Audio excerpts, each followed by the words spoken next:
Ladies and gentlemen, we're going to go ahead and bring our meeting to order. And so at this time, if I will, Ms. Ray, would you please call the roll of the city council? Oh, you know what? I keep, I'm so out of force head. I'm sorry, there's no official meeting, so it's a workshop, so that, We don't know who's here, right? yeah, so, yeah. So with that being said, Mr. City Administrator, we're going to go ahead and go straight into the work. Thank you, Mayor. Good evening, council members. Good evening. I wanted to begin by kind of touching base on a few of the things as an update that we discussed last night. And then we'll jump into our department presentations, which hopefully will not be as long as they were last night. Yeah. Thank you. If all goes well. The first thing is, if you may recall, I believe it was in the buildings and operations budget, there was $4,000. Yes, sir. Oh, in capital, $4,000 for CSX. That is.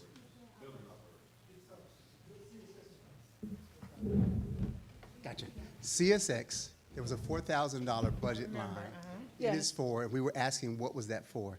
It is lease payments for right-of-way for our two train depots, Armando's and Casablanca. Those are in the CSX right-of-way.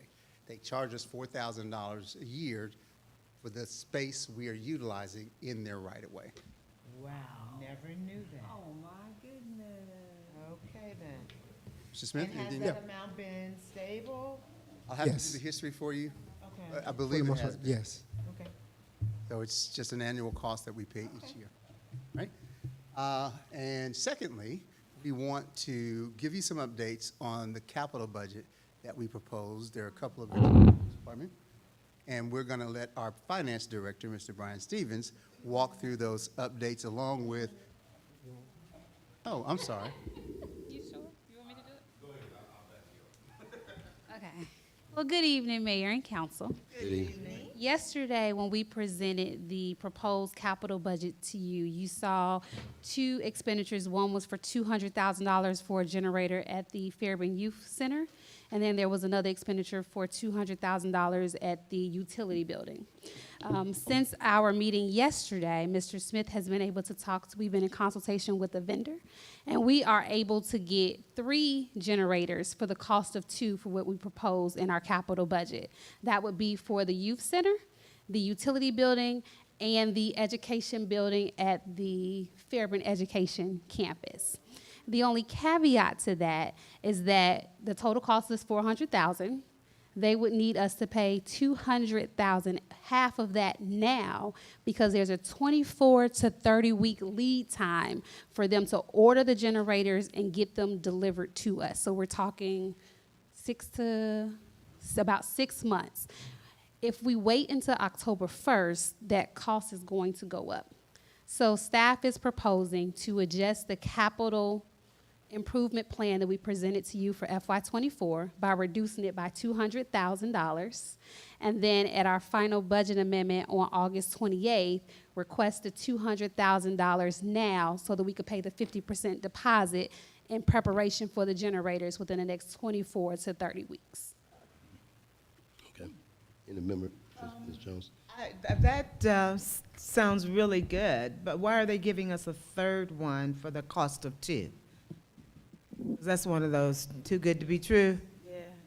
So in due diligence on my part, I asked the vendor to price out several generations for future capital improvement plans. So the priority was the 2 utilities in the youth center, but I also had them look at other locations, including the classroom building 2 for the future in terms of FY24.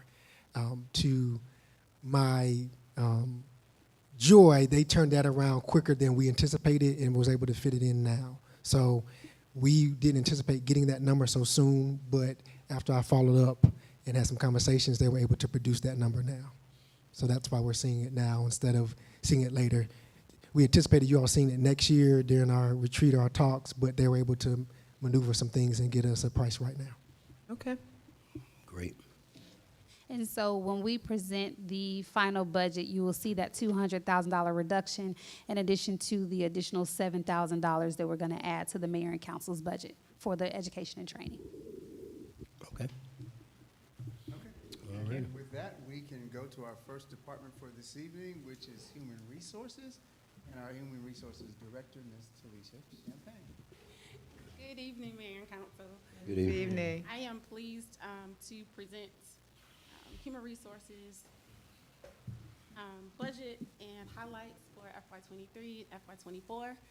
Before I get into the highlights, I first want to say thank you to our elected body along with our administration office for your support, because without your support, we would not have been able to do all the things that we've done here in the city. Wow.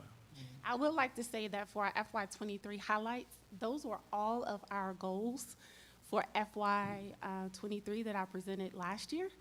And I am happy to say that we met each and every one of those goals. So just briefly, we developed a comprehensive wellness program that focused on the 8 dimensions of wellness and mental health awareness. We streamlined the benefits open enrollment process to include an implementation of a new benefits module, which proved to be wonderful. This year, we moved all the way from paper and everything was done online. We transitioned the city's HRS to streamline HR processes, the department managers' access to time and attendance, and employees' access to their profiles. We also transitioned the city's applicant tracking system to streamline HR recruiting strategies that connect hiring managers, leaders, employees, and candidates. The go-live date is September 1 of this year. And we also implemented a comprehensive compensation guide, structured job descriptions, and pay actions that align with the city's class and comp study recommendations. That allowed us to be able to implement new salaries for our employees where we were 30 to 35% behind market, and we was able to increase our employee salaries. So this year, going into FY24, I would say our goals are to increase employee engagement and improve employee retention through employee state surveys and analytics utilizing our HRIS technology. We are looking to continue to expand our city's wellness program through an increase in employee screenings, mental health education, providing health education, providing health coaches, and also conducting a wellness fair. We're looking to establish compliance in the maintenance, preservation, and disposal of personnel records in accordance with our records retention requirements. We're also looking to implement departmental standard operating procedures in all HR functional areas to help us streamline and ensure compliance of internal processes. And then lastly, we're looking to implement citywide training initiatives and policy information sessions that will increase workplace development, organizational compliance, and service delivery.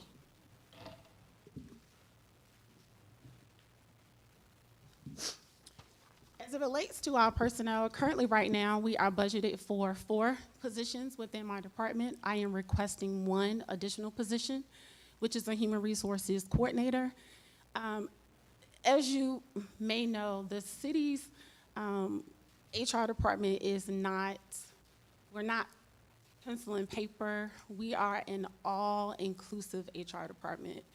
We have HR events to where we've developed an employee engagement team. We have a wellness team, and we have almost tripled the amount of wellness events that we have in the city.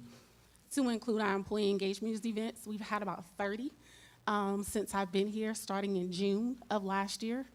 To include, we have hired almost 80 employees here in the city from May 2022 up until right now. We are continuing to hire. And a lot of that requires scheduling, coordination, administrative support that currently Human Resources does not have. So that is the reason why I'm requesting an additional personnel, which would take our count from 4 positions to 5.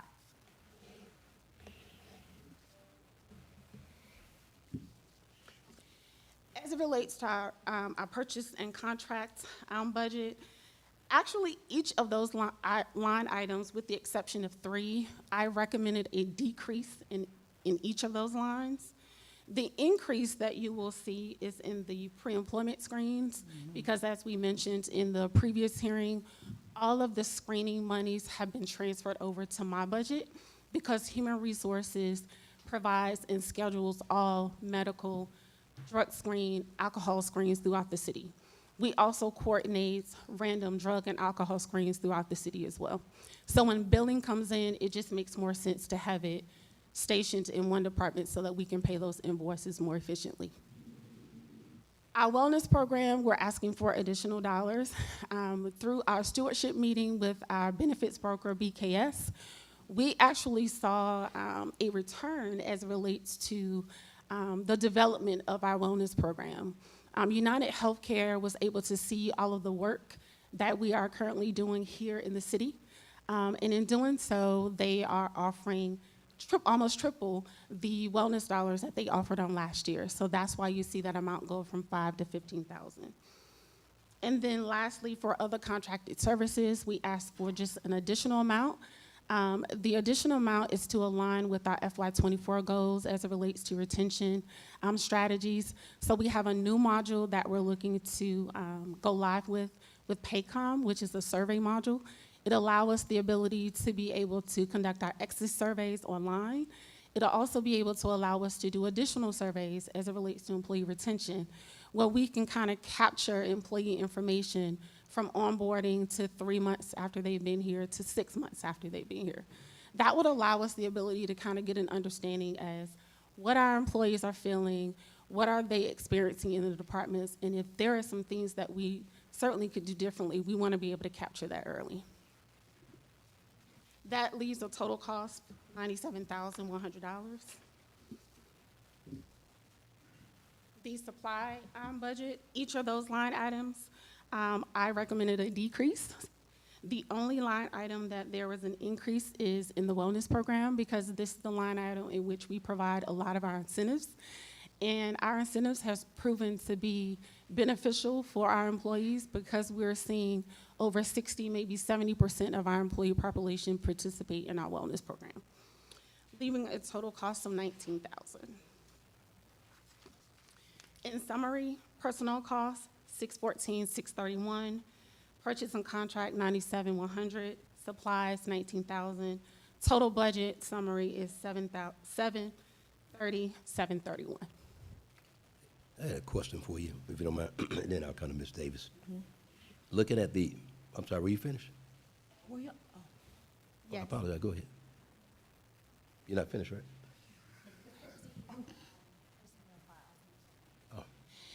Yes, so one of the questions, I'll go back to the purpose for the HR coordinator. Currently, we have files dating back to 2016 to where law says that we need to have those records secure and confidential, and right now we do not have that. I need additional staff to help us be able to get those records, to be able to store those records in accordance with Georgia State Records Retention Act, and make sure that those records are confidential and kept under lock and key. Okay. You finished?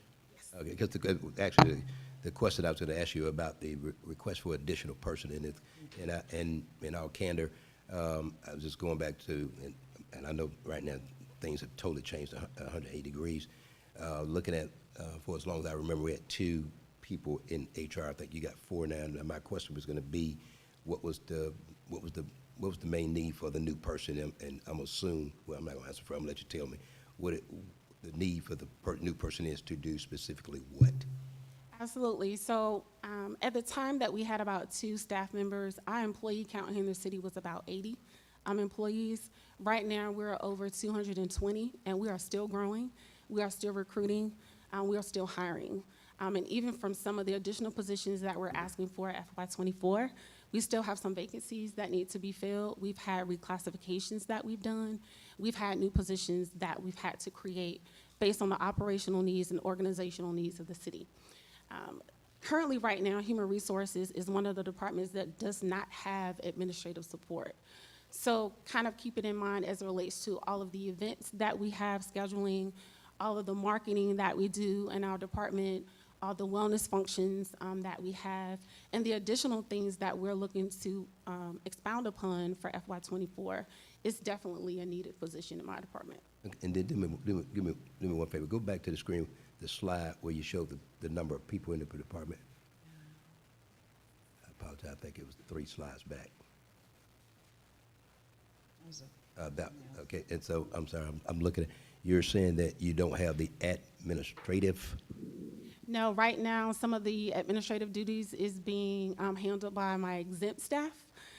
So it relates to invoicing. I have several staff that is doing invoicing and purchase orders versus having one kind of an administrative staff where I can have that person coordinate and process all of our invoices and purchase orders. Champagne, can you share what the area of focus is for the existing staff? Sure. So right now, we have our senior HR generalist, which is Ms. Martano. Her function mostly is payroll processing for the entire city. She is still utilizing a new system, which is Paycom. That also come with auditing at times as it relates to employee profiles, workers' comp rates, things of that nature. Personnel actions, any and all personnel actions that has to be done. We have completely moved away from paper, even as it relates to personal actions, and we're doing that through Paycom. I can tell you that with the salary increase of our police officers, we process over 50 personnel actions, and that's one staff member. Ms. Montana is also responsible for workers' compensation as it relates to our post-accident, post-injury functions, so she coordinates all of those things. Right now, she is handling a lot of our records retention, but again, handling records retention and also making sure that all files are in compliance, and then in comparison to payroll processing, incentive pays, bonus payments that we do, personal actions, it's kind of a lot for one staff member to do, specifically when records retention is more of an administrative function. Gotcha. Mr. Davis, you had a question? Yes, that was my same question. The additional staff member for human resources. And I guess I wanted to know what was the justification for that. Speaking to Mike. Oh, I'm sorry. I normally do. What's the justification for that additional person? And what is the norm for employees in HR for the number of employees that we have? I see we have 2 generalists and a senior generalist, and now we need a coordinator. So yeah. So, I wanted, she didn't complete my last question. Oh, I'm sorry. Each person in HR does something different. So she just mentioned what Ms. Montano does, but go through the other employees, because they all focus in a different area. At Yes. least wanted you to know what the current staff is doing. So that first description was April. yes. So if you could go through the others. Yes, the next position is our HR generalist. She is responsible for coordinating all of our employee engagement functions, and we've had about 30 this year since June of last year. She also coordinates all of our pre-employment background. She's our talent acquisition coordinator. So as I've mentioned, that total number of about 80 new hires that we've had, she's been the person to coordinate that. And what goes along with that is not only posting those requisitions, but also partnering with those hiring managers and getting those new hires scheduled, interviewed, interview packets, sitting on interviews. She also conducts new hire orientation. That's typically twice a month, but depending on the organizational needs, sometimes we do that 3 or 4 times a month, just so that we can make sure that we're meeting the needs of our departments. She is also coordinating our random drug screens. Prior to me arriving, the city was not in compliance as it relates to random alcohol and drug screens. Our policy says that we are supposed to do that yearly. So since I've arrived, we've done that quarterly. In addition to that, we are looking to implement in FY24 NVR screenings. And that's going to go along with our travelers insurance as it relates to mitigating our risk and liability. So that is Ms. Starr's position. The HR specialist is a newer position that I requested as of last year because we did not have anyone to focus on wellness. That position focuses on our wellness program along with our benefits. So as it relates to open enrollment, as it relates to answering any benefits questions or resolving benefits issues. That person more specializes in that area.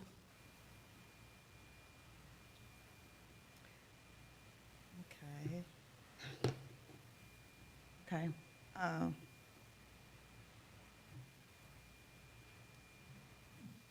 You got another question? No, that's it. Oh, okay.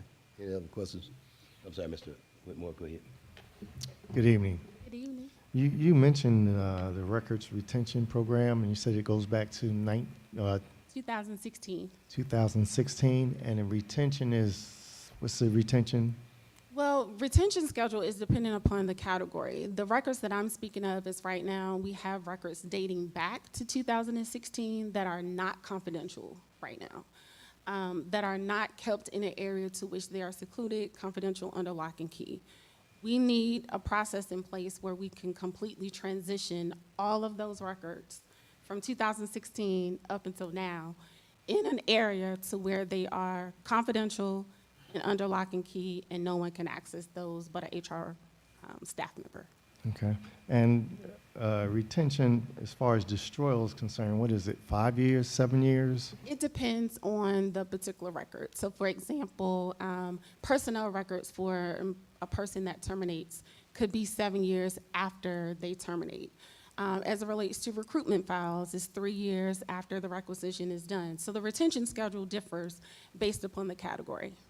And now that you're paperless, you're all digital, correct? So is that going to be infinity now?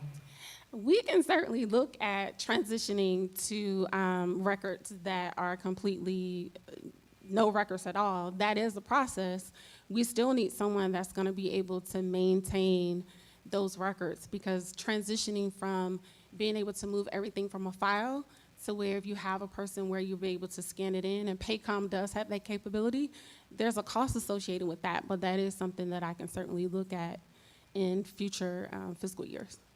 Yeah. So what I was doing is knowing that based on the presentations yesterday from our illustrious finance director about going paperless, so then that means that we're going to have other process and procedures and protocols that's going to dictate how we handle those. But now once it hits the cloud, it's there forever, correct? So even with records that are computerized or scanned and things like that, there are still records retention requirements that go along with those. Okay, thank you. Yes. Yes, ma'am, go ahead. Thank you so much for the presentation. Could you talk a little bit about the programming for the employees and the associated budget that you presented with it? What does that include?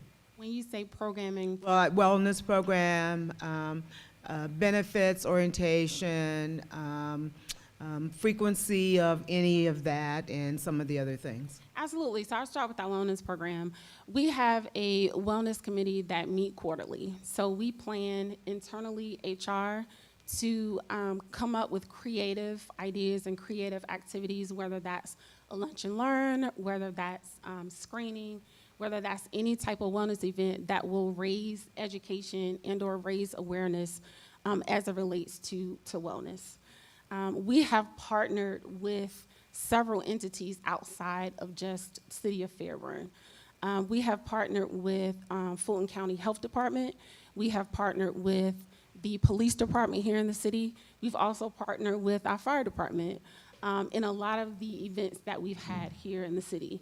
And the great thing about it is that we have seen employees engaged, and we have seen employees ask for more. Specific events that I would speak to would be the blood pressure check that we had. We had Fulton County nurses to come in and partner with us free of charge. We didn't have to pay anything. We also had our fire department that worked with us as well, and we did blood pressure checks throughout the city. We had about 80% of our city and population to attend that event. We incentivized it. We also provided education for them, so they didn't just come in and get their blood pressure check. They left with blood pressure education and information. I believe I spoke to this at our mental health presentation. We saved lives on that day. Two of the employees was hospitalized in urgent care, and we also had an employee that had to be taken to the hospital because their blood pressure was at stroke level, and was not released until 2 days later. So had we not had events such as that, we would not have been able to not just educate and provide care, but also provide a coach to those employees as it relates to medication management, things of that nature. We also had what we just called Walk at Work. That was a new logo that we designed, T-shirts that we had. We was able to partner with our broker who provided us some really good incentives. And you really had to see the amount of employees that came out with the police department working with us and blocking off areas where we walked from City Hall, did a route, and came all the way back. And it was truly amazing to kind of see that. And employees wanted to know, can we do it some more? Can we do it again? And so those types of things make us definitely proud about the work that we're doing here in the city, specifically as it relates to our wellness program. Employee engagement as well. Back in June, we started with food trucks, all the way up to social events, Valentine's Day. We celebrated our men. We called them Men in Blue. We also were committed to recognizing every single department in the city, and we've done that. As it relates to Parks and Recreation and national programs that they have, we recognize our police department through Police Week, our fire department as it relates to fire prevention. We've just done those types at many events throughout the city that city employees are really excited and really happy about it. And I as well. I really appreciate the various programming to boost employee morale, wanting them to come to work and be glad that they work here for the city of Fairburn. And so I really appreciate that. I also appreciate the next level of the wellness program. I will take some credit for bringing that to the city of Fairburn, the whole idea of it, and you have taken it to the next level, and I truly appreciate that.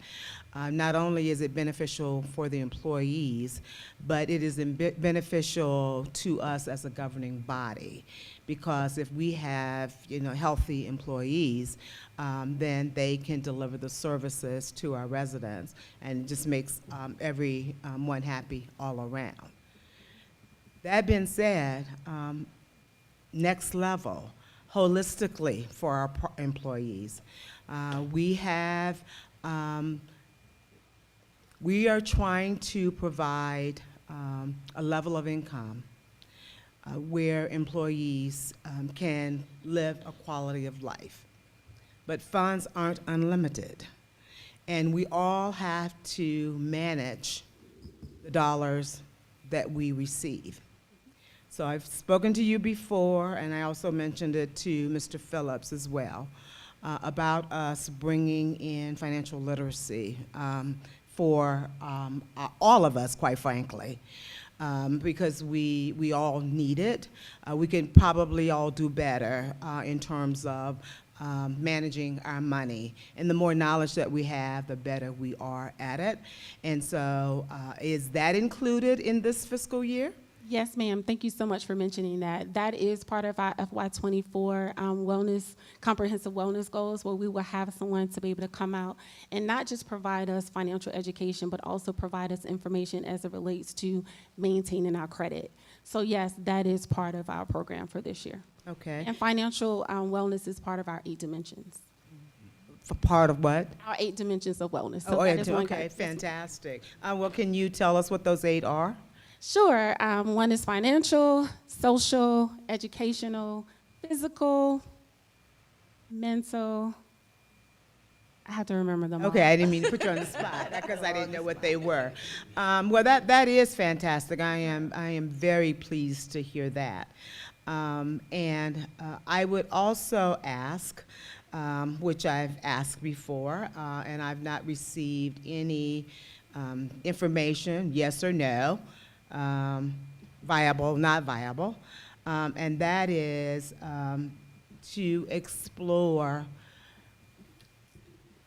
a benefit for the electeds regarding life insurance. I do have an answer Post- for you. Really? Yes, ma'am. Okay. I can get with you after the hearing. I did get a final response on that. Okay, can we share now, or we need to talk further about it? We can talk offline if that's okay. Okay, all right, all right. So what I've asked colleagues is that if one of us were to retire from the seat, that we be allowed to transport our life insurance that we are now providing. I don't think it would cost that much. The answer is yes. Oh, okay. Yes, you can. Okay, okay. All right, well, I'm excited about that. Okay? All right, so thank you so much. I really appreciate it. Thank you. welcome. One more question. Actually, it's just clarification in reference to the wellness program, the 15,000. You mentioned 10,000. Just clarify that for me. Is it coming from United Health? So, since I've been here, or prior to I've been here, the wellness dollars have only been 5,000. So what that looks like is United Healthcare is saying, hey, we will provide you all $5,000. The city, of course, front loads that, but we'll provide you $5,000 in reimbursables. So events that you have, those things that are considered reimbursable, we will reimburse you back. But because of what we've been doing throughout the year, United Healthcare is saying, we're going to give you 15. And so they've tripled the money. Oh, wow. Awesome. That's Now, great. that's a testament. Thank you. Yes. That's what I thought I heard, but I just wanted to be clear. Yes, ma'am. That's great. Mayor, if I could, we talk a lot, and we're very intentional about trying to create a certain culture with our staff here in the city, and this is the nuts and bolts of that. You know, the wellness events have layered benefits. First, we want our employees to be well, and we want them to be educated about all the various things he talks about. It also creates a sense of culture, sends very clear messages about how we regard our staff, how vital they are to the operations of the city, that we don't see them as just 9 to 5, and it creates work-life balance. Long-term effect of that is we have better retention. Folks feel like they work in a positive place. And it's difficult to hire good folks right now, to be honest, and I think all of us know that. Yes. And so there's a multiple layered benefit to wellness. It not only helps our staff to live better, but it helps the city as well. I've said this before, and you'll hear me repeat it again. The single most important thing we have in this city as it relates to providing services to our residents is our staff. It's the single most important thing we can do. And if we build a good staff, maintain a good staff, how you treat your staff is how they'll treat your citizens. Just firmly believe that. And when they're content in their jobs and feel like the city's taking care of them, they're going to take care of our residents. We have staff that go above and beyond regularly. When you don't like your job, you don't go above and beyond. You come in 1 minute before you have to clock in, and you leave 1 minute before it's time to clock out. Our staff doesn't do that. And so it's wellness, the 8 dimensions of wellness, but it's a larger impact for us. Oh, yeah. Yeah. Okay. Awesome. Any questions, Mr. Woodman? No, sir. All righty. With that being said, thank you so much. Thank you. Thank you.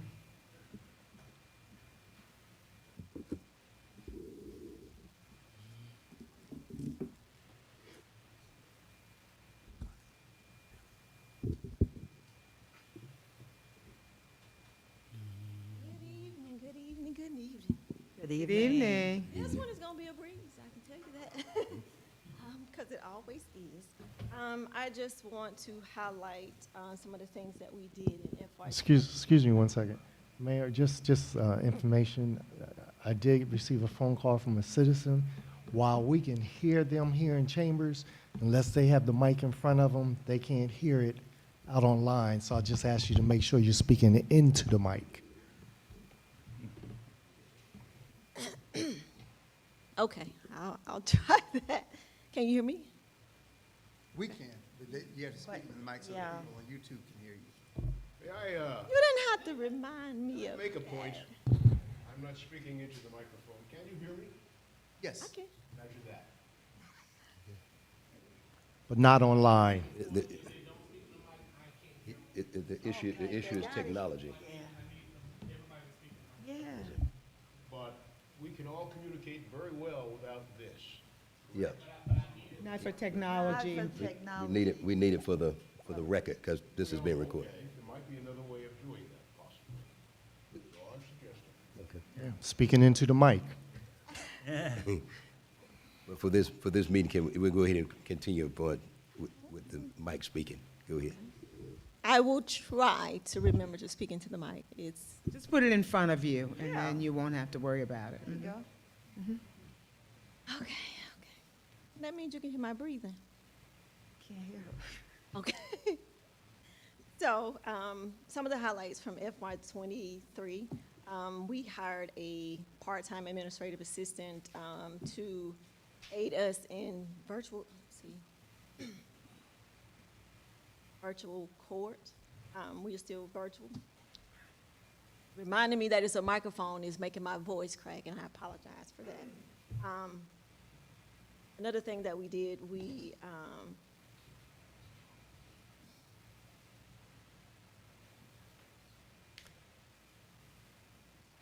okay.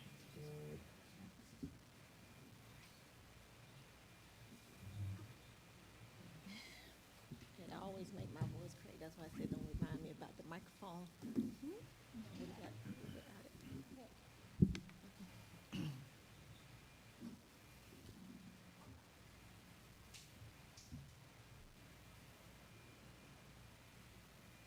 It's okay. Yeah. Yes.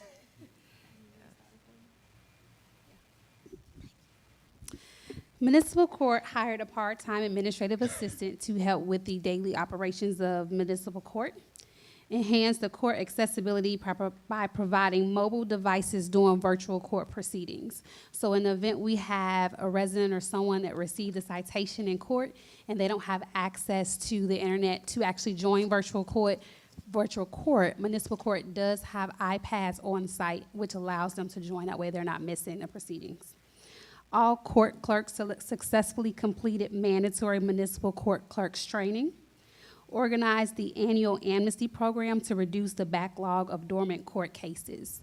Now, the amnesty program will begin September 1st and run the entire month of September. This is an opportunity for individuals that does have citations within our municipal court to come in, and I believe the fines are waived. Fines are waived. The failure to appear fee is waived, and then they can pay the balance without any other need to enter our municipal court.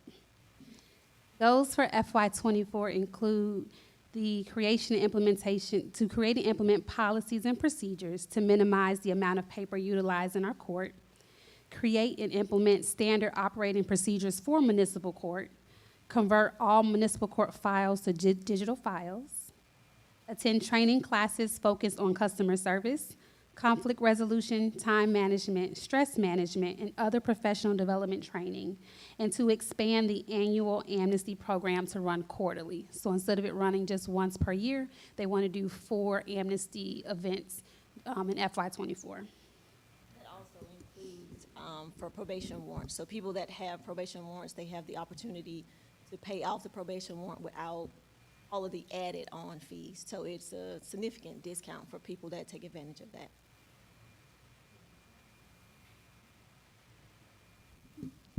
The personnel head count is not changing for FY '24. There is no request to add any additional staff to municipal court. Your purchase contracted.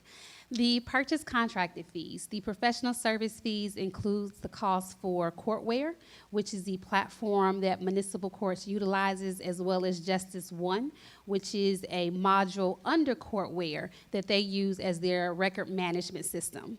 Additionally, the cost for the municipal court judge, the salary for the municipal court judge, and the interpreter and the public defender is all paid out of professional services at a cost of $205,000.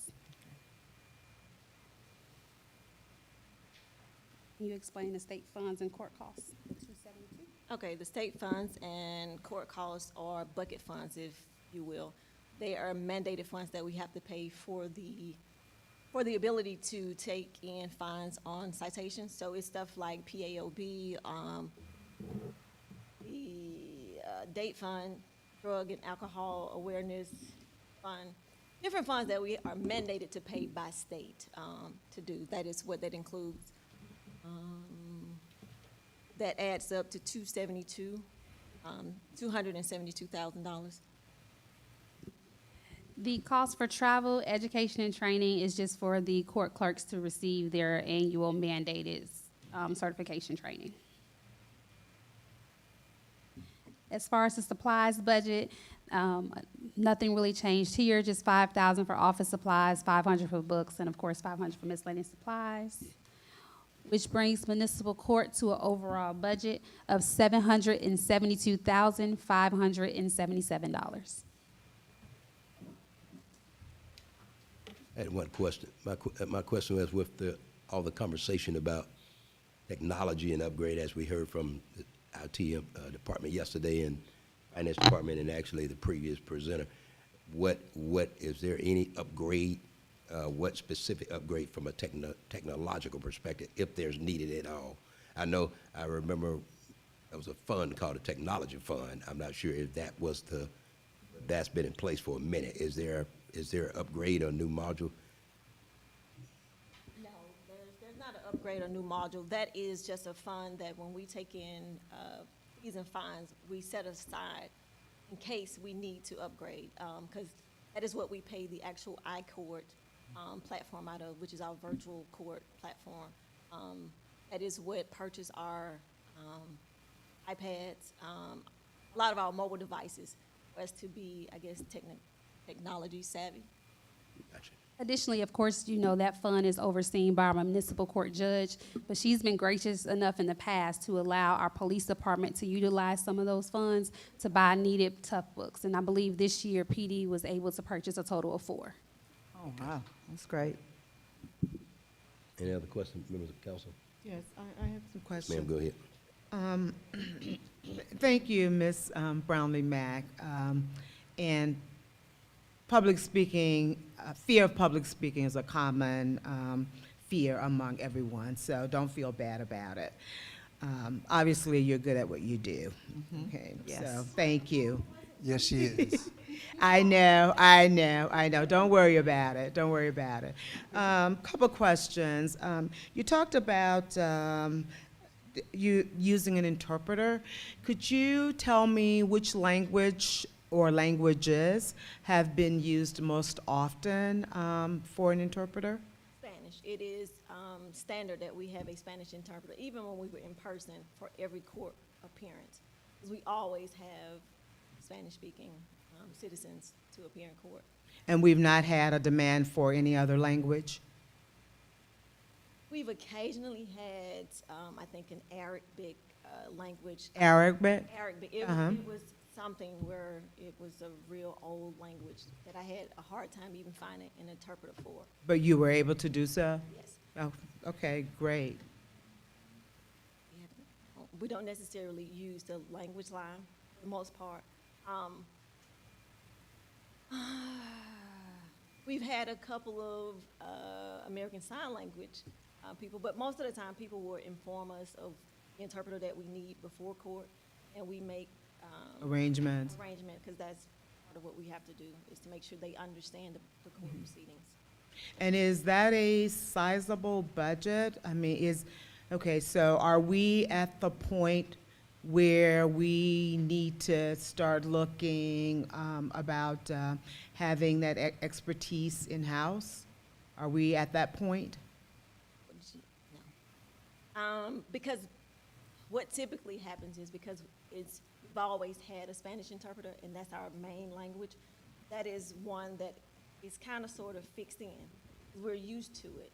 We haven't gotten to the point where we are, I guess, the language is outpacing us, if that makes sense. You mean, yes, it does. It's used.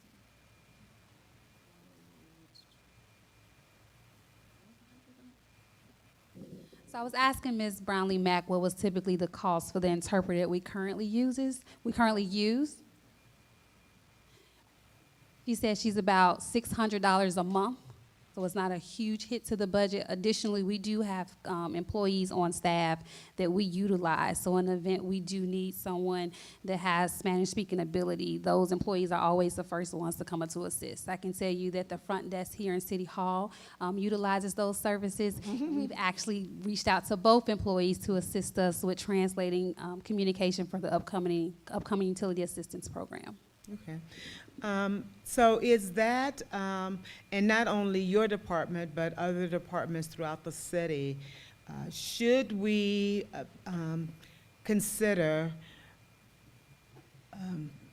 offering Spanish classes for our employee as part of our training, given that that is a growing need? So I think one of the more common ways of trying to incentivize bilingual capabilities is to look at possibly paying a premium to staff that come to the city with those skills. And so currently we utilize some of our bilingual employees, as Ms. Chris just mentioned, to help us as it relates to, we talked about the utility assistance program that will be going into impact real soon. All of that communication is bilingual. It's in Spanish and in English. And so we currently kind of do that because we have employees who are able to assist in that area. But cities oftentimes will consider paying a premium or some rate above the standard rate if you bring those skills to the city. So when we're recruiting, that is a tool we can use to say, we may be recruiting for a revenue specialist and it pays X. But if you're bilingual, it pays X plus 10. Mm-hmm. Do it that way to over time, you build more employees that have that bilingual capability. We can certainly explore those who may want to learn the language, but our city is more and more diverse. There are probably people who already speak Spanish that may consider coming to work for the city in whatever capacity their skill set may be in, be it finance, streets, utilities, and then we simply add a premium if you're bilingual. Okay, so we currently do not do that then? No, not currently. Okay, so that is a suggestion. I think we are now at this point that we really do need to be intentional about that capability in our city, given, the growing Hispanic population. So I'd like us to, look at adding that some in this budget, actually. Please beg my forgiveness. I stand corrected. Ms. Chris says we do have some incentives currently in place. Okay, well, good, very good, very good. And then last question, Miss, so just evaluate that, Mr. Phillips, that it's current, especially in light of, all of the other increases that we're providing to employees. Ms. Mack, you also mentioned you guys have a part-time administrative support. How is that working? Is that adequate to have just part-time? Currently it is, because most of everything, we build up to have court. So our part-time administrative assistant assists us the day before court and actually on court, because that's when we have our most influx of people, calls coming in and things of that nature. Currently it is. If things change, we may need to move that to a full-time position. Okay, because I really have some concerns about that, actually, for a lot of different reasons. And so can you guys just evaluate that, just to ensure, because, working part-time administratively, there's some pros and cons to that. And I would hate for us to, be caught in a deficit. So can you just evaluate if that's still working? Certainly, we'll continue to evaluate that. This was an addition to the staff for this past year. When we arrived, they didn't have that part-time position. Mm-hmm. And in this particular instance, it's someone that had prior experience in the court and brought a specific skill set that to date, I think, has been sufficient, but we will continue to monitor that. Currently, we're still in virtual court. Okay. So that has some impact on the administrative needs of the department. And its hearings are typically, Ms. Brownlee-Mack, if I get this wrong, but about 4 to 6 hearings a month. Yes, sometimes more, but yeah. On average, around 4 to 6 hearings a month. If and when that begins to transition back into in-person hearings or that balance begins to change, your point is very valid, and we'll continue to monitor that to make sure that this and other departments have adequate resources. Okay, thank you for that. And I was looking through, trying to find the org chart. They are an independent department, correct? Yes, we Okay. corrected that as well. Yes. In the previous year, that was not the case in years past, and there were some conflicts of interest organizationally. Yes. And so by ordinance and by org chart, we've cleaned all of that up, and there is a standalone division of the city. Okay, fantastic. Thank you so much, really appreciate it. Mr. Whitmore? Thank you, Mayor. I understand we're still virtual. Is there any anticipated date of when we're going to go back live into our courts? So the judge and I have been discussing it. One of the things that she's adamant about is becoming compliant when we go back in person. Before, that was one of the issues that we had, being that sufficiently staffing the entry and exit ways and the metal detectors. That was one of the things. One of the, I guess, good things for the city, we save a lot of money in staffing, being that we only require one officer for virtual court appearances. If we were to return in person, we would need at least 4 per court proceeding. Okay. And it's my understanding that the officers that handle that part of it, they're part of our, what do you call it, reserve officers? Yes. So there's no cost to that, is that correct? I don't believe it is. That's correct. We do not pay our reserve officers. We Okay. should. Well, that's something that, Well, no In the- comment on that part, but as an adjunct to that, as part of our departmental transition relocation plan involving the Fairburn Education Campus, some of the office space that is currently in the building where municipal court is held will transition to the campus, freeing up space in that building. And our tentative plan is to locate some of our police department staff into that facility while we work on our long-term plan for a public safety facility. So what that means is, as we go through that transition at the end of the year, there will actually be police offices in the same building as municipal court. We'll still use the reserve officers, but it will certainly enhance the security profile of that office when there are police officers who work out of that space in addition to reserve office. And so that'll hopefully position us better if and when we come back to in-person court. thank you. And also, I understand that the backlog is due to the pandemic. All right, do you have any idea of where we're at number-wise as far as back cases?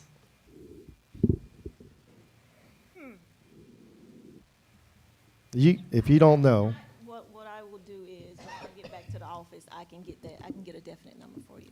okay, thank you. We have been doing good with the amnesty program. I will tell you that, and that is our aim to, because a lot of people just felt like court was not open. We were actually open. We were just lenient with, because people couldn't get their driver's license, they couldn't get their tag. So we didn't suspend their license as frequent as we should have. So we're trying to let people know, okay, now it's time to get back to business. Being compassionate and working with the citizens, whether here in the city or elsewhere. Thank you much. Thank you. Any other questions? Seeing none? Thank you so much. Thank you. Right, you can exhale now.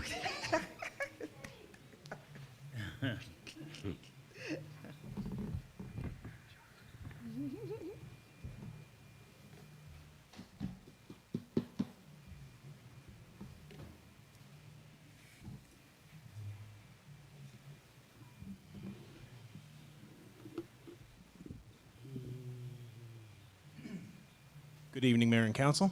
Evening. So first, we'll begin with our highlights and goals for FY24. Highlights from FY23, starting with.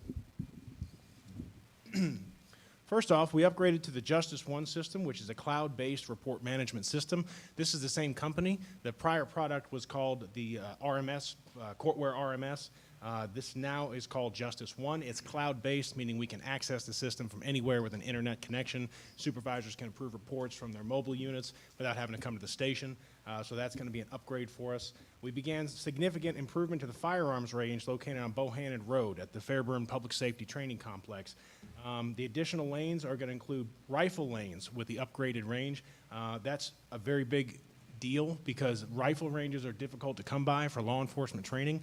And one of our goals for the undetermined future is to make sure we have patrol rifles in every one of our police vehicles. That's to make sure that we can appropriately respond to anything, including an active shooter or an active attack. So that's going to enable our officers to get some more training, including with long weapons. We acquired 17 marked patrol vehicles, equipped with the most up-to-date Motorola radios and equipment. We came before you earlier this year to purchase the radios, and again, in total, 17 marked vehicles for the fleet. 2 officers successfully completed the nationally recognized FBI LEADA Trilogy certification. 1 officer will complete the Georgia Professional Management Program by just a couple months from now. Finally, we successfully reinstituted the National Night Out event. Appreciate everyone who attended, by the way. Had over 150 book bags that were distributed to our local families and children. We had participation from multiple surrounding agencies. It was not just Fairburn agencies there. We had our surrounding agencies there as well. Moving forward to our FY24 goals, implementation of a formalized wellness initiative program.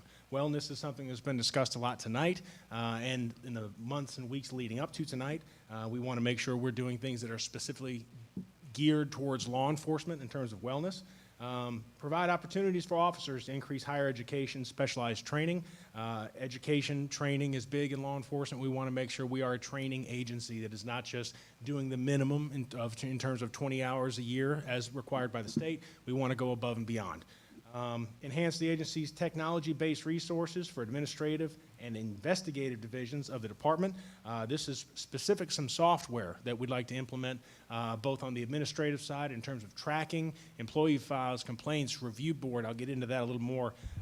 And then on the criminal side, the investigation side, some software that can really help us step into the next level in terms of investigations, specifically about cell phones and electronics and being able to download data from those devices. Implement a cloud-based application to centralize documentation. And again, I'll get into more detail about that a little later. Convert the current FTO program from paper files to digital platform. Right now, we're still doing kind of the old school way of training. The FTO stands for Field Training Officer. Every officer hired by the department goes through a field training program. And a lot of what we do is still paper and pen, wet signing documents, and then filing them away in an old school filing cabinet. We'd like to digitize that. We'd like to take that to the next level. And finally, enhance the agency's community outreach events and social media impact. I've said from January that we'd like to be an all-of-the-above police department. We do want to increase our investigative resources. We want to make sure our guys have teeth, but we also want to make sure on the flip side of that we're increasing our community policing presence and we're making a strong effort like National Night Out to make sure that we're representing well with the community. Moving on, our personnel budget. As you can see, for FY24 request, we are right now requesting 1 police detective positions. That's the only change in comparison to FY23.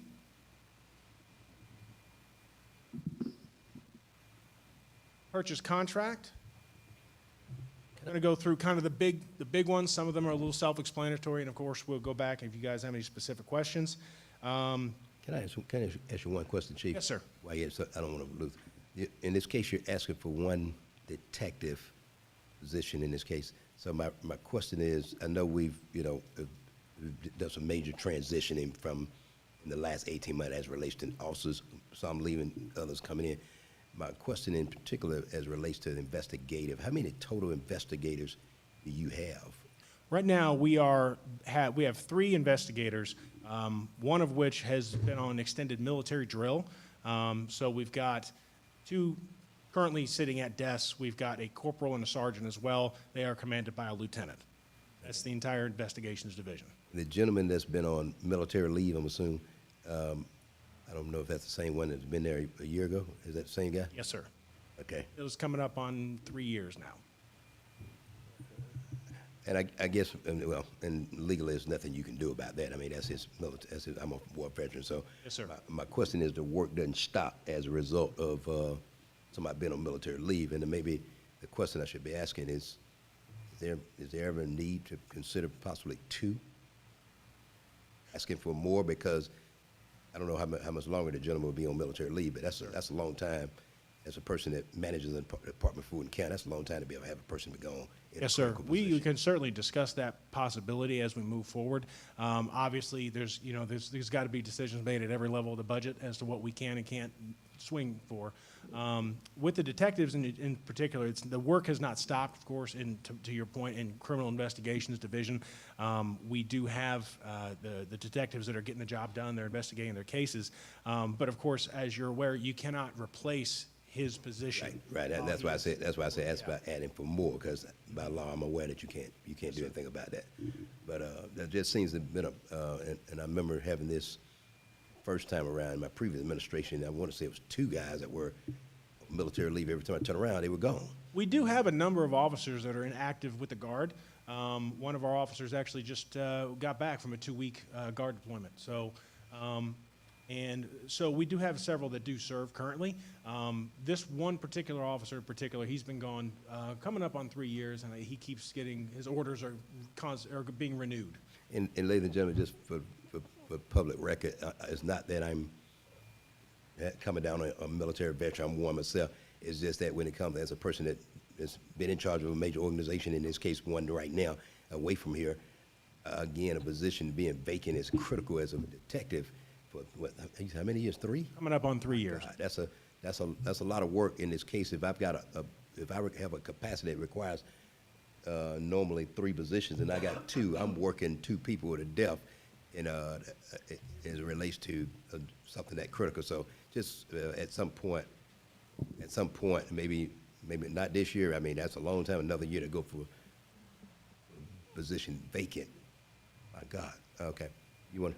Excellent point, Mayor, and that is an open-ended circumstance with this particular officer. Right. It's really difficult to predict. I think another decision point is coming up per HR for that officer to either renew his orders, and so we'll just have to wait to see how that plays out. I'll kind of defer to Chief, but as you are aware, prior to this opportunity to share the proposed budget, we've gone through an extended discussion with each department, including police. I'm aware that there are other needs in the police department as well. They've got some training needs.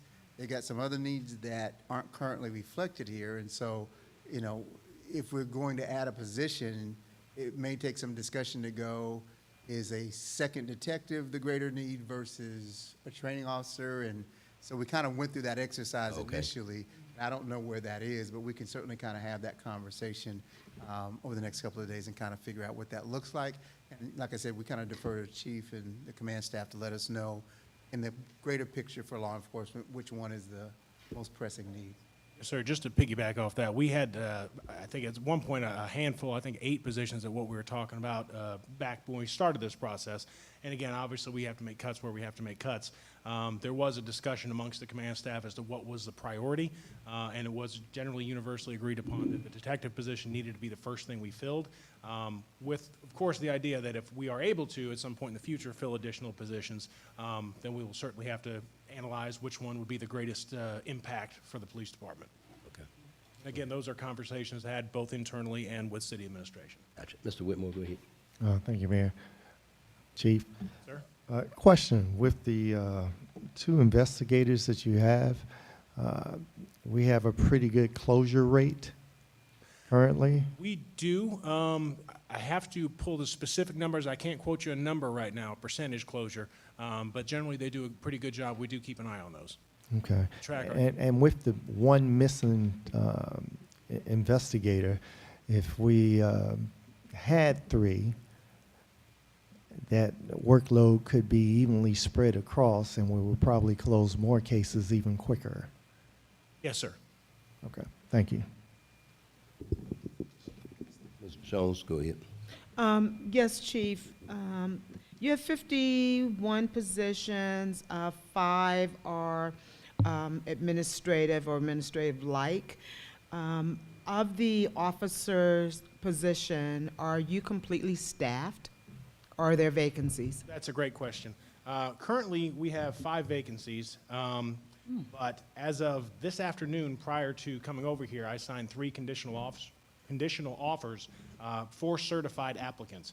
And in that note, a big part of that is in working with city administration, we were able to adjust the starting pay for officers higher to make us more competitive with some of our surrounding agencies.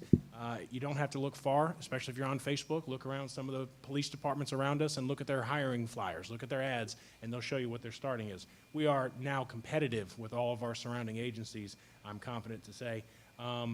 On top of the 5 vacancies, like I said, we just signed 3 conditional offers, and they're already scheduled as of next week to start that process. We have to give them a conditional offer before we can send them for medical and psychological polygraph evaluations. On top of that, we've been unusually plagued by some injuries these last few years, few months. I've had 2 different officers with motorcycle accidents. One was injured privately at home. Of course, we have the officer with the military. 2 of our officers this year have taken advantage of what you granted earlier this year, which was the paid parental leave. We want to thank you again for that. That's been great, and officers have been appreciative of that as well. And then, of course, and I have an update for you, Officer Burt, who from the interstate last week, which I did want to give you an update on that as well. He is home from the hospital. He's recovering well, and of course, we're doing everything we can to support the family, and I know the city's done the same. So on top of the 5 vacancies, we've had 6 that have been injured, FMLA, parental leave, totaling 11. So that's been some of the things that's been driving our decisions, and certainly the decision to try to increase the starting pay to make Fairburn more competitive, which we are now. And again, from before the pay was adjusted up until today, we went from having either 0 or 1 certified applicants to 4. So that's huge. Once you've got that competitiveness, you'll see the applicants flow in, and we have seen that just in these last few weeks. Is there such a thing as, for lack of a better word, floating officer, like someone that you have that is on staff that is there to just kind of fill in when you have those kind of vacancies? Does such a thing exist or something similar? So I'll mention that just because the reserve unit came up during the last presentation. The reserve unit does not work the street. I just wanted to throw that out there.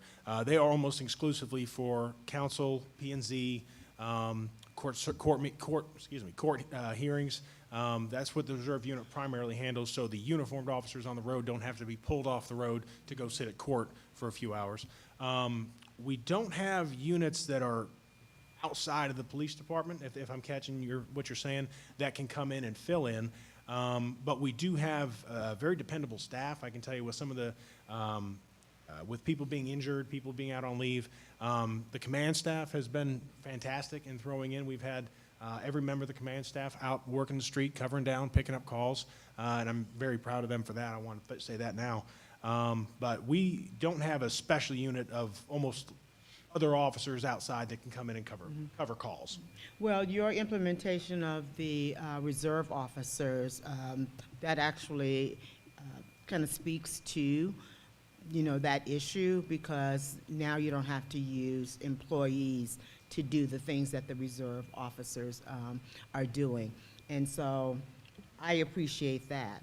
And since you guys are going to be going back to just reevaluate staffing and some of the issues, and I've spoken to you about this, I truly believe that the reserve officers should receive a stipend. Just a stipend. I know they're, and so can you just look at that? I will. Okay. Chief, help me out here. Yes, sir. Reserve officers, in addition to the duties they have for the city, are also able to still work part-time jobs as a Fairburn police officer. Okay. And in doing so, they have access to our cars, our equipment, our gas, and then they're able to go do part-time jobs. That's part of the benefit that comes with being a reserve officer.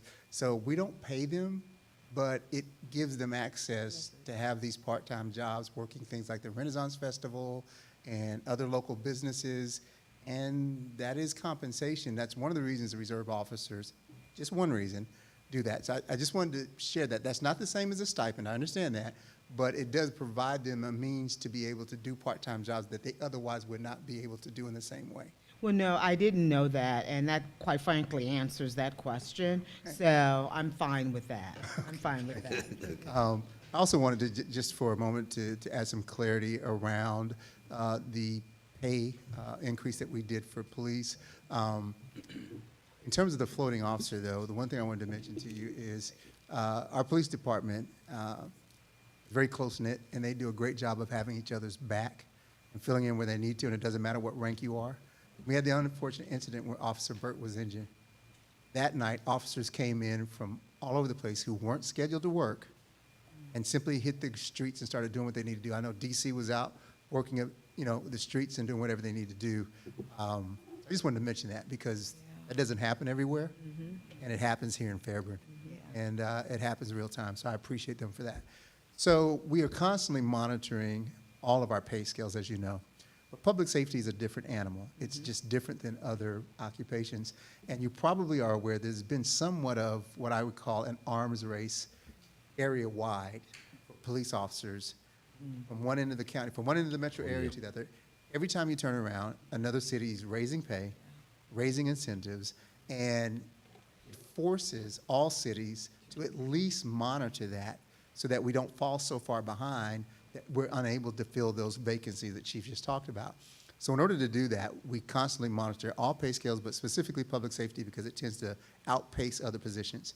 We have made a 12.5% increase to the entry-level pay, to the pay scale for our police officers. That is because we looked at it, and Ms. Champagne can tell you in more detail, but we looked at it recently and found out that we were behind cities like Palmetto, Tyrone, smaller cities that were paying more than we were paying, and we had these vacancies we were trying to fill. But you might imagine officers who were looking to move to another agency, we're paying 49, and the city next door is paying 55. It's pretty much a no-brainer. So we've adjusted that. That now brings us in line to, I just named those two cities, but there were several others. Our entry pay is now $55,567. And so that is the reason why we've been able to have some success. And by the way, when Chief talked about those 5 vacancies and 3 certified officers, that's a big difference than bringing in officers we have to send to the academy, which is also good, but much longer onboarding. They have to go to the academy, they have to go with a field training officer. You're talking about months down the road before they have an impact on the street. Certified officers, if they meet all the significant screenings that we do before we bring an officer in, can hit the ground day one because they're already certified. And so the fact that we've been able to get 3 certified officers, have tentative job offers, speaks to the fact that we've tried to keep pace with the pay scale. We've also made some adjustments in our fire department for firefighter 1, 2, 3. Did I get that right, Ms. Champagne? For the same reason. Okay. That is reflected in the proposed budget that you have so that we can keep pace with that. And so I just wanted to make sure that we were transparent about that. It's necessary, and we'll continue to monitor it as we go forward. All right, relative to pay, what's the trend relative to signing bonuses and the commitment of, how long you must stay if you, accept the bonus, et cetera? And is that something we're evaluating? So we require a 2-year agreement if we hire you and send you to the police academy, because there is some expense there to get you outfitted. And of course, we want to make sure the city's been, gotten its money worth. So there's a 2-year agreement if we hire you non-certified and send you to the academy. There is not currently an agreement if you are currently post-certified, as Mr. Phillips said, because you can hit the ground and be through an abbreviated training program very, very quickly and be on the road in the car by yourself. As for signing bonuses, we have talked about those. A lot of them need a little caveat next to them because they'll say, and I'm not going to give you a specific agency, but they'll say maybe a $5,000 sign-on bonus. It might be $2,000 now, $2,000 in 6 months, and then another $1,000 down the road. So a lot of times it's broken up, but they'll try to get your attention with a big number as a sign-on bonus that is not necessarily always paid immediately upon being hired with the agency. Well, I understand that. In fact, if you think about that, now you've got a commitment, Yes. okay, for them to stay. And so at some point, chasing the dollar is not the answer, right? So we need to figure out, I get the increase, but we need to figure out what some of those other things are because we don't have unlimited dollars. Absolutely. And so at some point, we will not be able to match, our fiercest competitor in terms of salary. We do But what have- else is it that if officers want that we might be able to provide, right? Life is more than just money. I can definitely speak to that. That's part Okay. of our presentation a Okay. little later on, about what we can do, like you said, Okay. internally, and not just chase the dollar, because culture is a big thing, and the culture that we've been trying to build here at the police department is something we've been, I'm going to use the city manager's word, very intentional about in this last 8 months. So we want to, we got more on that coming up. Okay, fantastic. Answer that. All right, thank you. I'm going to let Mr. Heath first, then Mr. Whitmore got a good question there. Chief, during my first term, right at 14 years ago, I brought the Reserve Officer Program to Fairburn. I had worked in Union City, and Union City had had that for some time, and it worked out great. They were allowed to work part-time jobs. I believe it was $150 a month that they got, which is very minimal. But you were required to work, and of course they were on 8-hour shifts, but they were required to work at least 2 8-hour shifts on the street. You know, of course, my understanding is that you don't allow them to work on the street, and so I guess you can modify it any way you want to. But I think that the officer is, number one, putting his life on the line.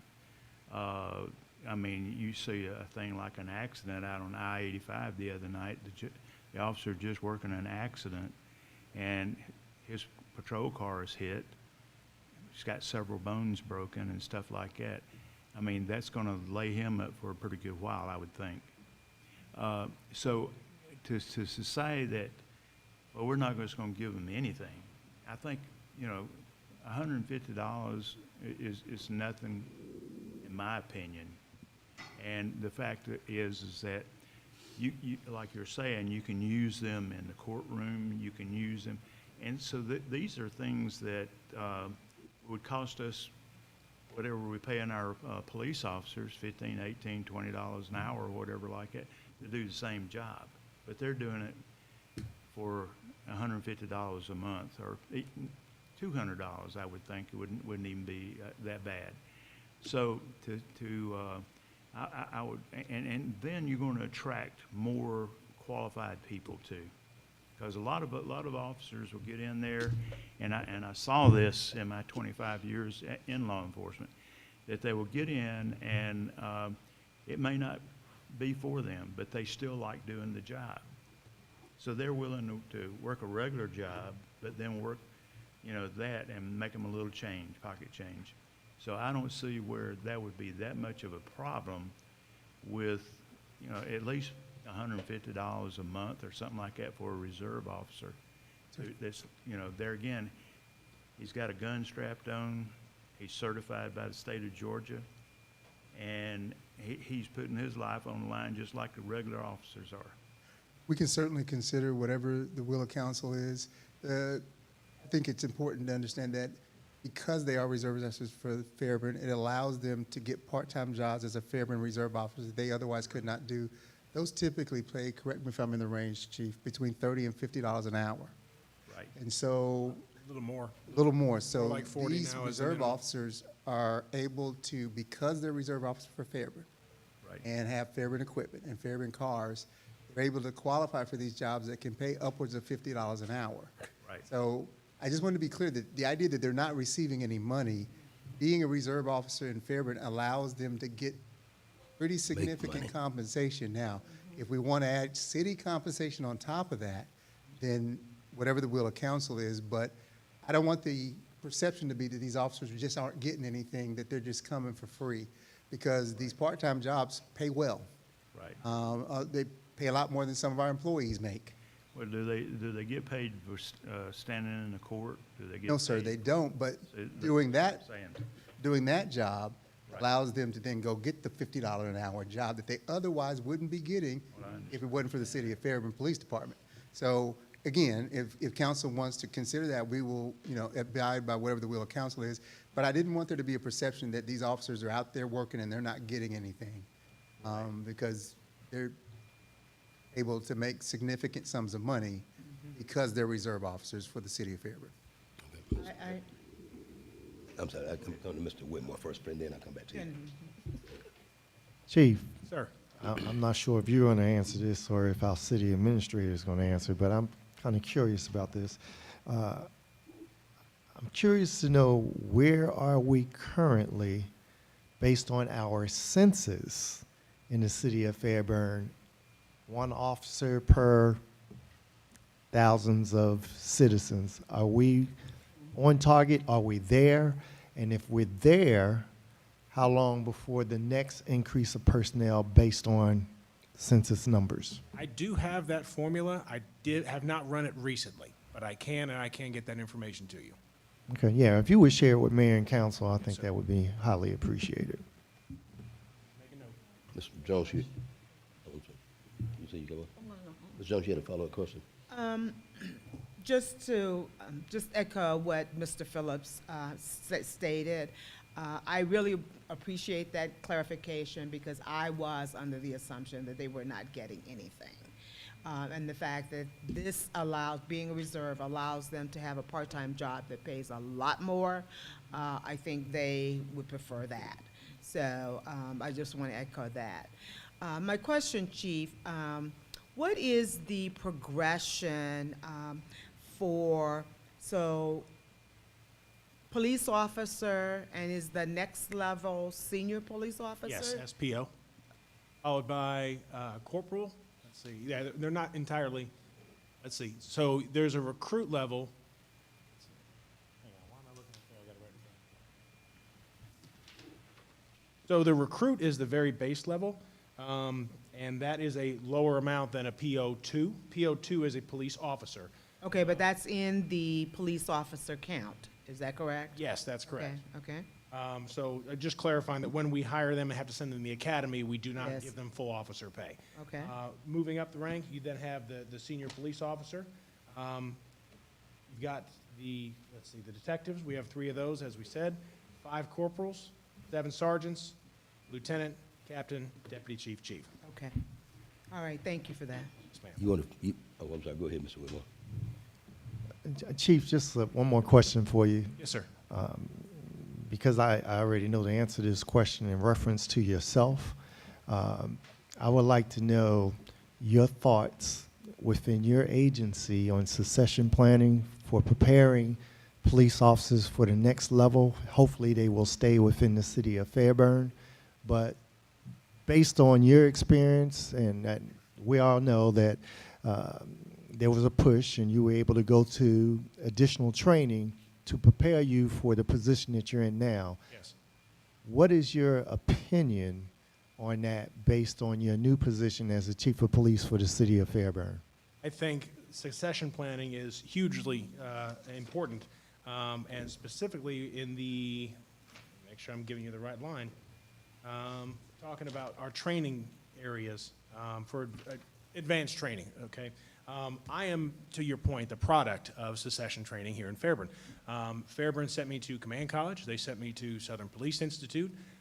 Fairburn's given me all the advanced level training that has made me qualified to be chief of police. I think that's a great idea, to send your command level people to additional training and get your next chief ready sometime down the line.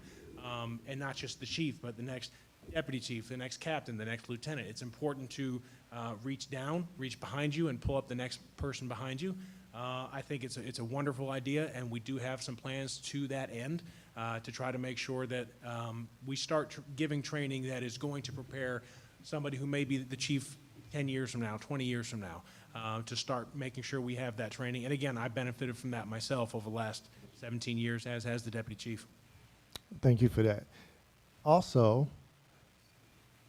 help me understand, what are you doing for your troops to prepare them for sergeants and so on and so forth, moving up the ranks? Prior to January, we had a training cap of 40 hours a year.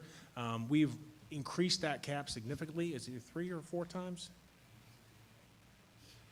160 hours now is the yearly cap instead of 40. So we've dramatically expanded how much training we can allow the officers to go to. And that, I think, is going to not only develop them personally but professionally.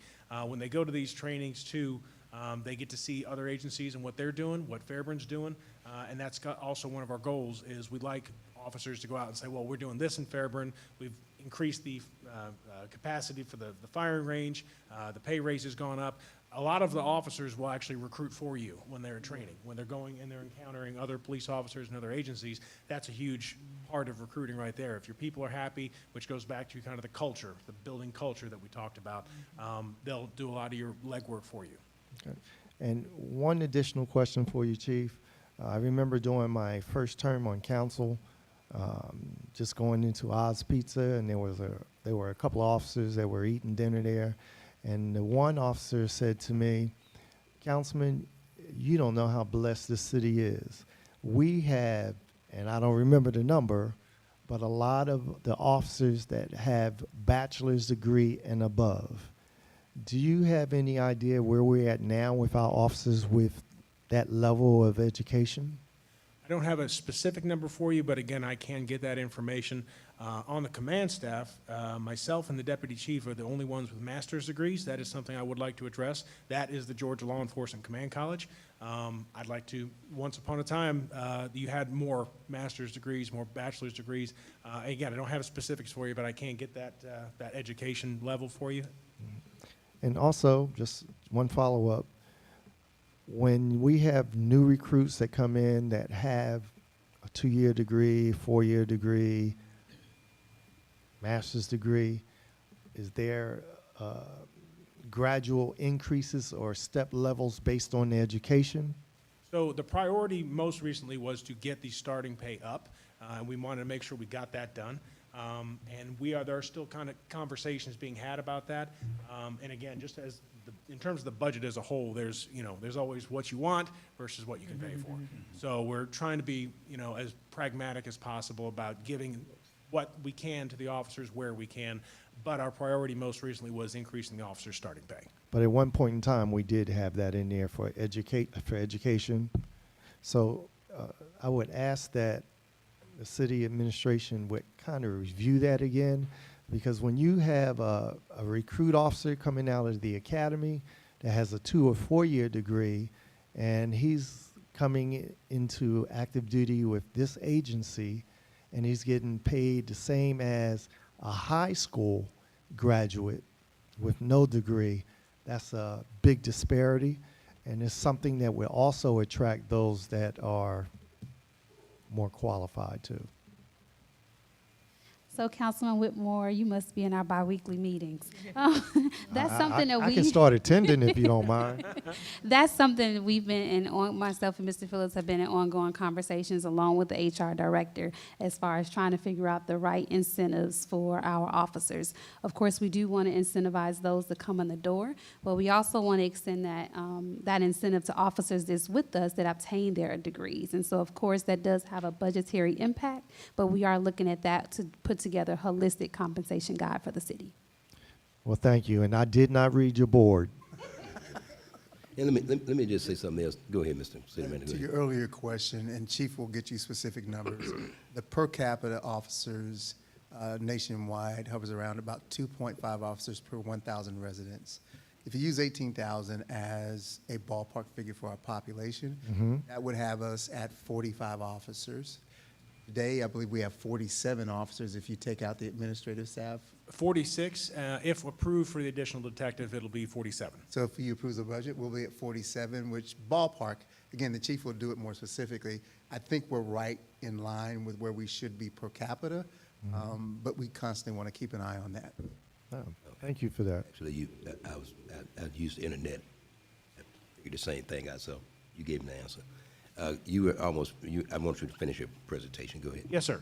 We Can I can move just to. ask one question relative Yes, to that? Officers who leave us and then come back, do we have I don't know how to describe it exactly, but do they lose their tenure? Say they're only gone a year or less than a year. Can they come back at the same status, or are they now new employees? So any rank that they would leave with, if they were maybe an SPO or a corporal, they would not retain that rank come back. If they were to come back, they would be a PO2, police officer. In terms of any consideration by seniority, I would believe, unless I'm wrong, that HR would, or we would consider it the new date, the new hire date. We wouldn't give them seniority for anything that was taken under consideration for, based on their former hire date. Okay, and no different benefits as a Point of result that. clarification. Okay.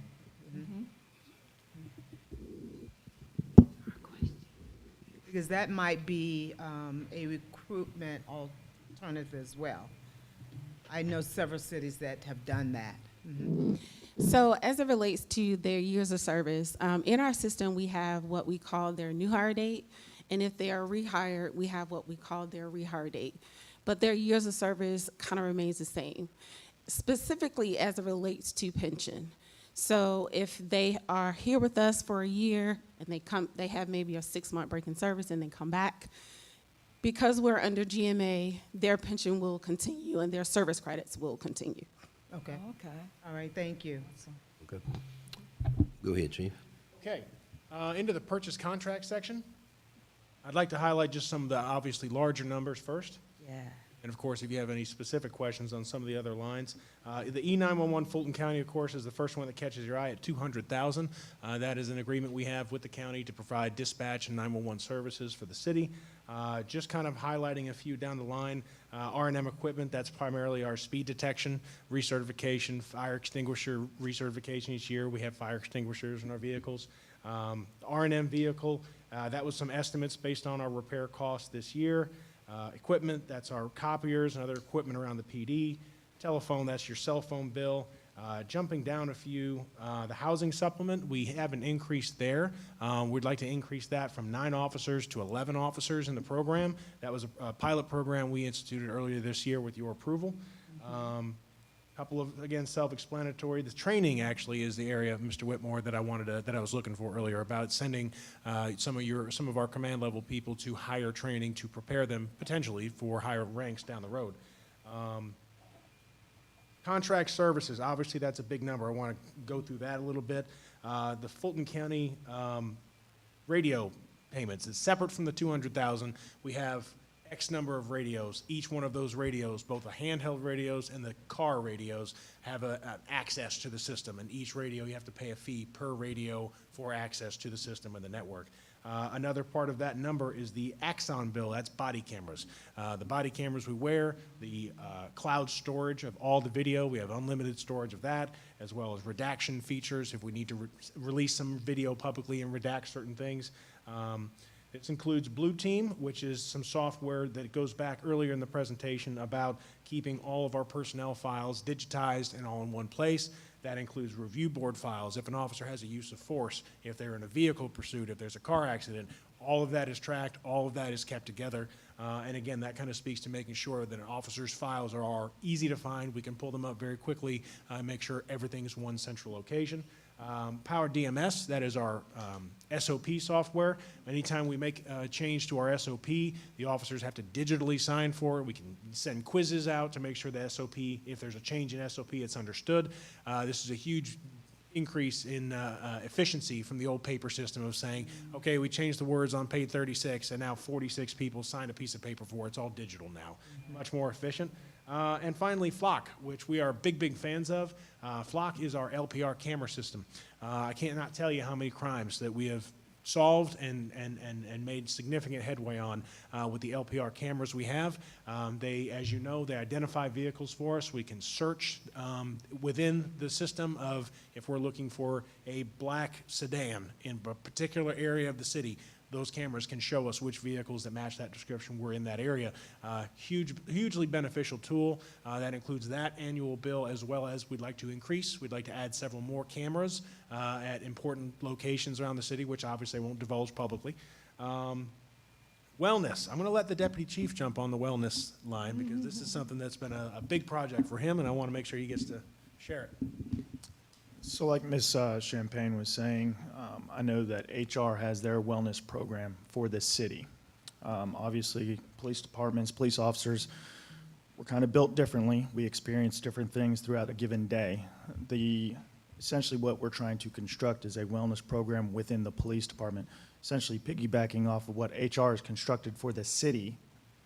Again, their goal is to ensure that every employee enjoys coming to work, mental health, emotional. So essentially, the police department's wellness program will be very similar, but more police-oriented. And again, it's going to be hitting on your physical, your mental, your emotional, your spiritual, and your financial. We've had certain things that have occurred over the year. Ashtree's passing in July of last year was a major thing, and that carries heavily with a group of officers that are still employed here. On that day, the city did a great job coordinating, having peer support and everything, and we did great. We've had other instances, the Burt accident from last week. A lot of the command staff, officers, command staff, everybody came in, and after everything was cleared, the officers at the hospital, everybody was brought in, and we conducted what is considered a critical incident stress debriefing. We talked about it. What did we do good? What could we have done better? So that type of thing, when it comes to wellness, it's not necessarily just things that cost money. It is programs or initiatives that don't cost anything. So I know that what we're looking at on the physical side is like gym membership for these officers.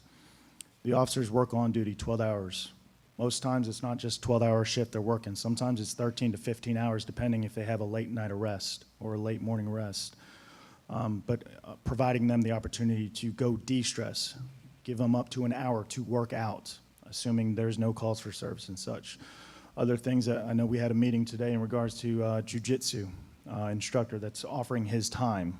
Again, when you're looking at jiu-jitsu, you're not necessarily looking at, chokeholds and stuff like that. That is not within our policy. But you're looking at how to control an individual that is passive-aggressive or trying a combative subject. If you look at the new generation nowadays, the Gen Z population, which is what we're looking at hiring, many of the new officers, they're 21, 22, 23 years old. The biggest thing, aside from pay, which we have now hit on this budget year, is going to be the Gen Z likes to see, does the employer care about me? That's one of the 3 areas we're looking at is wellness. We're going to show you that you guys matter to us. You are a vital asset to this department. Physical is going to be like our jiu-jitsu training, showing you hands-on, because a lot of Gen Z, video games, they've never gone hands-on. They were never bullied or got into a fight at school. It's been video games. So we want to give them some jiu-jitsu training, the gym membership, get fit, cardio. When we look at the mental and emotional side of things, we've looked at a wellness application. Avondale Estates was recently on WSB TV. They had a thing about the Cortico Wellness application, which is essentially for the officer and for family members. Because again, family members are also affected by the things that officers go through on a daily basis. So these family members need those resources, what to look out for as far as depression, suicide, alcoholism, other emotional and mental things that we're looking at is also a peer support group. The city has an EAP, Employee Assistance Program. Some officers have utilized it. Some have said that it just wasn't fitting. Again, that goes back to the police officer mindset. A lot of police officers are typically your alpha males or females, depending. They're very, the macho type thing. They don't like to go to a non-law enforcement entity. But by having a peer support program, and a lot of the peer support people that came on the day of Ashtree's passing were all law enforcement from around the state of Georgia. That's what we're also wanting to implement internally, getting 2 or 3 individuals on a peer support program, get them certified through the Department of Public Safety support, because they have a 40-hour certification course for that, get them internally to become a peer support within our own agency. Other areas of financial, I know one of the council members were talking about financial, and we do have like our POAB. It's city paid, essentially in a secondary pension. Aside from the GMA, we have the POAB. And you'd be surprised, out of the 41 officers we only have 27 that are signed up for it. It's a free pension, and yet I still have 14 people that are not signed up. And it goes back to the young officers not understanding, like, if you plan on making a career out of this, you need to think, okay, you're not in this career for the pay, obviously. You're here to serve. But when you retire, you want to have more than just the GMA pension. You need to look at different areas. Do you have a 457? Do you have the POAB? Do you have the GMA? Do you have stocks? Do you have a Roth IRA? You have to have different things to plan, because I'll be honest, I don't want to be working when I'm 55. I want to retire.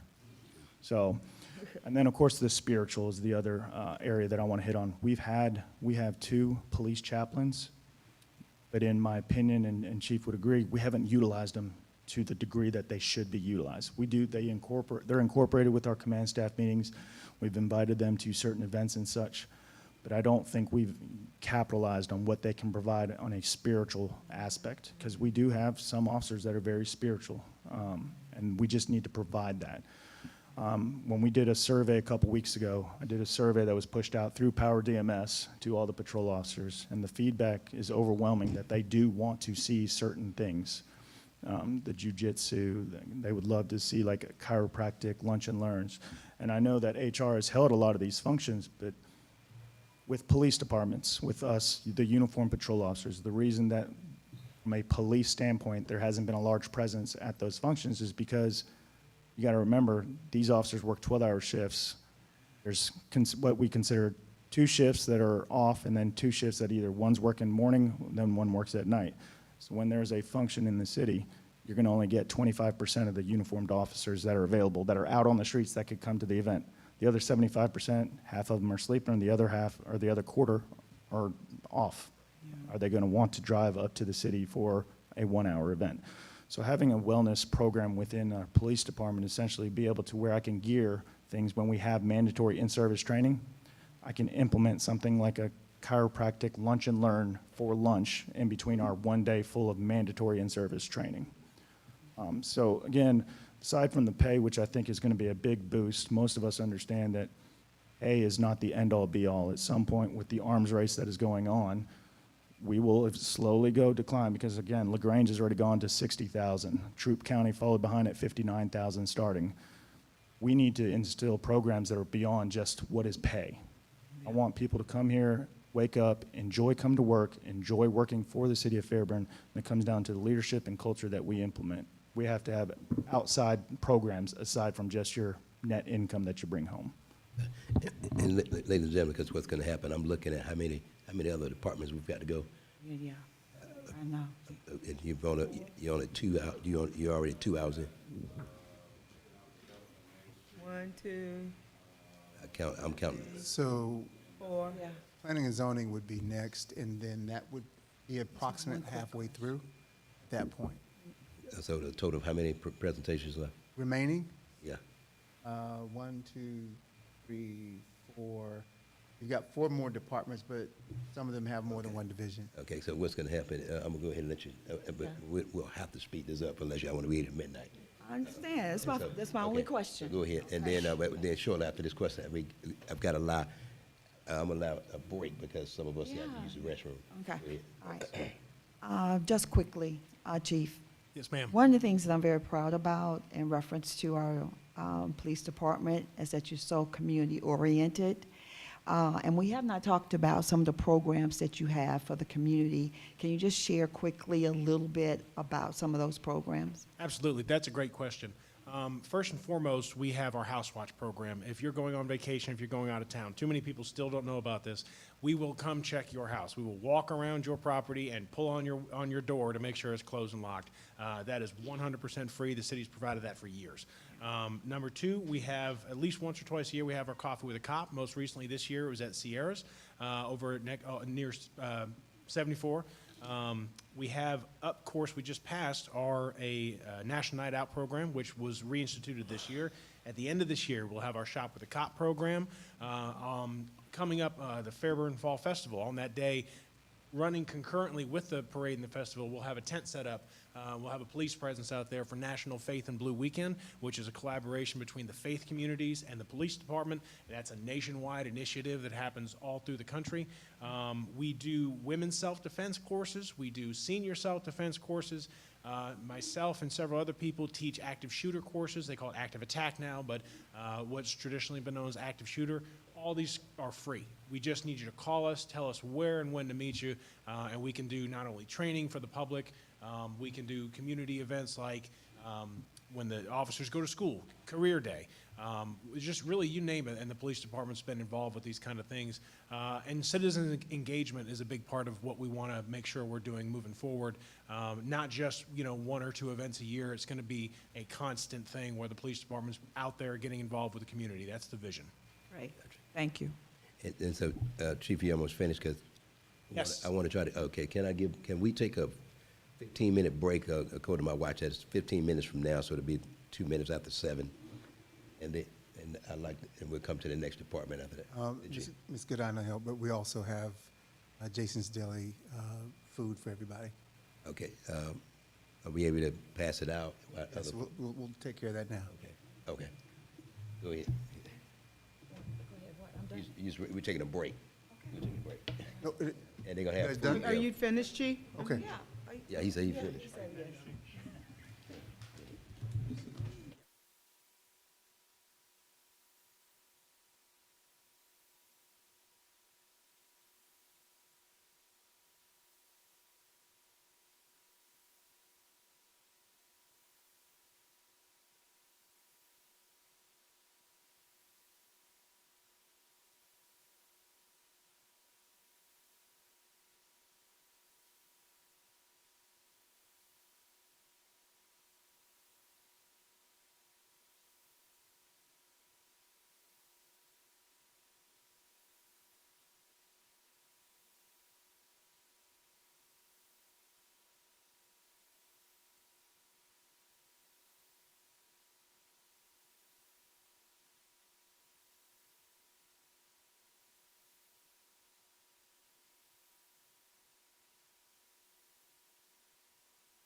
Bring our meeting back to order. And Ms. Brookins, the floor is yours. Thank you very much. Good afternoon. Speak. Can't hear you. Can you hear me now? Yes. Okay, I feel like that commercial. Okay, so I will start with our goals. Since we have started, we have recruited a new planner. He is in the back. I just want to give this opportunity to introduce our city planner, Chancellor Felton. He's done a fantastic job of really hitting the ground running. He joined us with a lot of experience, a lot of enthusiasm, and a lot of great ideas. He was very integral in helping with the Flags Over Fairburn project. We have successfully integrated the iWork software system, which means we're going to a paperless intake process for both planning and zoning and our building division. We completed the zoning procedure ordinance updates. In terms of going into the future, our focus is really on neighborhood planning, smart growth, placemaking, and efficiencies, which means we are trying to make sure that, as you know, it's been a while since we had our zoning rewrite. 2012 was quite a long time ago. And as a part of that, we are also looking at a housing study, but I'll get more into that as we look at the budget.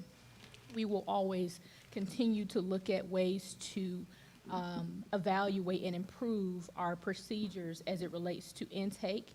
We're working very closely with the Public Works Department and Community Development to bring some of their reviews into our paperless review process as well.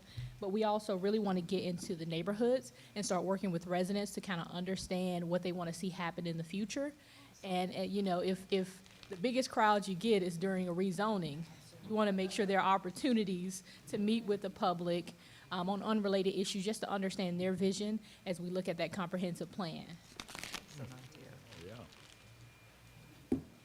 Okay, we have 2 staff members in the Planning and Zoning Division. That's our planner and permitting coordinator. We are not requesting any additional staff members.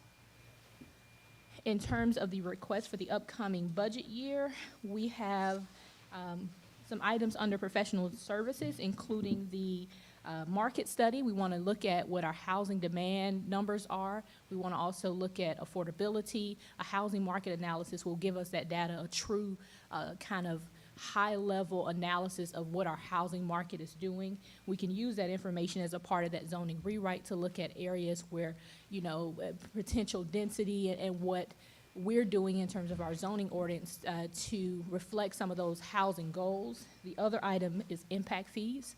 We have some funding requests for that. This is something that a lot of other cities and counties are doing. It is a one-time fee for developers as they come into the city, and that fee will be used, if approved, specifically to account for the growth. So it is designed to make sure that there is a revenue source.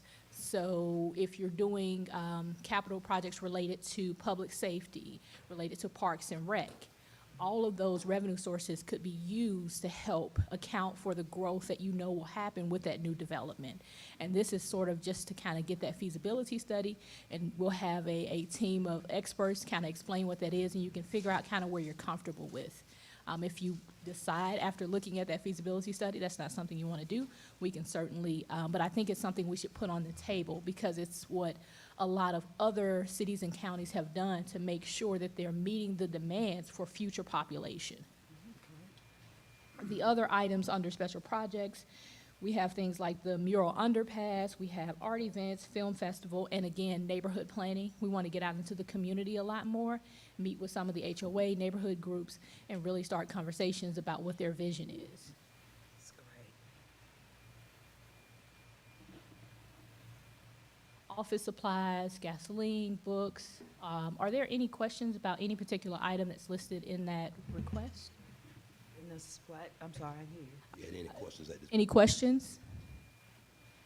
I just wanted to commend you on the community portion of that special. I think that's an excellent idea. You to get out and speak with the residents and letting us know, and you all connecting as to what they want to see, and taking that comprehensive plan and talking about that with our residents, because they may not know that. You know what I'm saying? That we are restricted in some areas. So there'll be, so I think that's an excellent idea. Okay. Okay. We will now begin with code enforcement. I believe the code enforcement manager just put down his iced tea. Sorry about that, Mr. Oh, boy.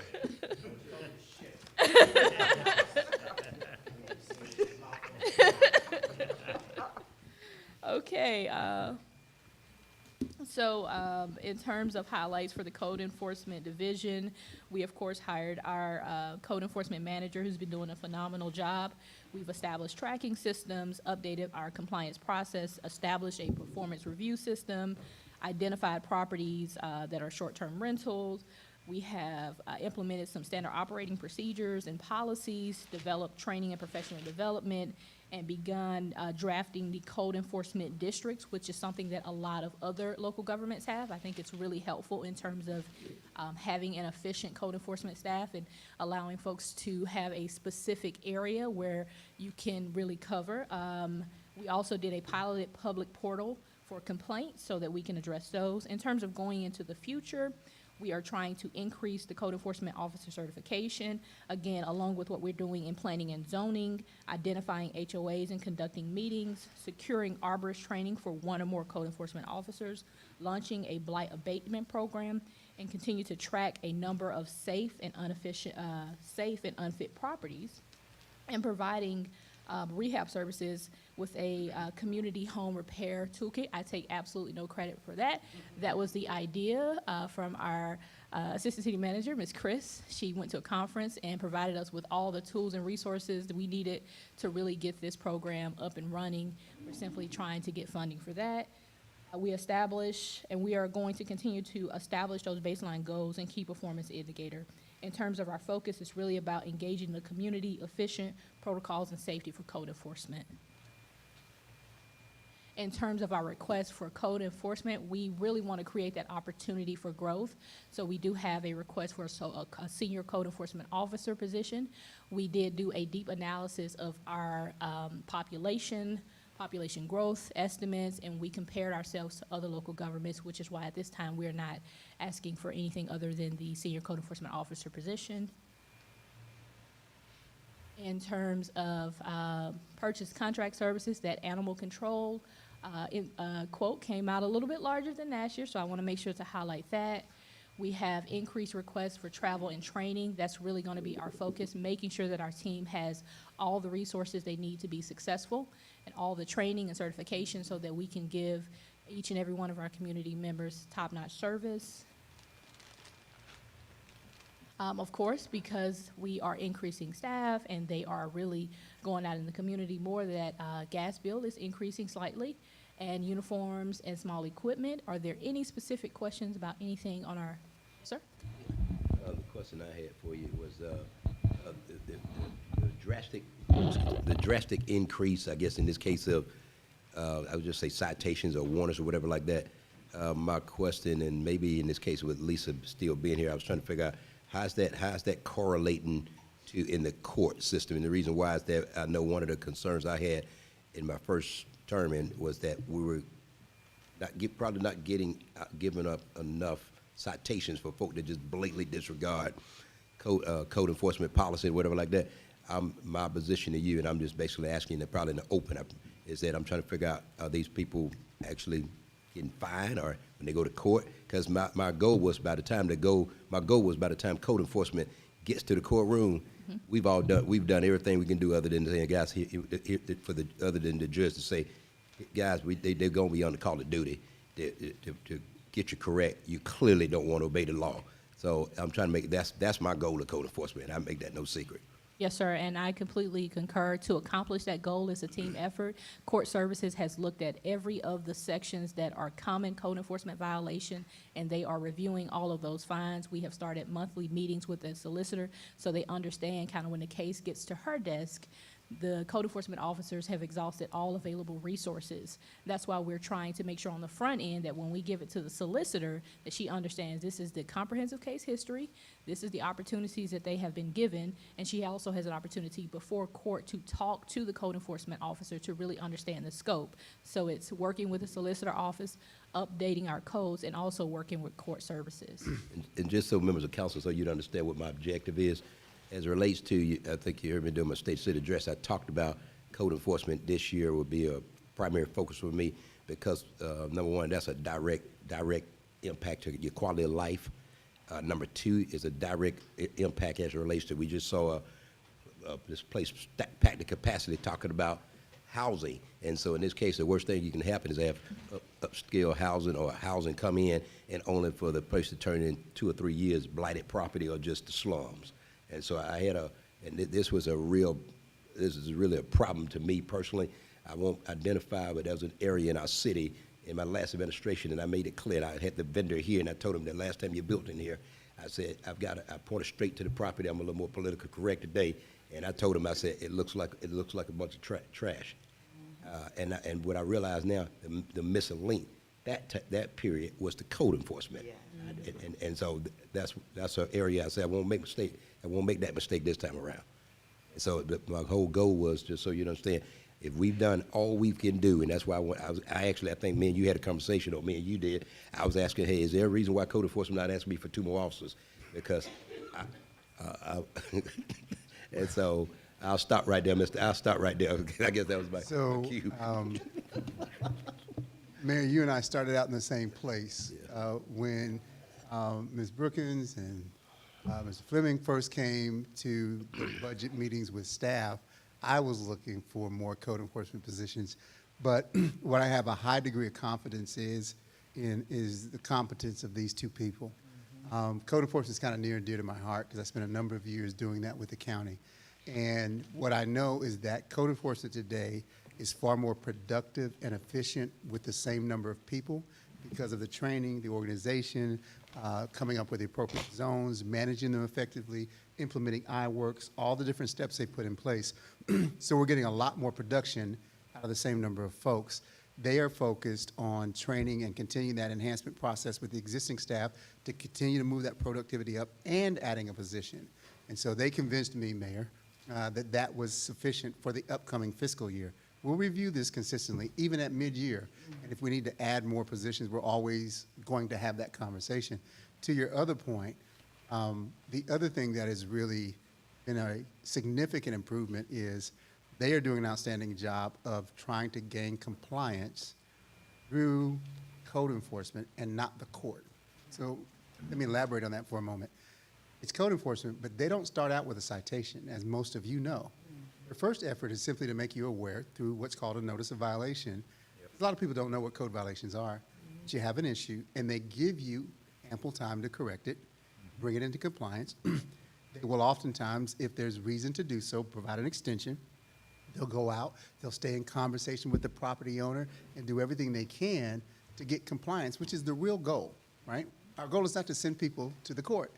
It's to get your property in compliance, and they do a great job of doing that. With all of that said, by the time they've issued notices and extensions and tried to work with the property owner and done all of these things, Mayor, your point is very valid. When it gets to court, that's kind of the arena of last resort. We've done everything we could. We've issued notices.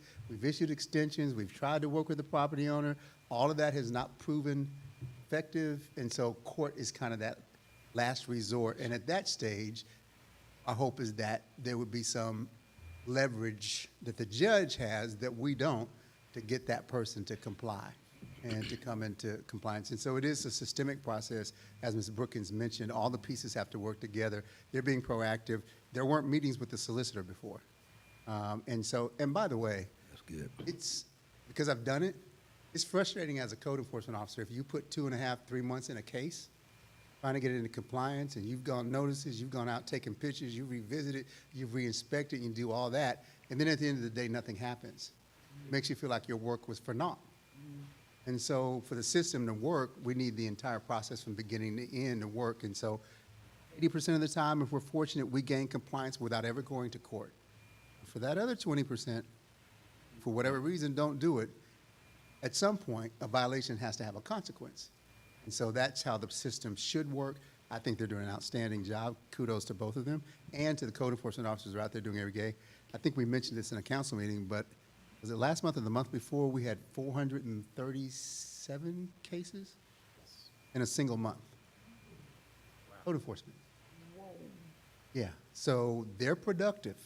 They're getting out there, and so the mayor has a good code enforcement eye, so frequently when he's driving around, he will call or text us pictures of stuff that he sees. And when we first started this a year and a half ago, he would text stuff, and we'd have to scramble to get on top of it. Now, a lot of times when he texts us those pictures, guess what? There's already a case. There's already a notice. Oh, they love that. They love texting me back going, we already got it. So it's working a lot more efficiently, and so we're excited about where code enforcement's headed. And I'll just close with this, and then I'll, in the member council. My position is just this simple, ladies and gentlemen. For those of you that look at some of the surrounding areas, whether if you ride through Tyrone, you ride through Peachtree City, and several cities in the north, my whole position is this simple. Guys, when it's all said and done, nobody buys a house for it to lose value because the neighborhood just goes to the slums. Right. Nobody. And if they can do it in Tyrone, they can do it in Peachtree City, we can do it in Fairburn. I can't do anything else going any other direction. And Mayor, all I would add to that is areas don't become blighted by leaps and bounds. It's the small things. Yes. It's not cutting the grass. It's having, a gutter hanging off the house. It's parking on the grass. It's things that standing alone by itself may not seem like a big deal to an individual property owner. But if you let it go, you don't address it, one leads to another and another, and then 10 years down the road, you have an area that it didn't start out looking like that. So there's a standard that we have to maintain to have the quality of life we want, and that's what code enforcement does. And so people think it's my property. What's the big deal if I want to park on the grass? No, ma'am, no, sir, you can't do that. Or if I decide not to cut my grass, whose business is it? Well, it's all of our business because that's going to lead to issues for your neighbors. And so the quality of life piece, I think, gets missed a lot in the work that they do. But the reason the community looks nice is because there's a standard. And Ms. Brookers, I did have one question and I just want to make sure, is it, and I'm just going to ask the question, you can tell me. I'm almost sure I'm correct about this. When a person brings us a petition, going back to your department now, when a person comes back with a petition, whether it's a housing, apartments, my question is, despite the mere fact that the conditions that you may ultimately put on them for them to build it or whatever, am I right legally that person has the right to you have to bring it to the council? Yes. I need to make that clear, because I heard a comment the other day where they said, why is Fairburn letting these people come and bring stuff to our city? And what happens, the city council is not allowing people to come in here and trash builders, which is what we dealt with my whole first year, builders building in this city. But what happens, they have their right to have their petition brought. What we put in place through the planning and zoning director, which in this case, that helps the city council members decide, here are options, here's a petition A, but these are conditions that 1 through whatever that we're asking them to put in, to actually apply with, so that way, beyond a shadow of a doubt, and that doesn't mean it's gonna pass, but it is at least means that it's at least a reasonable accommodation that the city council will consider. I need to make that real clear again.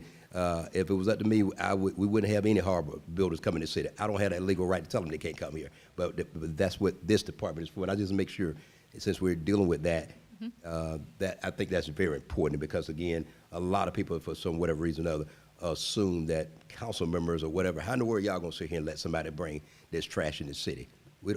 And again, that's another area you may have seen all the tax amendments that's been brought in thus far and still ongoing in our efforts to strengthen the blockage of substandard developers. I just thought that needs to be said, since we're talking about planning and zoning. We don't control what builders propose. The city gets to control what gets approved. Yeah. So ladies and gentlemen, we can't control what somebody wants to do, but this council has the final say-so in what gets approved. So people can rest assured, you can bring whatever you want to bring. The final approval, the final say is going to rest with your elected officials. And so that's a very good point, Mayor. I also wanted, if you guys could you give an update on the golf course in Durham Lakes? Sure. So the golf course in Durham Lakes basically is an ongoing project. For the most part, they have put forth a sincere effort to actually come into compliance, but they also have shared with us the actual task it takes to not just to bring it in compliance, but to maintain it the way it needs to be maintained. With that being said, what we decided to do was pretty much give them a plan to come into compliance, but yet at the same time, make sure that we are doing our job by issuing citations because they have been out of compliance for a long time. Our actual court was today for the owner of the golf course. We're going to have to, just to bring it to speed, reschedule that actual court date because he was a no-show. But the actual, working with the court services, we have the means to schedule another court date in order for him to attempt to show up again. Yeah, so to add to that, because he is out of state and we thought that he, for one reason or another, decided not to show, we issued an additional 5 citations, which is a total of 11 citations now for the golf course being, I guess, half complete, right? Now, what we're hoping is that with 11 citations on the books and what additional court cases coming up, that would be enough incentive to go ahead and to complete the golf course as well as to maintain it at a sufficient level. And unfortunately, if that does not happen, when the actual plan in place is no longer effective, we'll write citations again. Any member of the council got a question? Got it. Go ahead. Yes.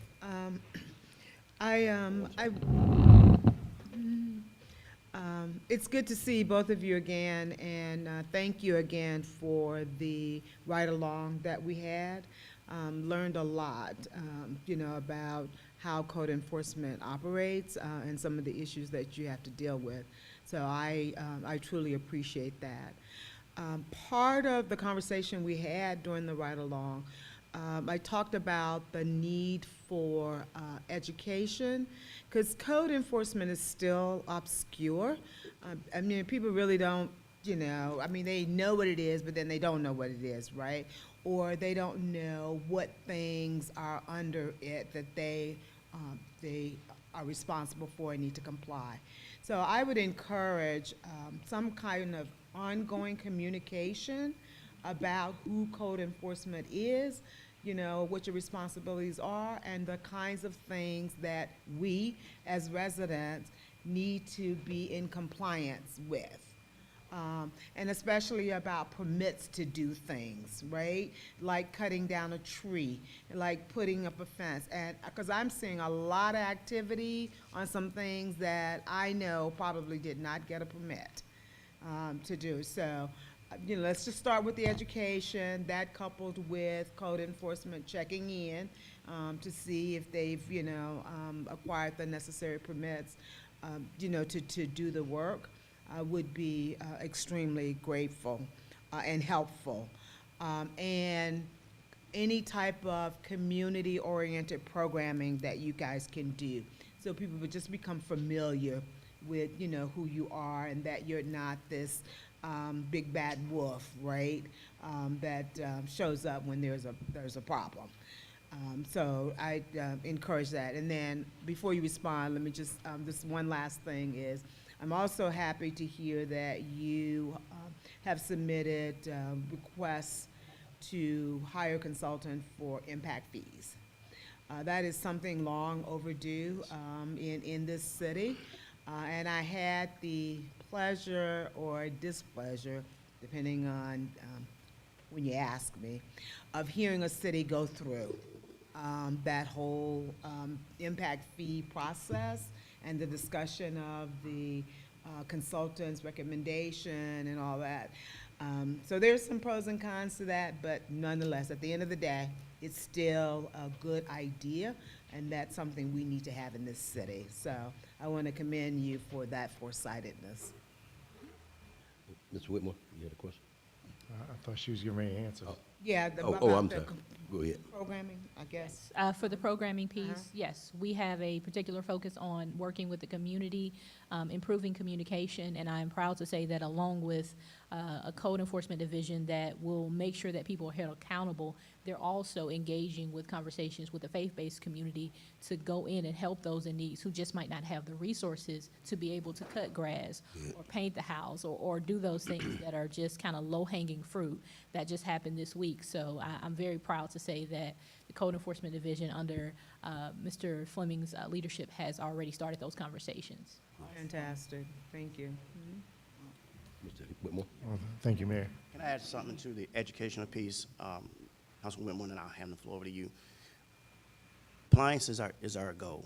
So one of the things we have done additional to the door hanger, the notice of violation, and the citations, that we have created flyers.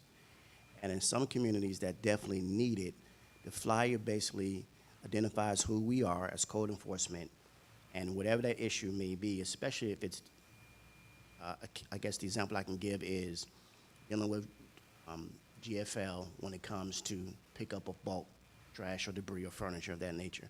In some communities, they really need the education. So we created a flyer, and we went door to door, and we hung the flyer on the door identifying the actual days to call, the days of pickup for GFL and for any other services that they may have. So in terms of education, we have taken extra steps, I should say, with a flyer, so folks can sort of digest some of the actual, not just the ordinance itself, but what they need to do to come into compliance. And then if they had any additional questions, they can give us a call first. So if the flyer does not work, then yes, we do go about with the normal chains of compliance, the door knocker and NOV, things of that nature, but we have to take additional steps where needed for some cases. Was that for someone who was out of compliance, or you just went to a particular neighborhood and distributed those flyers in the neighborhood? Well, we realized that the entire neighborhood actually needed that, to be so we actually went door to door, and we put up a couple hundred flyers, gave it about a week or so, introducing the phone calls that would come in, and at that point, we would move to the actual typical path, which would be a door knocker, NOV, and so forth. Well, I'm sorry. Actually, Mr. Whitmore was actually next. Well, no, he was still answering my question. I'm not done. Oh, okay, go ahead. I still have the floor. Okay, go ahead. Thank you. I appreciate that you did that for a neighborhood who was being challenged in that particular area. But I'm saying the entire city needs it, right? Because even I don't know all those details, and I had a neighbor who there were some issues, regarding some bulk pickup as well as limbs, excessive limbs that they had in the yard that was there for quite some time. But just the ongoing education, so figuring out some program to do that for the entire city would be great.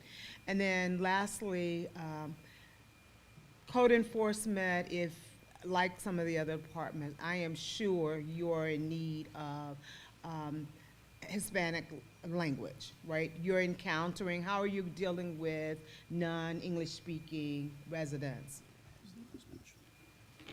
We do have our door hangers and NOVs with both English and also in Spanish, so we make sure to give those out. And we also, if ever there's a need, we use we use our staff members who can speak Spanish. We'll call them and say, can you please translate, so we can make sure that they understand kind of the procedures. But we've been able to kind of work toward that. But in the future, along with other departments, as we look to grow, we will always look for someone who has that added asset of being able to speak to a large demographic in the community. Yeah. All right, well, thank you for that. And that speaks to Mr. Phillips and Ms. Chris, that we now need to be intentional about that, whatever that looks like in terms of, being able to communicate. We'll look to enhance it, but as we referenced earlier, we do incent that now. Thank you. Mr. Whitmore? Thank you, Mayor. I only have 2 items. Number one, first of all, thank you for the ride-along. It was very enlightening, and actually was able to see some things that you identified that I had not seen. So it has heightened my awareness, if you will. Now, one thing that we did see during the ride-along is the CSX right-of-way with the pebbles, rocks, or whatever they use on the railroad tracks that is on this side of the railroad tracks. So staff was out there cutting either today or yesterday. Of course, they have to cut around that. I believe we started some dialogue with CSX. We have a point of contact. My question is, have we reached out to them about that? That is an eyesore coming through our city, and it's been sitting there for some time now. So I know it's not something that they're using right away, but has there been any communication, or is there any plans for communication to see if we can have that rectified? We have not had a specific conversation with them. We have a number of pending issues with CSX. We will add that to our dialogue and report back. Okay. Liaison, okay. The other would be the Durham Lakes Golf Course. I'm glad to hear some updates on that. I have received a couple of calls even recently in reference to it, and I had nothing to share. I really rely upon the president of the community to put that information out to those residents. But it's nice to know that we're doing something from the city side of you, and hopefully they will respond accordingly and do some of the things that you're asking them to do. So I applaud you for reaching out and doing what you're doing. I know it's difficult because they are many, many states away from us, but again, they still have to comply just like our citizens comply. So by staying on top of them, I applaud you for that as well. Thank you. And just one additional caveat as it relates to the golf course, because Mr. Fleming didn't give him and his team enough credit. They've done all that they told you about citations, but the golf course is getting cut.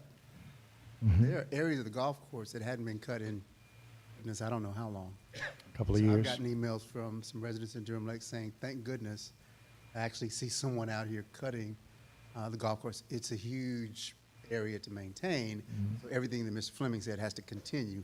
Right. But for the first time, what I understand is a really long time, there are actually lawnmowers out there cutting areas of the golf course and getting them into compliance, and they'll continue the process he just described until they either comply or we use our tools to make them do it. So they may be out of state, but they found a landscape company here in Fairburn. Well, I'm just saying thank you. Thank you. Any other member of council got a question? Seeing none, thank you so much.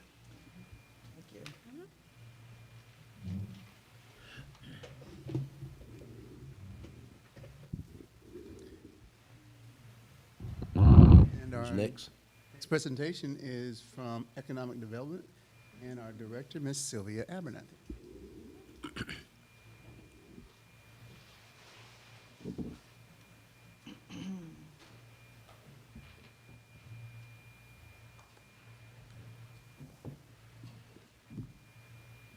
Good evening, Mayor and Council. Yes, ma'am. Good evening.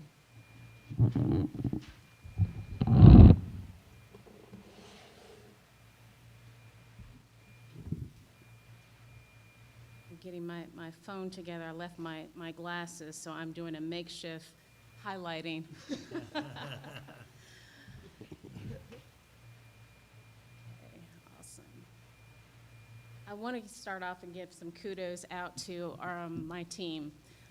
We are preparing for tomorrow, a great event, and they have been working all day, so I'll have our new Main Street coordinator come up again when we talk about Main Street, but I definitely want to give them a shout out for all of their efforts. So just to highlight, one of the things that it is an honor to work with mayor and council and administration to help promote the local economy by establishing a blueprint for improving the city's Fairburn's well-being through initiatives that support business recruitment, retention, creating new jobs, opportunities for residents, marketing the city's assets, and promoting sustainable growth. And with that, I'd like to highlight some of our accomplishments for, let's see, make sure this works. Doing this wrong. Okay, here we go. So one of the things that collaboration has been very helpful for us in economic development, working with our regional partners, Department of Community Affairs, just a litany of folks that have helped in the process. ARC we were able to promote our catalytic sites development and obtain a $250,000 LCI education campus and gateway connectivity study grant. Building that grant will build upon our existing downtown master plan. And more importantly, this site will help to expand our downtown area, which is one of the goals that as the mayor and city council has set for us, to expand our downtown. Another great outcome of this study is looking at accessibility and mobility. One of the challenges that we are seeing is that people go to various nodes within our corridor, but they're not connected. The connectivity study will connect pedestrians, make it more pedestrian friendly so that they can go throughout, so our residents, visitors can go throughout the corridor and enjoy the downtown experience. Another highlight of this year is that we've launched the Economic Development Strategic Plan update. The Economic Strategic Plan is about 6 years old, and it has provided guidance up until this point into key areas for goals and objectives that we should be looking at from an economic development perspective.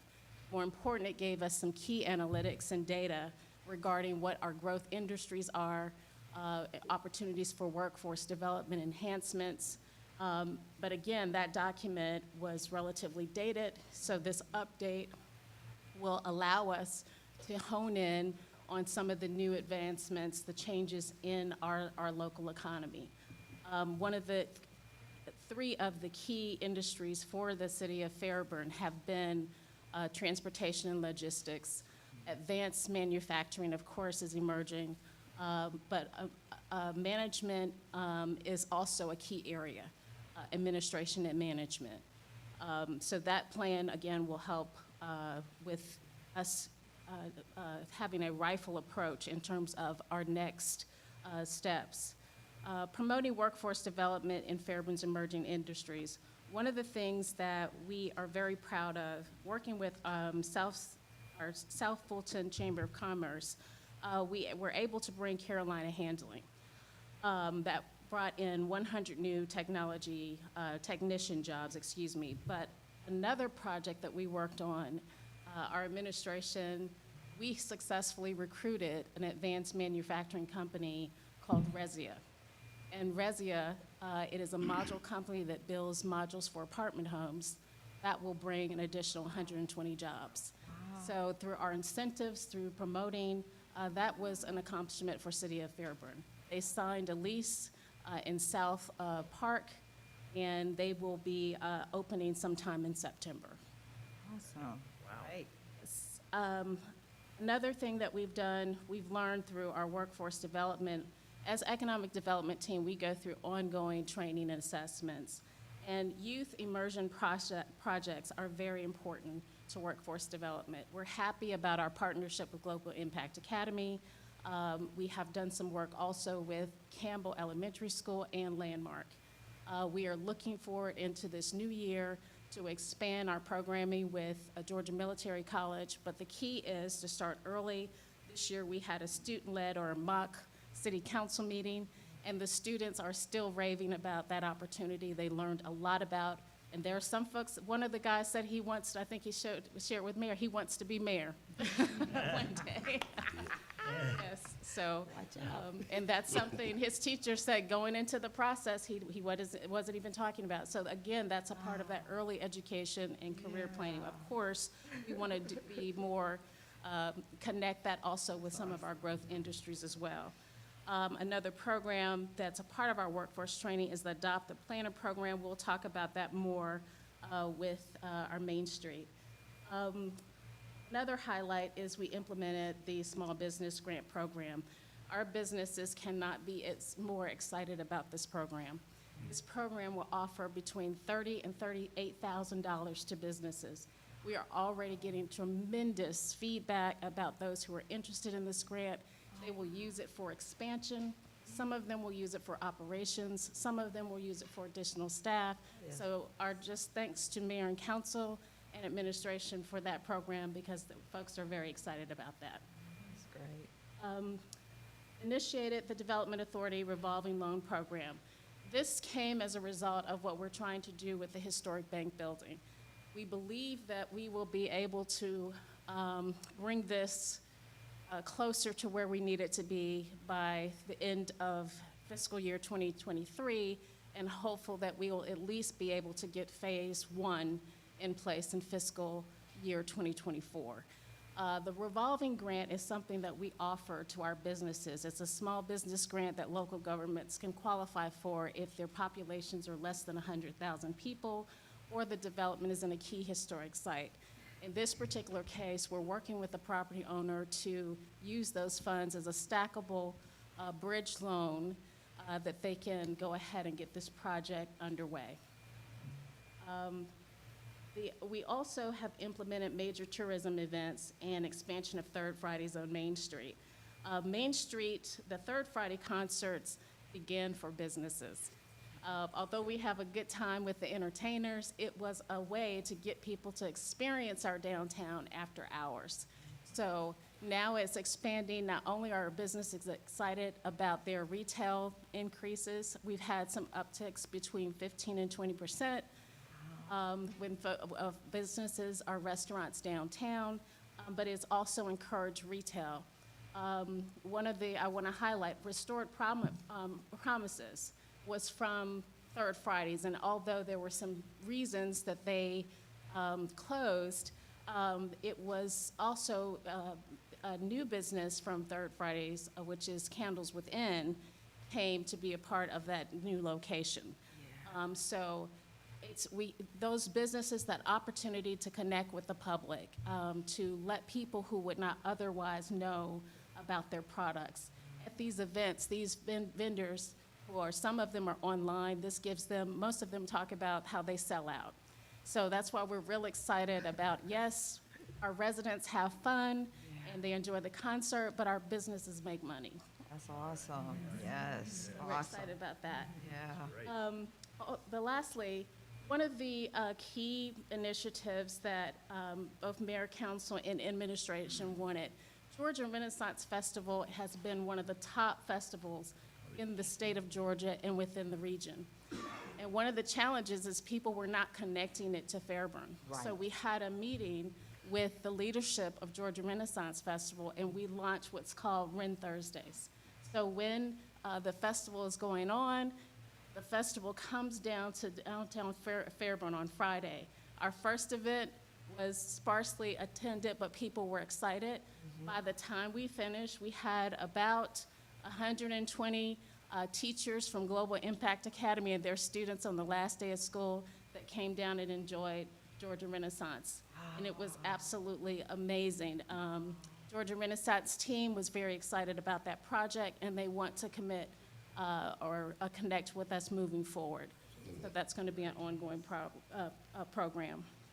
So going to some of the goals and objectives, building upon what the leadership conferences that we've had and the existing Refresh, Rebrand, Renew, we're looking at a comprehensive marketing plan to really promote the city's opportunities and announce small businesses. We want to increase our competitiveness, and we believe that by doing so, by promoting economic development incentives, we can do that. We also want to launch a housing equity program. One of the things that we identified is that in Fairburn, we have a lot of growth that is taking place, but we also saw that we have about 51% of people who are renting. So we want to increase home ownership within the city of Fairburn. We are in communication with local banks that can provide assistance, and also real estate agents that can also help with those programs. So that is one of our goals for fiscal year 2024, a housing equity program that can increase home ownership. Enhance city's hotel motel tax revenue. I know that's a popular one. We're looking at moving from 3% to 8%. And that would increase revenues. Between our consultant and I are working on that project, and we should have something before you soon. Launch our business incubator program. A part of the catalytic site development at the education campus is to use part of that space for a business incubator. So out of that study, we will have that program. And also to enhance downtown connectivity with affordable housing and workspaces. We are very excited about the opportunity of what we can do at the education campus. To expand it, to put residential housing. We are targeting 25,000 to 30,000 square feet for commercial retail space. So that's a part of our goal. And then lastly, to promote enhanced public art installation and beautification citywide. One of the projects that we will continue to build, vacant spaces, was something that, again, our assistant city administrator brought back from a conference. But our city administrator, he basically put the support behind it. So we appreciate that, and that's going to be illuminated spaces. Illuminated spaces, our first project was at the, is a partnership with the Berry family and at the Antique Mall, and we have gotten some good feedback from that. Moving on to our purchase contracted services. So just to look at the budget that is proposed for fiscal year 2024. Under professional services, the $38,000 that we are dedicating is a part of the programming for our marketing consultant, as well as to install a public art project in our underpass. We received a grant from Fulton County Arts Council. We applied for and successfully received roughly $13,940 to insert public art, murals, and some seating. So that's what that project will be. Special events and projects is roughly $4,792. In partnership with some of our local community partners, we are looking at IRS. We're working with IRS to provide free tax services in the months of January, and we thank that community partner who has stepped up and will be working with us on that program. And we are also looking at quarterly business programs or meet and greets for our businesses. Advertising for economic development, we have an ongoing advertising budget that we work with organization or magazines like Georgia Trend to promote at least once a year to promote what we're doing in the city.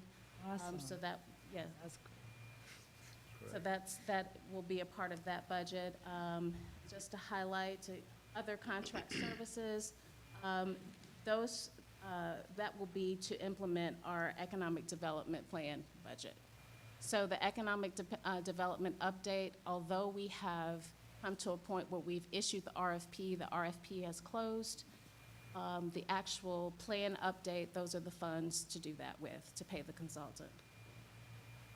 Office supplies are pretty much general and miscellaneous supplies. If there are any questions about those, just let me know. So that's pretty much the economic development budget for this year. Any questions? Points of clarity? Congratulations on the accomplishments, and Fairburn has been getting a lot of visibility as a result of the activity that's going on. I wanted to ask about your support of the DA and DDA. How is that reflected in your budget? So the Development Authority has a standalone budget, and as in their bylaws, they actually are a standalone entity. How it's supported is that we facilitate in terms of the agendas and the operations of it, but in terms of funding, we have $20,000, which has been in their budget for the last 3 years. We haven't added to it, nor have we deducted. The revolving loan program that you spoke about, is that through your department or is that through DDA? DDA. Okay. To the DDA. Georgia Cities Foundation. And Georgia Cities Foundation. Georgia Cities, okay. And then what's your role in that? Facilitating, so the application, like for the historic bank building, project that we're doing, we're just facilitating the application. The property owner will have to sign and complete that, and we are working with Georgia cities just to make sure that from a city's perspective, any information they need from us, we provide so that they can make a decision about the loan. Okay. That facilitation is key because in that specific instance, neither the lender nor the property owner knew anything about the revolving loan fund until our economic development team got involved, made them aware of the opportunity, and based on the last few conversations we've had, it not only enhanced the interest of the lender significantly, it also provided an avenue for what we typically call gap funding. And it's going to allow that property owner to get to where he was trying to go much quicker and with a resource that without the economic development team, he simply wouldn't have known about. So that project is now far more viable because of that facilitation Ms. Sylvia was just telling you about. Yes. And And we appreciate also our economic development consultant because he was key in getting the folks from Georgia City on the phone. right, of course, of course. Then you also stated that DA and DDA have their own budget, separate budget? So they have the Development Authority and the DDA. They operate separately, separate bylaws and separate budgets. And one of the things that we have, when I say joint, from my understanding, and I can follow up with our legal department, because Ms. Nolan and I just had a conversation about this. It is not a joint authority in the sense that the two are together, but the same members, board members who exist on one authority can operate on the other. Yes, no, I'm familiar with that. I'm just trying to get a little clarity about operation, about the budgets, and, excuse me, your financial connection to those budgets because they are independent, Yes, ma'am. right? So do they, does the authority, as part of its budget, have a % of your salary or, and/or the consultants? No, ma'am. Okay. Are you able to tell me what that budget is? Yes, ma'am. If memory serves me correctly, and I can look into this, I believe it's $20,000, is that correct? Okay, and $14,000 was just added based upon an administrative fee from the previous bond issue with, I believe, was that the education campus or Landmark? Sure, we can, Landmark. Yeah, so it was Landmark. So the $14,000 was an administrative fee. Once those funds are deposited into a separate account, in fact, the new chair, Mr. Rufus Wells, he's the signatory, as well as the Development Authority Secretary, Ms. Patricia Chambers, are that sign off on that account and manage that account. All right, and I don't know if you are able to tell me, but at some point, I think it would be great if this body could be provided some information about that structure. What's our obligation as a city to those entities, and what are our financial connectivities? How are we funding them? Do they pay us back for anything? So that we are understanding what this Fairburn Development and Downtown Development Authority, what it is, very similar to the whole, the Water Authority, right? That's a separate entity, but we have a relationship with it, and understanding what those relationships are and what our responsibilities are relative to those. That is an excellent point, and I think it lends itself to a work session so that that detail can be explored more in depth.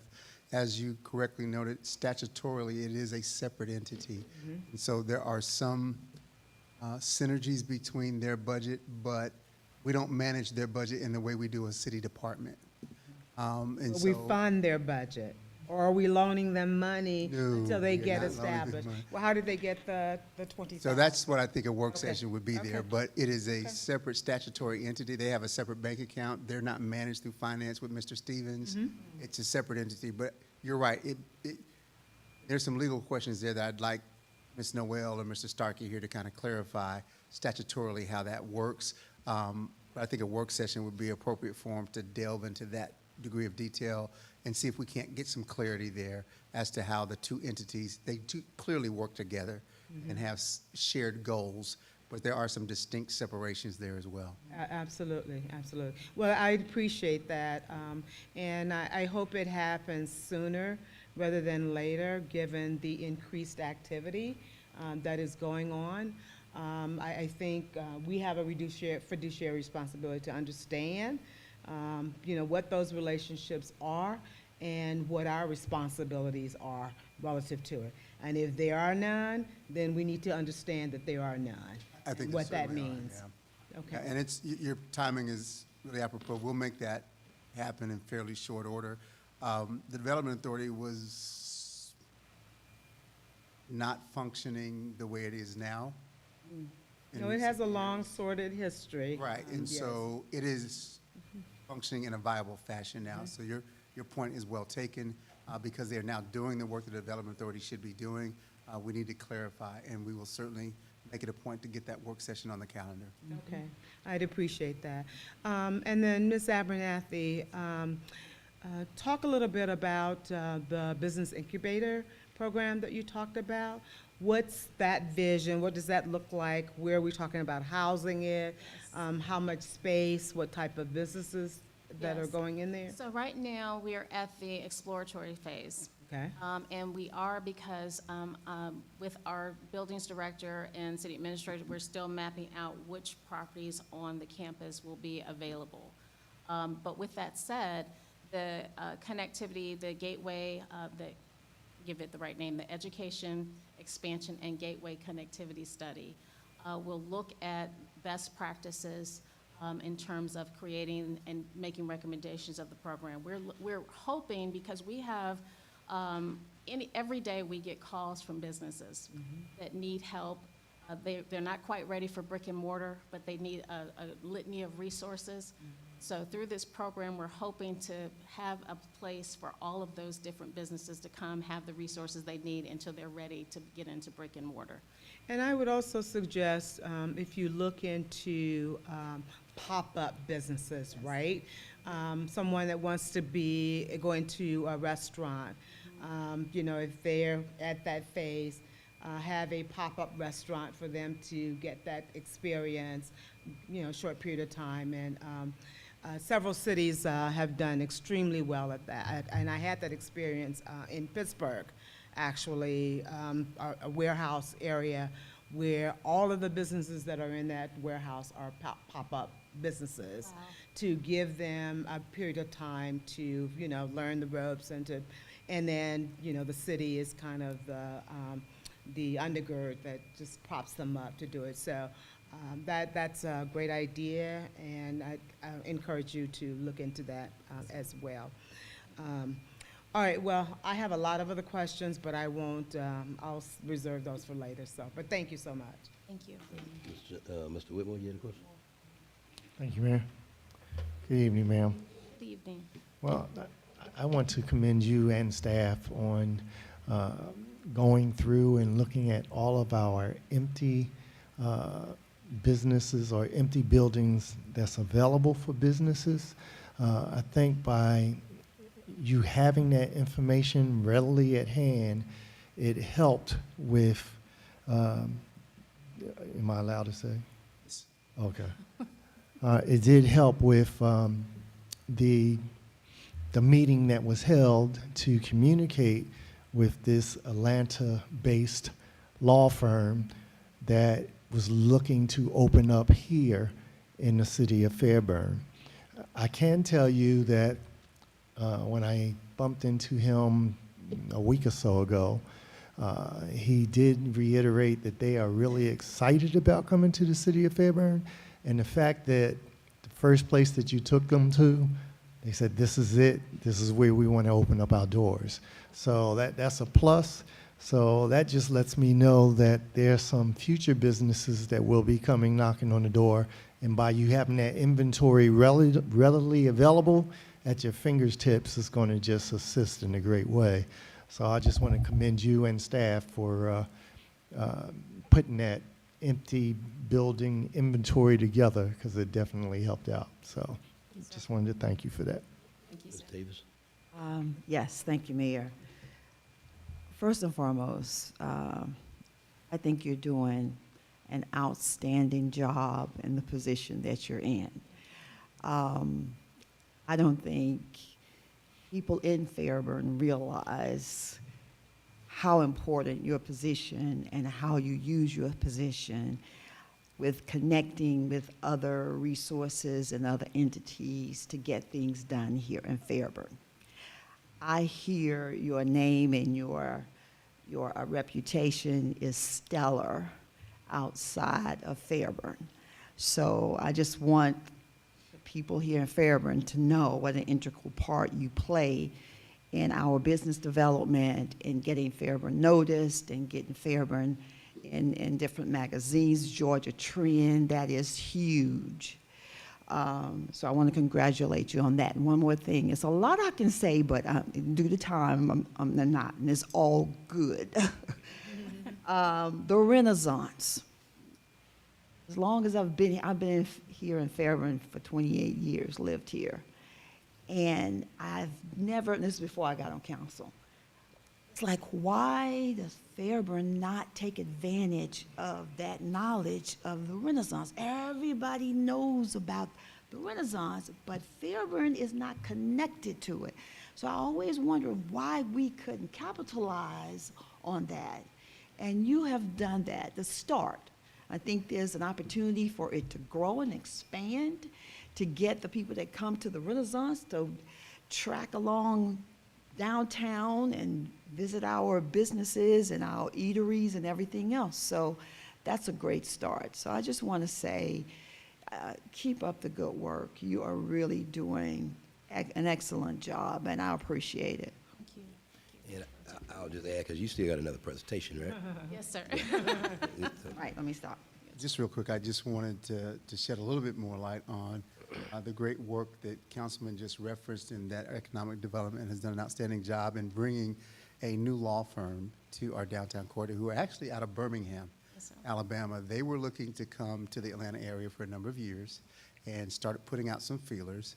And when they connected through Councilman Whitmore, when he passed us the lead, we met with him several months ago, put our team together. Sylvia did an excellent job. We met with them here at City Hall, extolled all the virtues of being in Fairburn, why this is a great place to do business. It's a safe community. We toured them around at that time and let them see the city. They went back and kind of powwowed with the other attorneys. They came back about a month ago. By that time, we had identified the space that is next to the Antique Mall on the corner. And the property owner, Mr. Chris Wiley, met them there. We toured, and the senior attorney came this time. Came in town, yes. And he toured. He came over to City Hall after. We had an event that day. I can't We recall. had the Purple Heart ceremony. He was here when we had the Purple Heart ceremony. And when we first met with him and sat down, he said, well, you know, it looks good. We got to figure something out.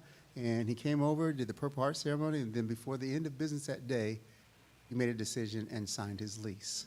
And so they are locating, they've been in business, I think, 20, 25 years. 5 years, wonderful. In Birmingham, and this is their first out-of-state location, and they're coming to Fairburn. So it's a tremendous gift for us. It'll be a great presence right there on that corner in that primary spot in our downtown. So instead of having a vacant space there, we'll now have a prominent law firm there, and we're looking forward to that. So it's another tremendous step forward for economic development and for the city of Fairburn. Can you say the name, or you cannot right now? And their specialty?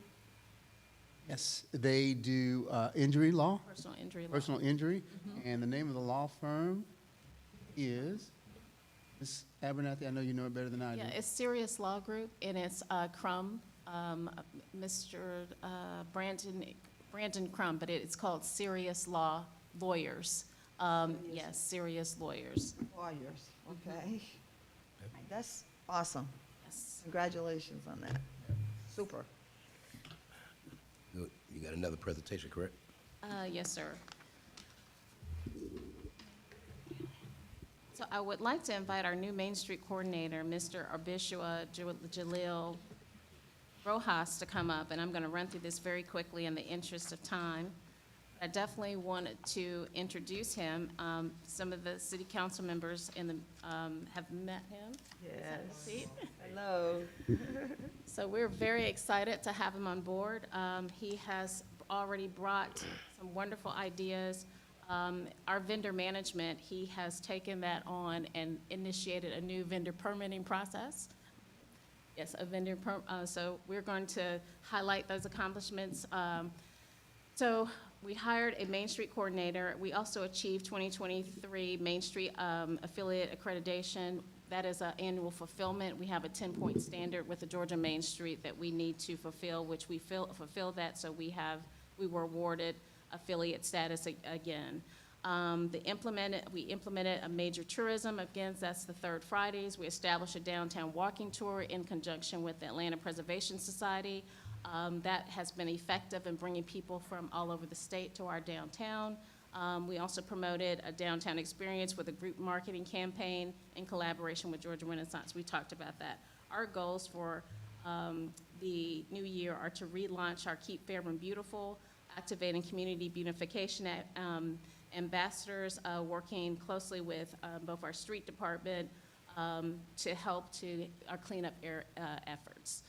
We're going to also be working with our businesses to help that process and schools. We're looking at promoting monthly events for Main Street Board, getting them more active, incorporating pedestrian-friendly activities that promote short walks to local amenities and enjoyable downtown experience. We're looking at a new coupon program with our businesses and also hosting a citywide health fair in conjunction with the city's ongoing health and wellness. Fresh markets, Jalil will be working with our Parks and Recreation Director and helping to enhance the farmers market and tapping into that younger audience. Enhanced citywide Shop Local campaign for Fairburn small businesses. One of the things that our Main Street coordinator has been effective in doing is coming right in, doing videos of our businesses. Again, tapping into that younger audience. People aren't reading things anymore, so he's done videos with a lot of our companies, our small businesses, and that's gonna be huge. Yes. He is also a business owner himself, so he knows what connects with the audience, so we're real excited. I don't know, do you wanna say anything briefly about that? Real quick, because we're on time, sorry. Did you do the swing video? Did. I interviewed the owner of Swing, and we sat down. We did a 1-minute video, so I'm still editing that one, so that will be out shortly. And I also did the interview with Living Within Candles, the business that just opened up. And then I have a realty group that is recently opened up that I'll have to do an interview and make a video for that one as well. Awesome, awesome. And lastly, we're launching an interactive community calendar. Again, that is something that Jalil is going to be helping us to enhance. Real quickly, under professional services, the $5,000 is in partnership. Again, that's our connectivity with Georgia Renaissance to help enhance next year's programming. Highlighting our advertising, again, that amount takes care of our monthly events promotions, our public notices, also digital advertising that we will be working with. We work very closely with Ms. Ashley Mentor to do radio, billboard. She's been very helpful in helping us target the right kind of media. So that's what that budget will entail. And then let's go down quickly to other contract services. I want to make sure I'm not missing a number. Less special events and projects. That includes Adopt a Planner, Keep Fairburn Beautiful, the Christmas Downtown Beautification, and I think that is also the underpass. It includes a portion of the underpass project. Other contract services, one of the things that has happened with our Third Friday events, while we are allotting a certain amount for the performers, our sound engineering and stage production costs have gone through the roof. You have a very limited amount of people who can do what they do Yep. And so that's a part of the reason why that cost. Our sound engineering costs went from a couple of $1,000s to close to 5,000 event just for them to bring out all of that and do it in a professional way. The caveat to that is, as we have raised the level of the artists that we're bringing in, you have to have professional sound and light equipment, and so those costs are kind of correlated. And to Mr. Phillips' point, real quickly, a lot of those performers have writers to their contracts, so they won't perform unless you have a certain level of music. So that is everything for Main Street. I think there's one other thing on the next page, which is the miscellaneous supplies. Tent replacements, our signage and banners and those type of those events, you'd be surprised how those tents, no matter what we do, they break, there's storms and that sort of thing, so that encompasses that budget. The only question, any member of the council got a question? Okay. The only thing I was going to mention, and you actually brought her name up earlier, I was going to mention that, and, you know, as me and the city manager talk about the different things going on in each department, Ms. Mentor, and Mr. Christopher Pike are two major assets. You don't see them unless you come to the Development Authority meeting. You don't see him, but a lot of his professional training, and I want to just thank the members of council publicly for allowing that contract to be executed, because again, there's so many different people that are playing roles, Ms. Abernathy and all the other department heads out front, but they're actually working with some very aggressive and professional people. And again, I just want to make sure I know I did a magazine article, I believe, earlier this year. And so, long story short, Ms. Mentor was very instrumental in the preparation of that. Yeah. So, sir, also wanted to mention too, the videos that you're taking with the businesses, where can members of council see this at? Go ahead. No, please. So we look to host those videos in a number of spaces. You were just mentioning some of the other vendors and contractors that really help us to get our message out, both with economic development and with communications. And we have one with us tonight, which is Mike Smith sitting to my right. Yeah. There's a video on our Illuminated Spaces project at the Antique Mall with an interview with the artist who created that. It's really informative. It's on LinkedIn right now. It's on our social media platforms. It's on YouTube. He did a wonderful job with that. So another great example. So kudos to Mike for that. Did a great job.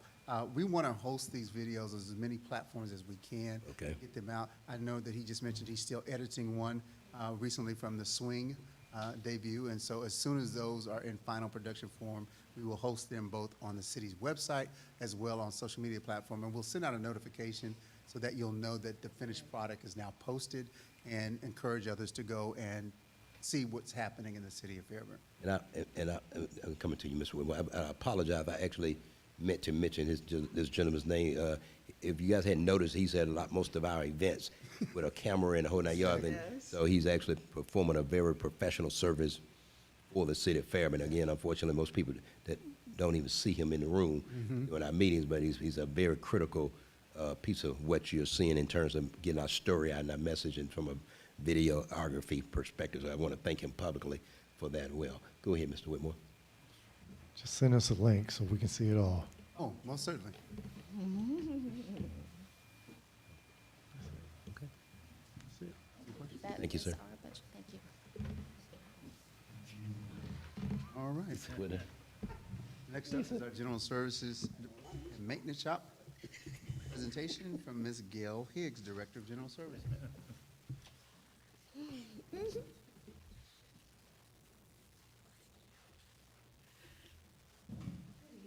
Yes, ma'am. How you doing?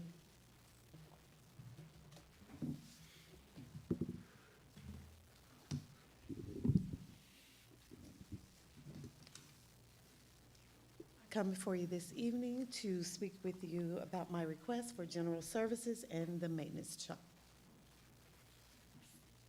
Firstly, we will discuss some of our highlights and our goals.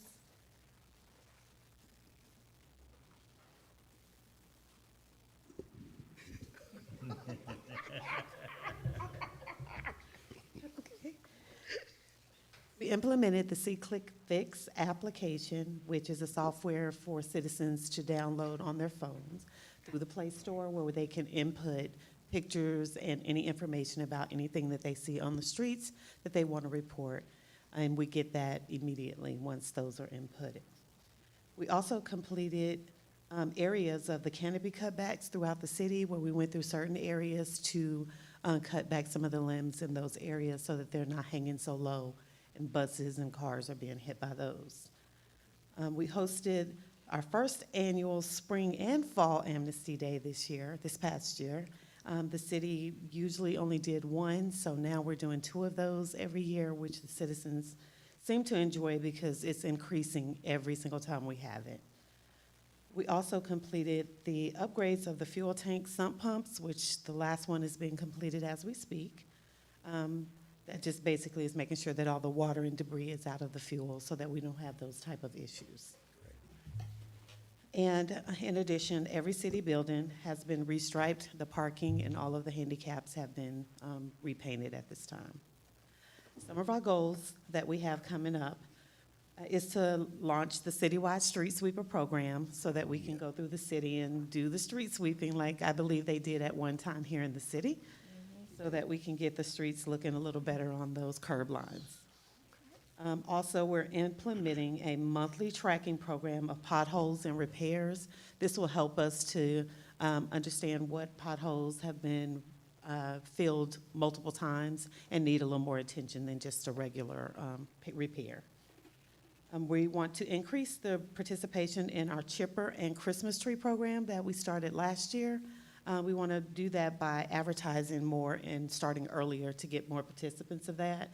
It also helped cut down on a lot of those Christmas trees being placed on the side of the road. We want to increase the training opportunities for each of the employees to give them opportunity to grow in some of their skills that they have. We have some that really want to increase their skills in some of the heavy equipment.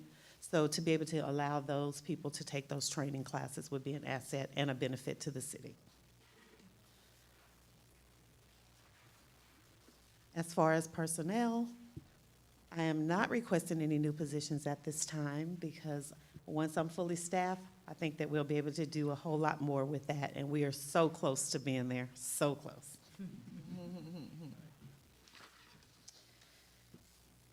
Okay, so the meat of the presentation is our contracted services. Our uniforms and things like that are just the same. We didn't go up on those this year just because we have not had a full staff, so I think we are good on that area.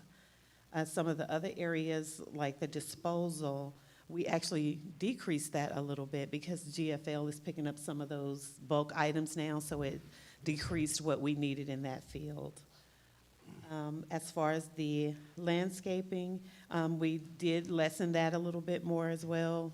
That cost of $95,000 is mainly because we're having to do a lot more tree removals than we've had to do in the past. I'm sure you all are aware of those issues that we're having with that.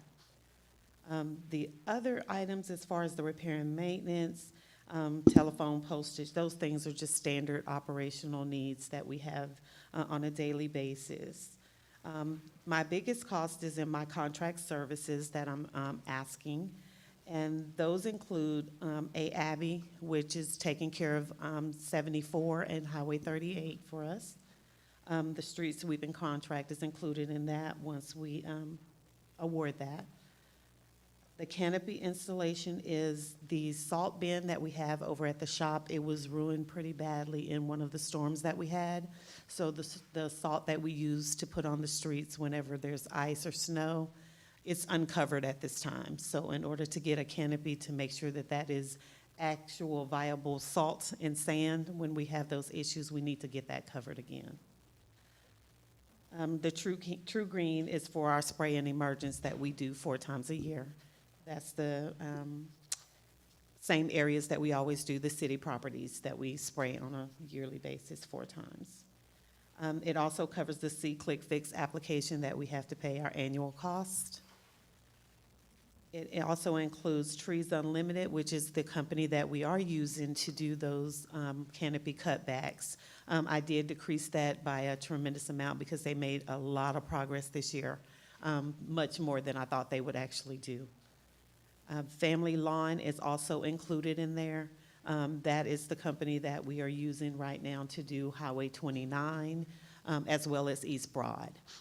Once we are fully staffed, those are some of the areas that I believe that we'll be able to take back. That ask is $472,600 for the contracted services.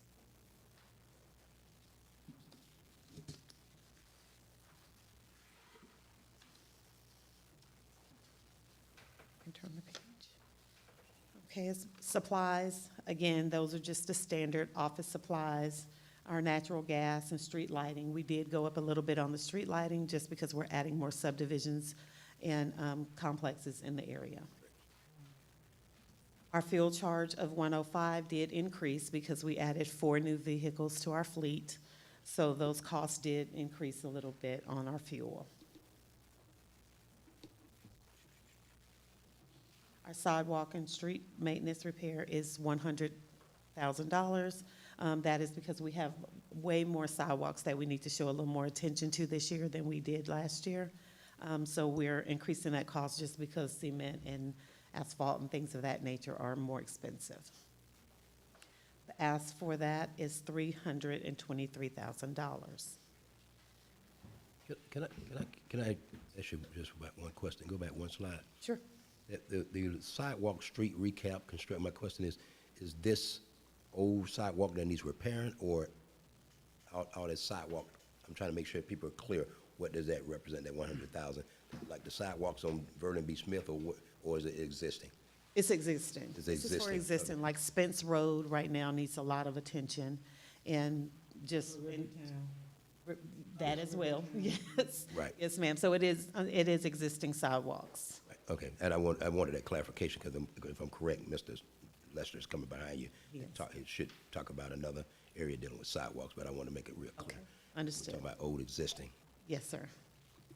And as you stated, we have several areas that have sidewalks that need more attention, so we wanted to make sure that we can accommodate that a little better this year. That ask in the supplies category is $323,000. So overall cost for general services is $2,049,600. Does anybody, a member of council have a go ahead, Ms. questions? Davis. Yes. How many more employees would make you be fully staffed? I have 2 employees starting at the end of the month. Once they're on staff, I'll be short 2 people. So we're almost there. Okay, good. Thanks to our HR department and the incentive programs, we're making great strides in being full. Great. A year ago, they were at Less than half. less than half. Wow. Mr. Heath? The street sweeper, that is something that we have had a problem with for quite some time, I know. And so this is going to be contracted out. It's not going to be the city buying the equipment and having one of our employees do it. Is that what you're saying? That is correct. It will be a contracted service. Okay, thank you. Yeah, I wanted to ask that question as well. And is that for the entire city? And what's that proposed schedule for how are we going to connect with all the streets? Yes, ma'am, it is for the entire city. Currently, we're going to do that quarterly. We do have some of the main thoroughfares that will be handled on a monthly basis. We also have the option of adding streets to that, especially like when we're doing our festival, we can have that cleaned before and after, especially if we do those horses. It's a good thing to have the street sweeper come behind that. So it will definitely be something we can add on at any time. We did some due diligence to look at the feasibility of purchasing a street sweeper. Ballpark, they probably run upwards of $300,000 for the equipment. We currently don't have any place to house that equipment. And we'd have to hire staff to operate that equipment. And so at this juncture, the service, which we believe will be comprehensive, as Ms. Gill just described, will get us a much better result because we haven't had that service in a number of years. And so hopefully it will have a positive impact for us, and we'll continue to take a look at it as we move forward. And just for clarification purposes, good news. I've actually spoke with the vendor that's behind those horses coming to the festival, and he's going to have a conversation with Ms. Payne and Ms. Scott, excuse me, and I've pretty much made it clear the new standard that's going to be required for those horses, bags, and all that.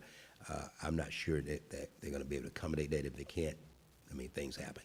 But again, I apologize to Ms. Payne, and I apologize to you because I wasn't aware that they created that type of problem, which I would be upset if I was in the street department having to deal with that. So, Understood.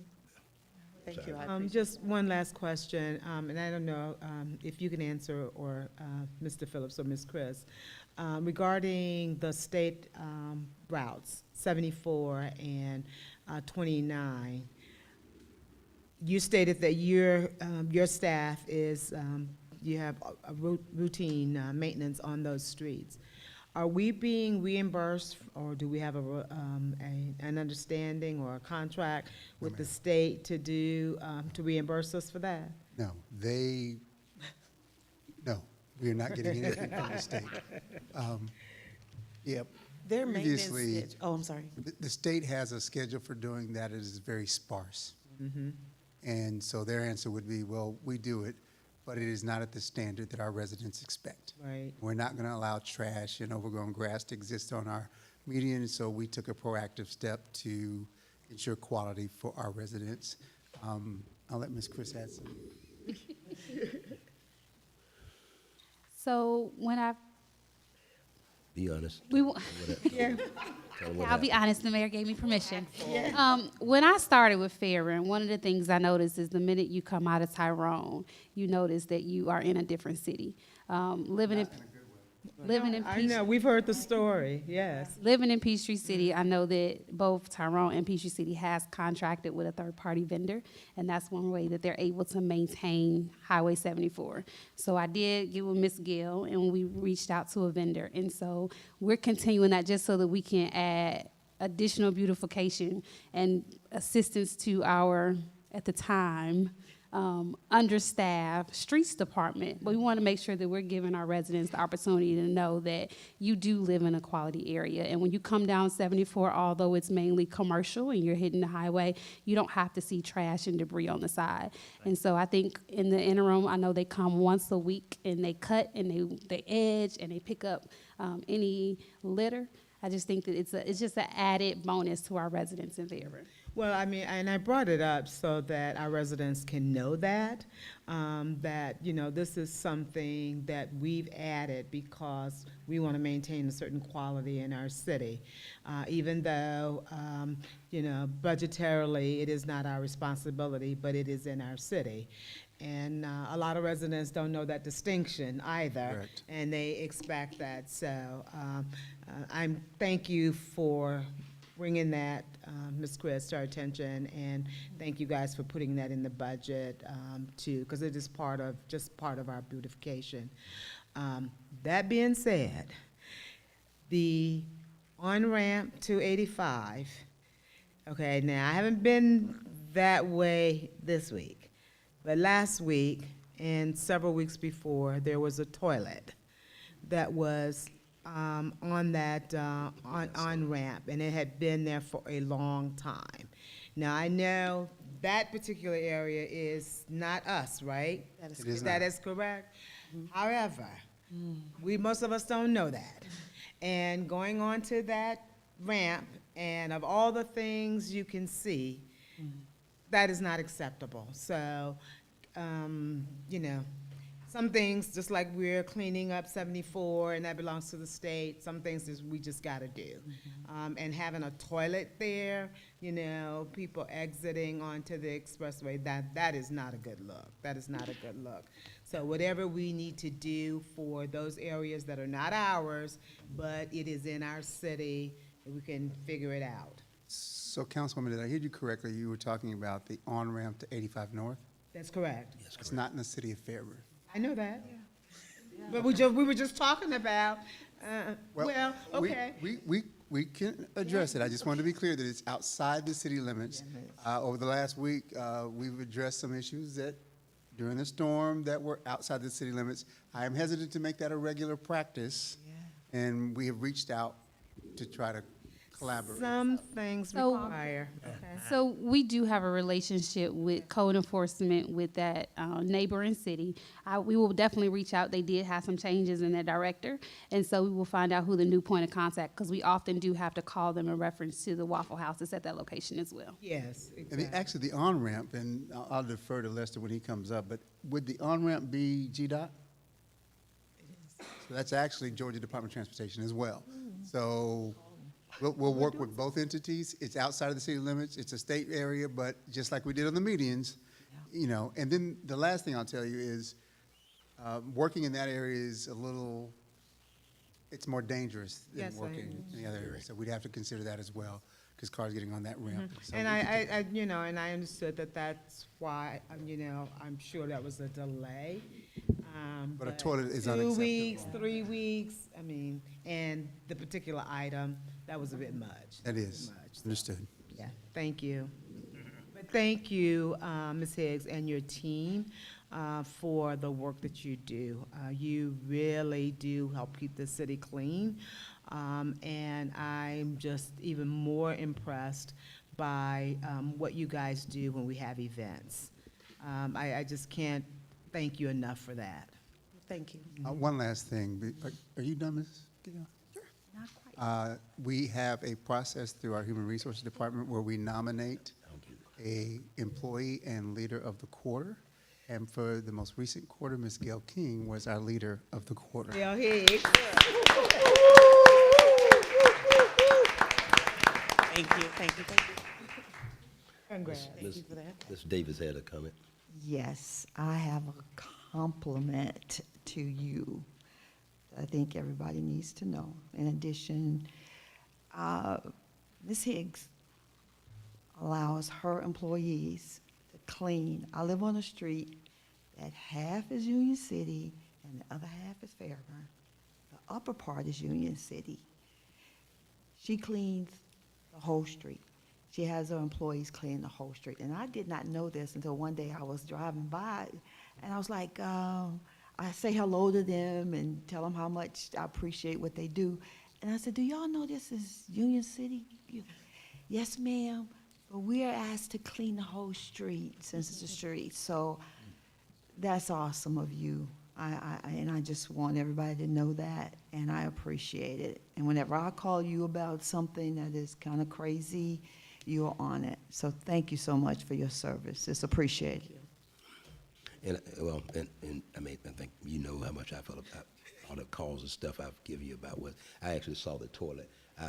And Mr. Smallwood actually mentioned to me where he's seen me on the street, going picking stuff up and slinging it to the side. I just refused to touch that toilet. That's just the honest truth about it.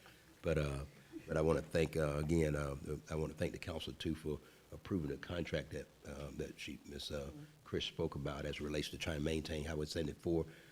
That's our gateway, and for all intents and purposes, nobody's going to sit here and ask whether it's GDOT or, I'm sorry, they're just not. But Our two neighboring cities both have. you know, I mean, I was, and without going into great detail, I was literally, my brother-in-law, who lives in Fayette County, was actually part of a call where they were blaming Fairburn about a major organization. It was blaming Fairburn about something that's actually happened in South Fulton, and I chewed them out for not telling them which city it was actually in. I'm working on that in terms of making sure some of our neighboring cities that, for whatever reason, want to talk about the issues that have nothing to do with us, but because they're Fairburn mailing address. Fairburn Yeah, address. So, absolutely. but and so that's, you know, that's something, one of the areas too. I want to thank too, because Gail mentioned, you know, some of the streets that their team is actually going out extra. I think a couple of times there's an area at that Waffle House. I mean, excuse me, the Waffle House.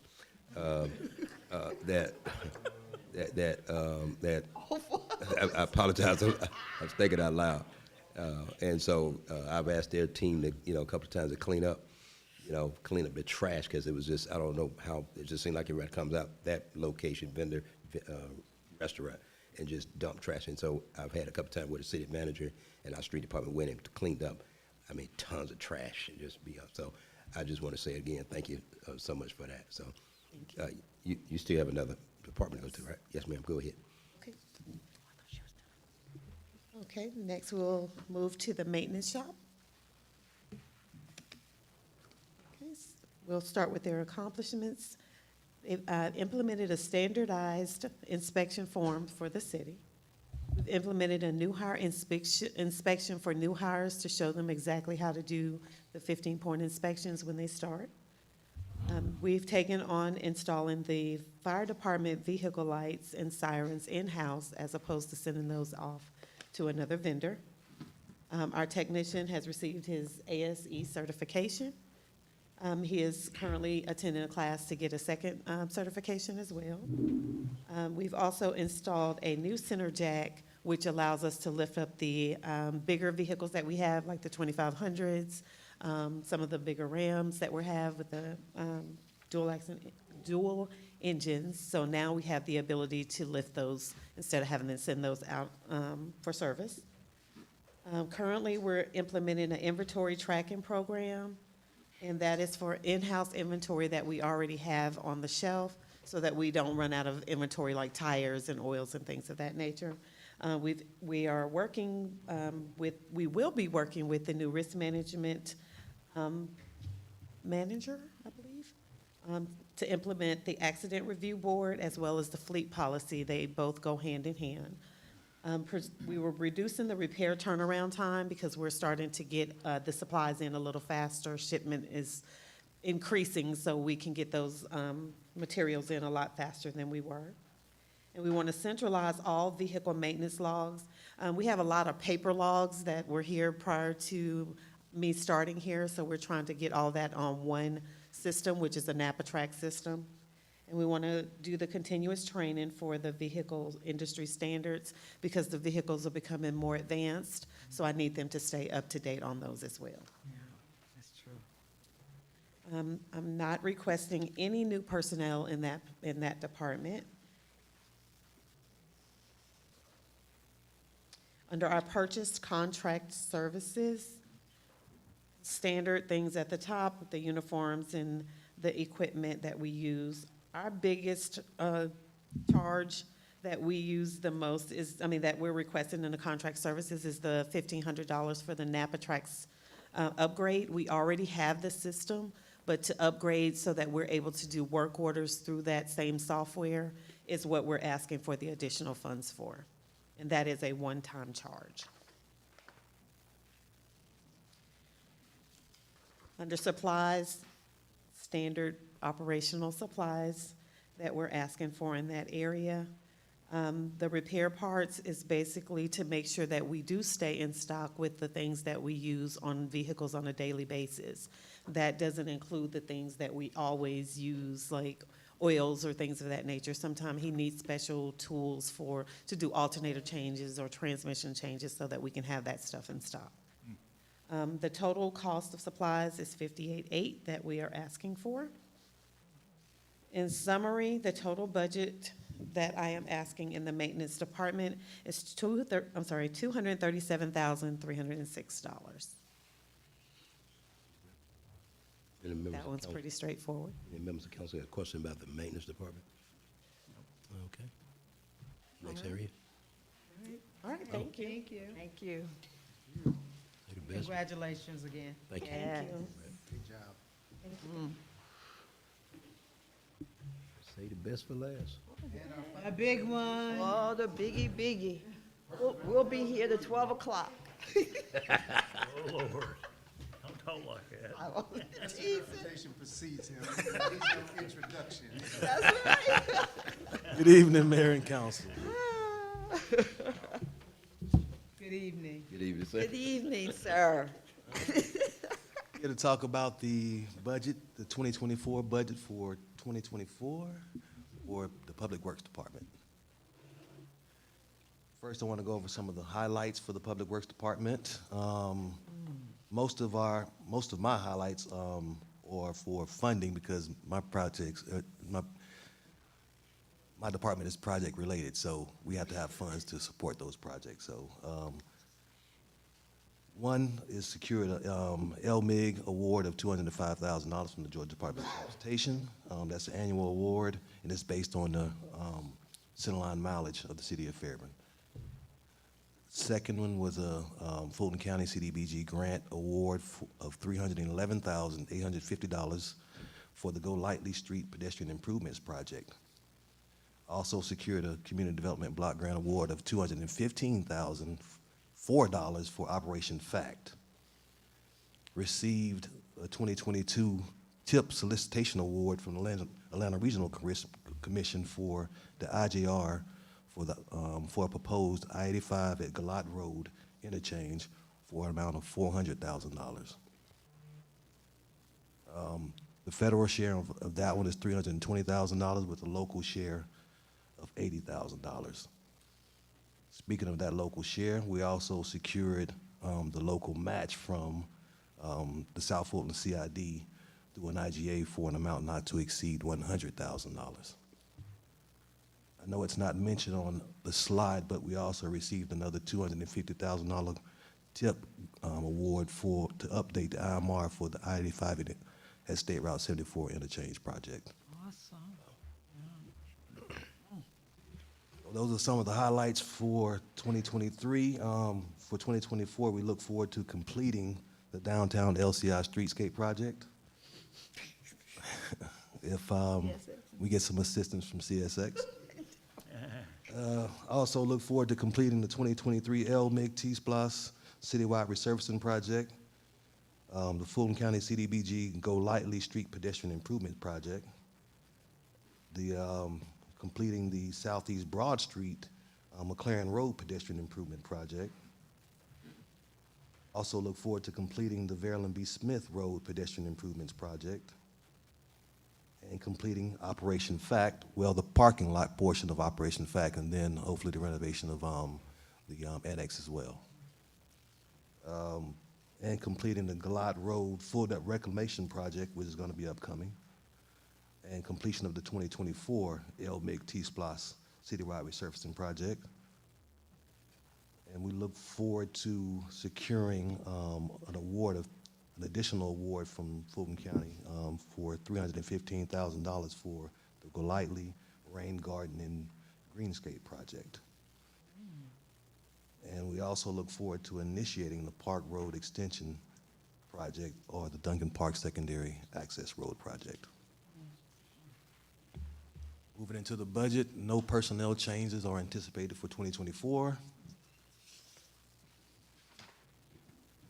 Purchases and contract, the lion's share of this is really for the professional services, and that's for my support, really for the community development portion of the department, which is the private developments.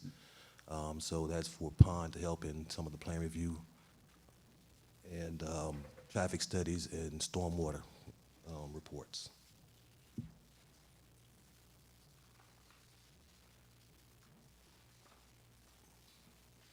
Everything else is pretty much operations. Most of my budget really much is not, we have a pretty modest budget in public works. Most of our funding is for projects which come out of grants and other funding sources. Can I just interject right here, ladies and gentlemen, just so you'll be real clear? One of the things that Lester probably won't get a lot of credit for publicly or even privately for that concern. One of the things that I was aware, but we had an incident earlier this week where I've got an email, and as a result of where a neighborhood that wanted their street paved with all the street paving projects that's going on in our city that his department deals with.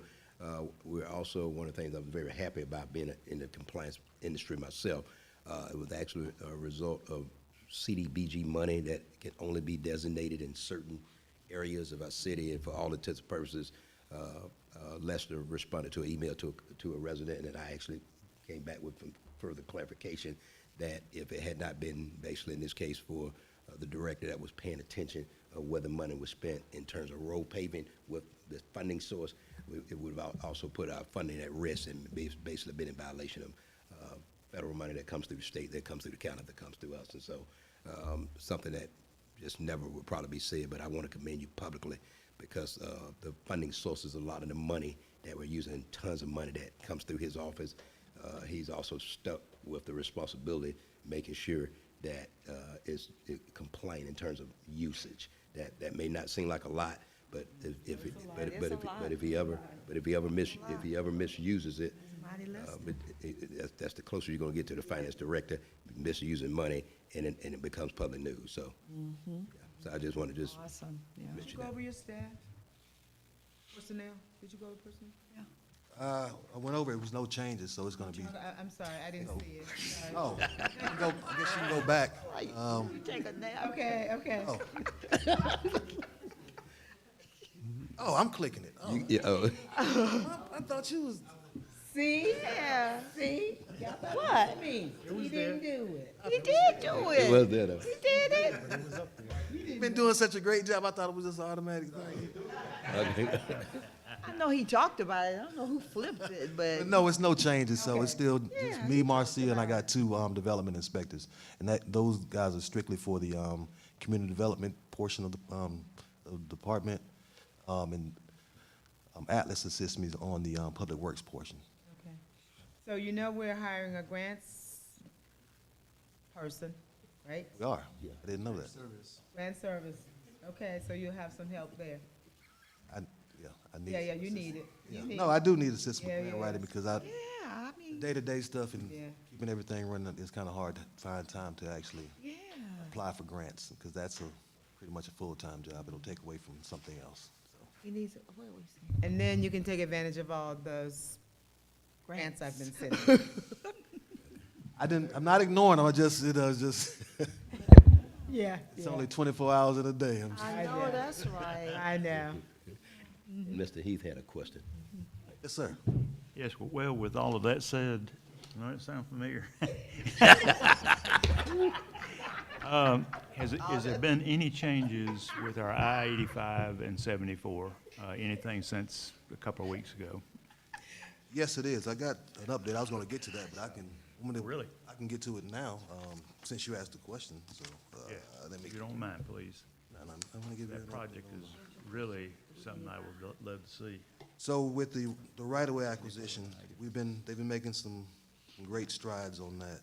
Great. Right, yeah, right. Traffic is backed up. We're looking forward to kind of getting that moving because that's the only thing that's outstanding. Well, finalizing the design. Well, I thought I had it, but let me see. Here. So I can give you the most current update. Okay, so currently, out of the 59 parcels, well, it was out of the 59 parcels, GDOT has closed on 40 parcels. Ooh, So that's a big deal. That is Man. good. Out of those 40, it was 37 deeds and 3 condemnations. Wow. So they've gotten more aggressive in the condemnation. So We had an it's also- additional attorney. I don't know if they had an additional attorney, but they've gotten more More aggressive. aggressive, okay. Right, so they're not going back and forth with the property owners anymore. Okay. So not only they got, the 3 condemnations out of that 40, they got 5 condemnations pending as well. Wow. So that'll take us up, once they get those 5, that'll take us up to 45. And then there's 3 options pending, so that'll take us up to 48. So we'll be at 48 out of 59 here, hopefully by the end of the month. So I know I was on I-85 trying to get off on the 74 earlier today. And, I mean, it was like 3 lanes of traffic, bumper to bumper, pull forward a car length or 2, and then back. And, like I say, north side gets whatever they want. this is a priority project for the state. It's on the commissioner's desk, and he's lit a fire up under the right-of-way acquisition department. So Wonderful. things are moving along. But that is absolutely. A lot faster than what it has been in the past. So Right. I think initially we were promised it was going to take, 18 months? We are on year 3 of right-of-way acquisition, so. Did they give an idea of maybe when they may get started? The let date Anything with is it? June 2024. Okay, June. So that's the let date, so that's when everything's going to be certified when they put the project out to bid. Got it. But that's not when the project's going to get started, so of course, it's a process. Procurement process with GDOT and the whole 9, so it's going to be at least a 30-day advertisement period, then you got to get the bids in, then you got to do a bid evaluation, and all of that stuff. So it's a process, and then we got to get the contract, the construction agreement from GDOT to fund the project. Yes. Which has already been allocated, and that project is, I think we're at 41 million that's been allocated for the construction of the 41 project. million. Originally, it was 21 million, wasn't it?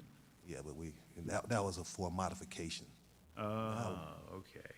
Modification of the two existing bridges. Now it's a total reconstruction, because they're changing the elevation of that bridge to make it in compliant with FHWA standards. So raising the height of that bridge, and there's going to be a total replacement of those two bridges, make with one solitary bridge.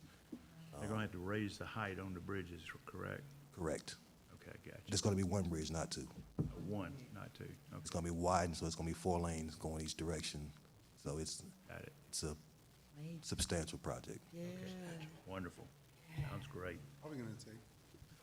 Lester, what's the estimate, once it starts for completion, just because during the construction process, it will be a significant disruption to traffic in that area. Well, How long will it take roughly to construct that? they say that they're going to keep the traffic flowing, but they're going to do the best they can, but it's going to be a 2-year construction duration. Painful process. What was that again? 2 years construction duration. Mr. Whitmore? With that being said, is there any consideration, thought, or communication about diverting a lot of the truck traffic to maybe Palmetto, get on 285, or any other considerations, since we know once they start that project, it's going to be severely impacted?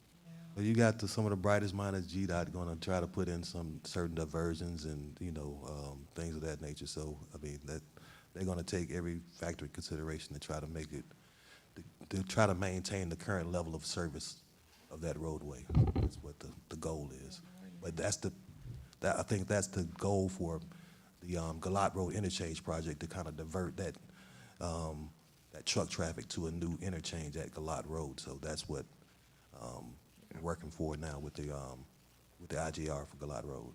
But Galat Road, it's not just for trucks, it's going to be cars and trucks.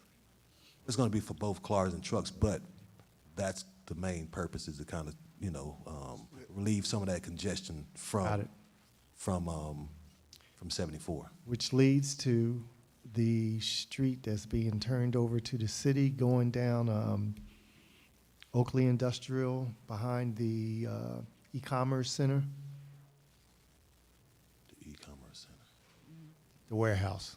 Bohannon? Yeah. Oakley Industrial. The street that's being turned over. Okay, let me see the name of it. What's your buddy's name? Bobby. Yeah, Bobby Fountain. The Oakley Extension. Yes.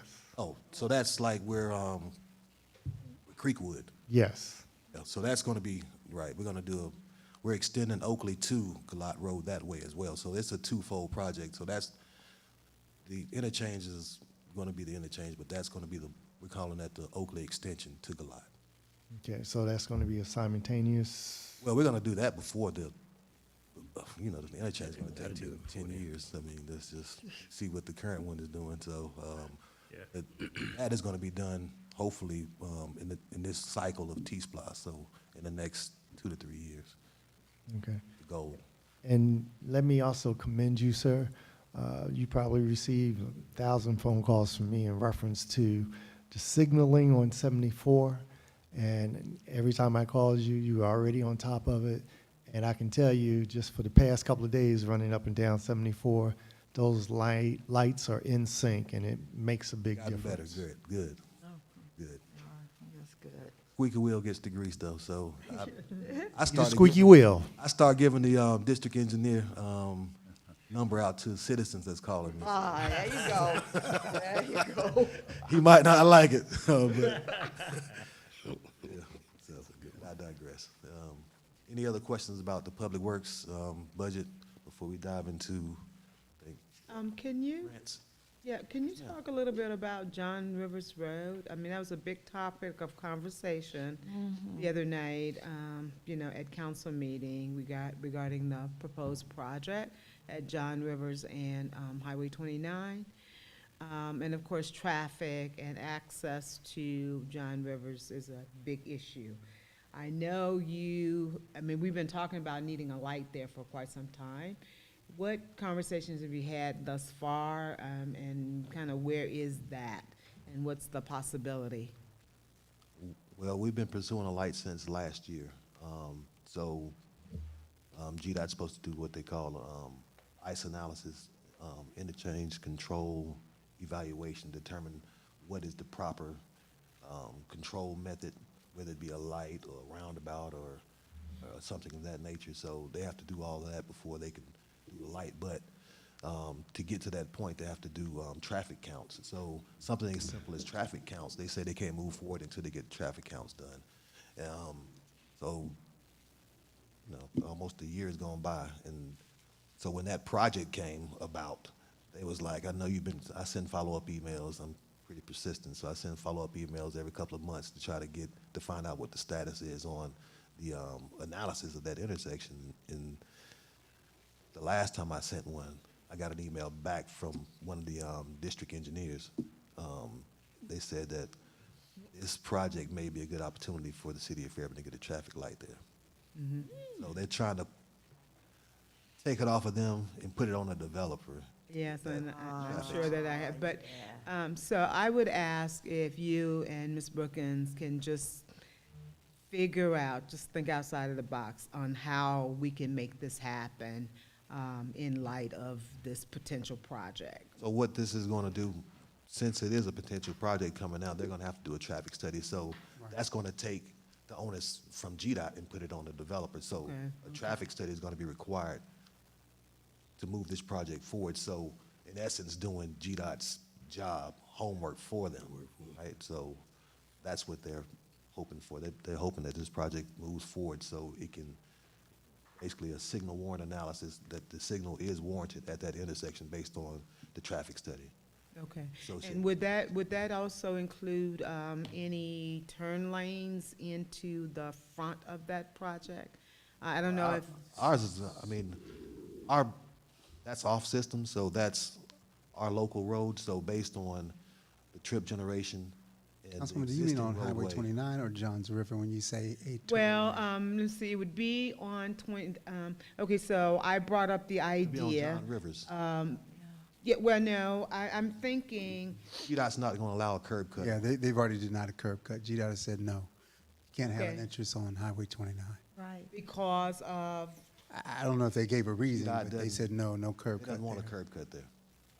okay, They're trying to really minimize curb cuts on state routes, so. I see, I see. Trying to With reduce them. 138. Because that delays, And then really it doesn't meet the, South Fulton Parkway. it doesn't even make the threshold for two entrances, to be honest. okay, okay, Even our threshold for two entrances is 125 lots. They don't okay. meet that threshold. Okay. Right. Well, I mean, that's good to know because, that was But- one of the questions that was being asked by the residents, who live in We the can't force them to area. do two formal entrances, but we can make them do a second. Emergency Emergency fire access, and correct. Yes, Okay, yes, right. okay, But not a formal entrance. okay, So it'll Got be it. one single entrance with emergency access. okay, okay.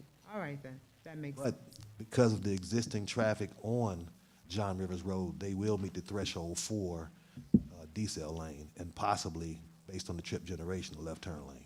Okay, But the threshold for a decel lane is 2,000 vehicles per day plus what will be generated by the proposed development. okay. So this project may help move GDOT along with what we need from them. Well, it's gonna put, it's gonna put the onus on the developer to install it. That is the most if likely it's- route. Yes. If the signal gets the most likely They don't route- wanna spend money, assets on it GDOT's if a development comes that's gonna Yes, warrant right. that signal. They're gonna want the city of Fairburn to force Make the that. developer do it as a condition So of the approval. Yeah. So if the traffic warrant, if the signal warrant is there, saying there's enough traffic to warrant a signal there, then GDOT's likely going to want us to make the developer who wants to do the project condition that approval to say you have to put in a traffic light. And if the traffic study warrants that, then GDOT logically would give the permit for them to do so in the state right away. Okay, All right, so that becomes another condition. They'll have to meet with the 21 plus we already added. 21 plus. Okay. All right, thanks for that. Yes, ma'am. Next slide.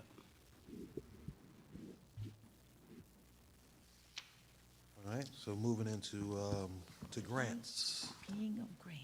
Hold on one second. Lost my place there. First one, I think that's special projects. So that is actually the Fulton County Arts Council grant, and that's going to be managed by the Economic Development Director, Ms. Sylvia Abernathy, and that's for doing some arts and entertainment at the Smith Street underpass associated with the Streetscape project once it's completed. That's the grant she received from, for the underpasses.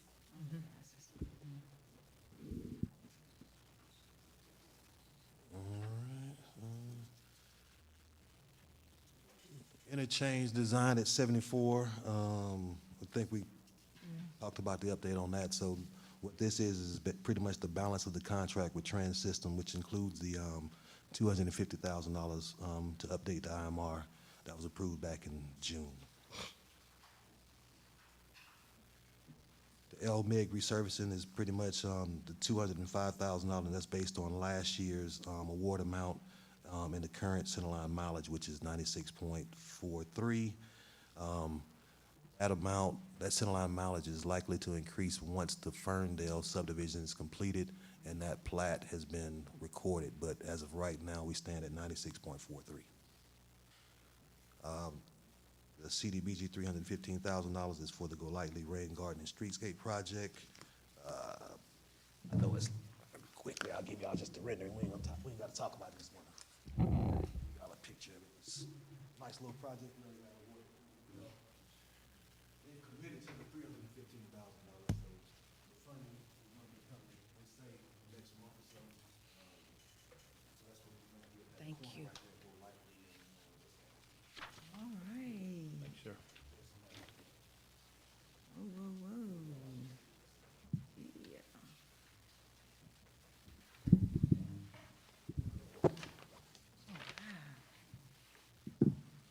The LCI tactical study, that's another grant that's going to be managed by Ms. Abernathy, and that's for the LCI Education Campus and Gateway Connectivity Study. The Glot Road at I-85 LJR, I think we already talked about that. Well, did we get to that? Yeah, that's for $400,000. We already kind of talked about that, unless you guys had any additional questions on that.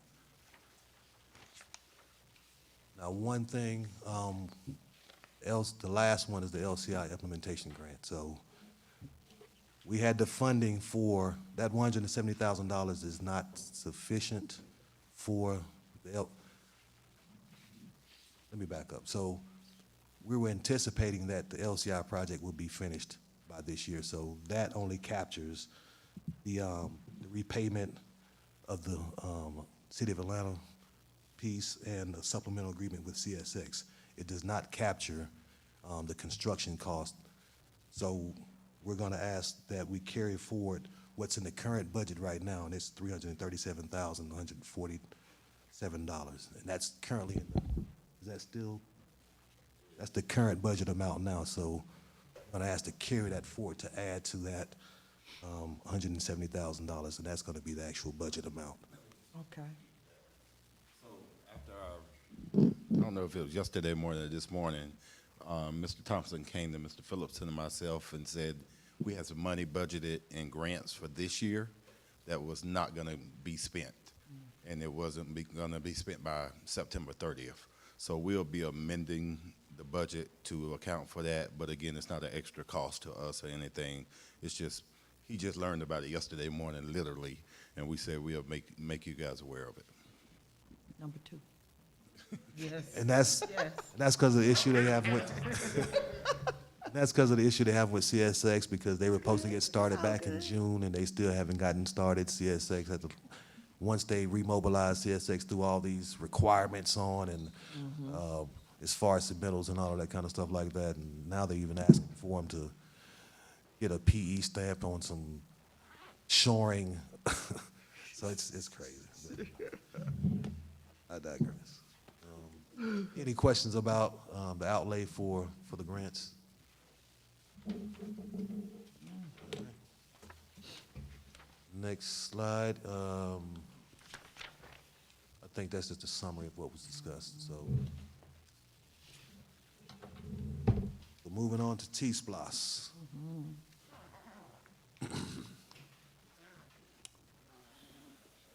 Administration and program management is essentially just the, it's, for me, it's for the collective amount, the projected collected amount is 5% of the projected revenue, is what that $225,000 represents.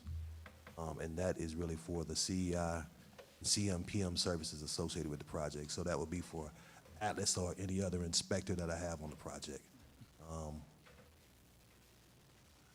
It also captures the project advertisement and the annual reporting as well. Okay, then for the capital outlay, infrastructure and pedestrian improvements, that $500,000 is a little bit over 10% of the projected revenue. Well, let me get, so the overall projected revenue is $4,275,000, and that's based off of a collection of $300,000 per month for 15 months. So out of that $500,000 is a little bit over 10% of that amount. And that is just for, we're gonna scale it back because we're gonna have to allocate a lot of money to roadway projects this year just to deliver what everybody really wants, is that Park Road project to get delivered this year. So we're gonna kind of be modest in our efforts for that. So it's gonna be a lot of PE. So a few projects that we have that's kind of slated for this year is the Fayetteville Road pedestrian improvements. We're gonna do PE for that, integrated science. We already have a task order with them for around $67,000. That project's gonna require some right-of-way as well, but at least we'll get the design done, and then once the funding becomes available, we can move forward with the construction. The next one that we're gonna do as far as pedestrian improvements is the PE for West Kempleton sidewalk project, the one that the mayor just spoke of.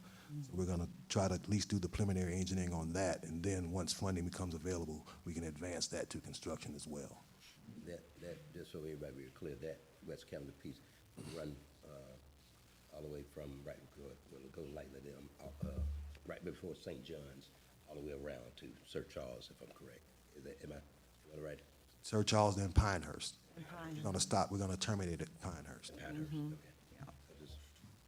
And then the other one we're gonna try to actually implement this year is a kind of a, we call it a various pedestrian, various pedestrian improvements on various city roads project, where it's kind of a combination of projects, kind of with a safe routes to school focus. So we're gonna do pedestrian improvement projects surrounding the Global Impact Academy, Campbell Elementary School, and Landmark. So around Global Impact, we're gonna do pedestrian improvements on Shaw Drive and Fairview. For Campbell Elementary, it's gonna be on Elder Street, and for Landmark, it's gonna be some pedestrian improvements on Grant Street. So for the big piece is that 4 million. Wait. No, I think we skipped the slide or something. The roadway piece, that number ain't.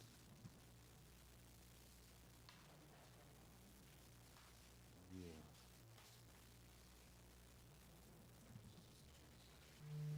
Okay.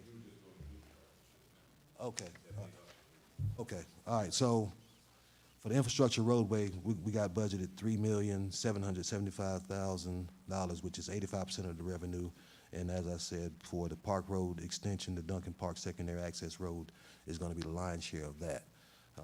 Then we're also going to do a Galat Road full depth reclamation from the bridge all the way to McLaren Road. That's going to require an IGA with South Fulton CID to deliver that project, because that road is kind of split down the center line, half city of South Fulton, half city of Fairburn. So we put that project out to bid previously with the Oakland Industrial Full Depth Reclamation Project, and the high bid came back at like $621,000. But We did a kind of a construction cost estimate recently, and it came back at $764,000. So we're asking both cities to kind of set aside about $400,000 apiece to move that project forward. So that's going to take away from that overall $3,775,000. Then we also plan on delivering a modest 2024 LMIG T-Splosh resurfacing project, and the first $205,000 will come out of LMIG, and the remaining will come from T-Splosh. So it won't be the $2.9 million project you see this year. It'll be something probably south of $1 million, just to make sure that we can kind of fill in the blanks and capture some, because we're going to cover a lot of linear footage this year, and the goal is really to deliver that Park Road project. We want to make sure that's a priority. Next slide. Oh, that's it. Huh. Okay. So we're in year 2 of the second T-Splosh award. Is that correct? Yes, Year that's 2, correct. okay. Is that our last presentation? That's it, Mayor. Is that our last presentation? It is. Yes. Let me, the members of council, I'm gonna do something if you don't mind. Any questions? Oh, I'm sorry. Anybody have any questions? No, not really. Okay. Can I do this, can I do this one last thing, and I know it's late, so I'm gonna ask you to please adhere to this. I'm just gonna give members of council 3 minutes each, if you don't mind. I guess that's 15. If everybody use all the minutes, I'll just at least, that's the, and so just 3 minutes, if you will, any comment you wanna make as relates to the budget processes. I'll start with you, Ms. Jones. Let me take my 3 if you Why need y'all it. laughing? Why y'all laughing? Yeah, mine too. Last meeting, I ended with her. I'm trying to. So you noticed, okay. Is that the Well, as the Mrs. Stevens has said earlier, this is now the second year of a comprehensive budget process. It is grueling. It is a lot of information, but it is well worth it, because this allows us to, hear your ideas, hear how you've captured our ideas, and it allows the citizens to know what it is that we are envisioning for our city. So thank you, Mr. Phillips, for introducing the process. And thank you, Mayor, for allowing us to ask questions. I really appreciate that. And of course, thank you, staff, for all of the hard work that you have done. And I really appreciate that each of the department directors are here before us presenting your budget, right? It makes a difference because it is you who are implementing that. It is you who knows the nuts and bolts of it. And it is you who can best articulate and help us understand what it is that you're wanting to do and what you're trying to do, and letting us know what you need. So I really appreciate that.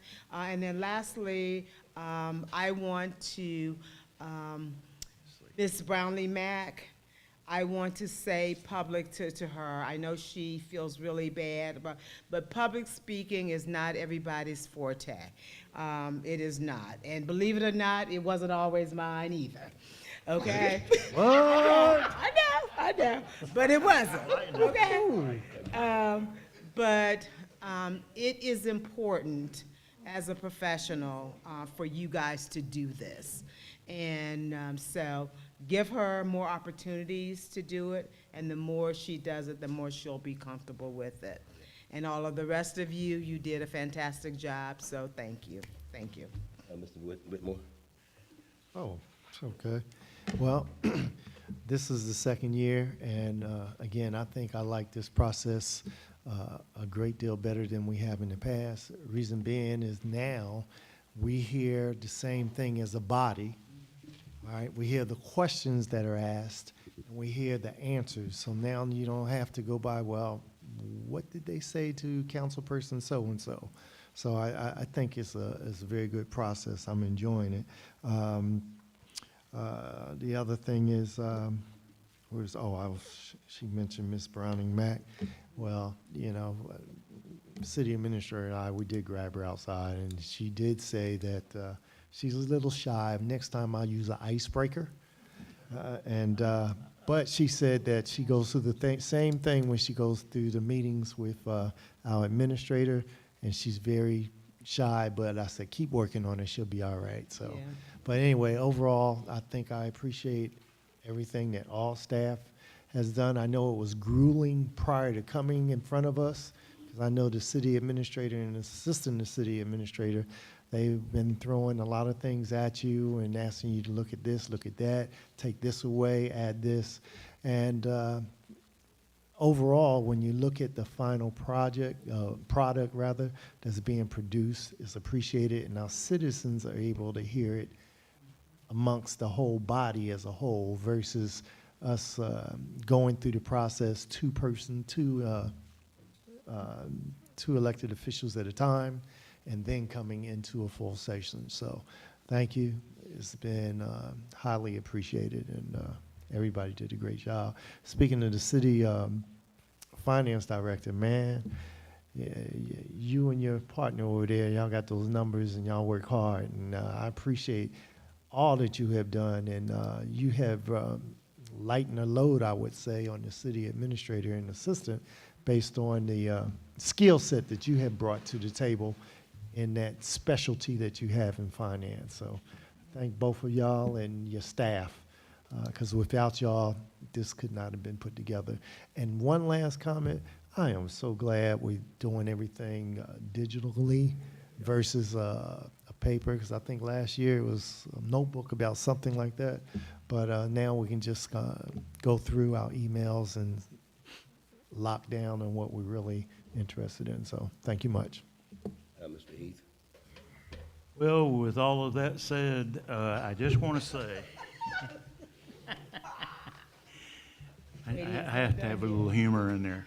But at any rate, we could not do the job that we do if it wasn't for you guys. I mean, you make our job so easy. I mean, you just have no idea. We go through and we look at these multi-millions of dollars, but the question I have is, do we have enough money to cover this budget? Yes, sir. Thank you. That makes me feel a whole lot better. But, you know, when you're used to dealing with tens and fifties and hundreds, and then you go into millions, it is a gigantic step. But I do want to appreciate and thank each and every one of you. You just have no idea.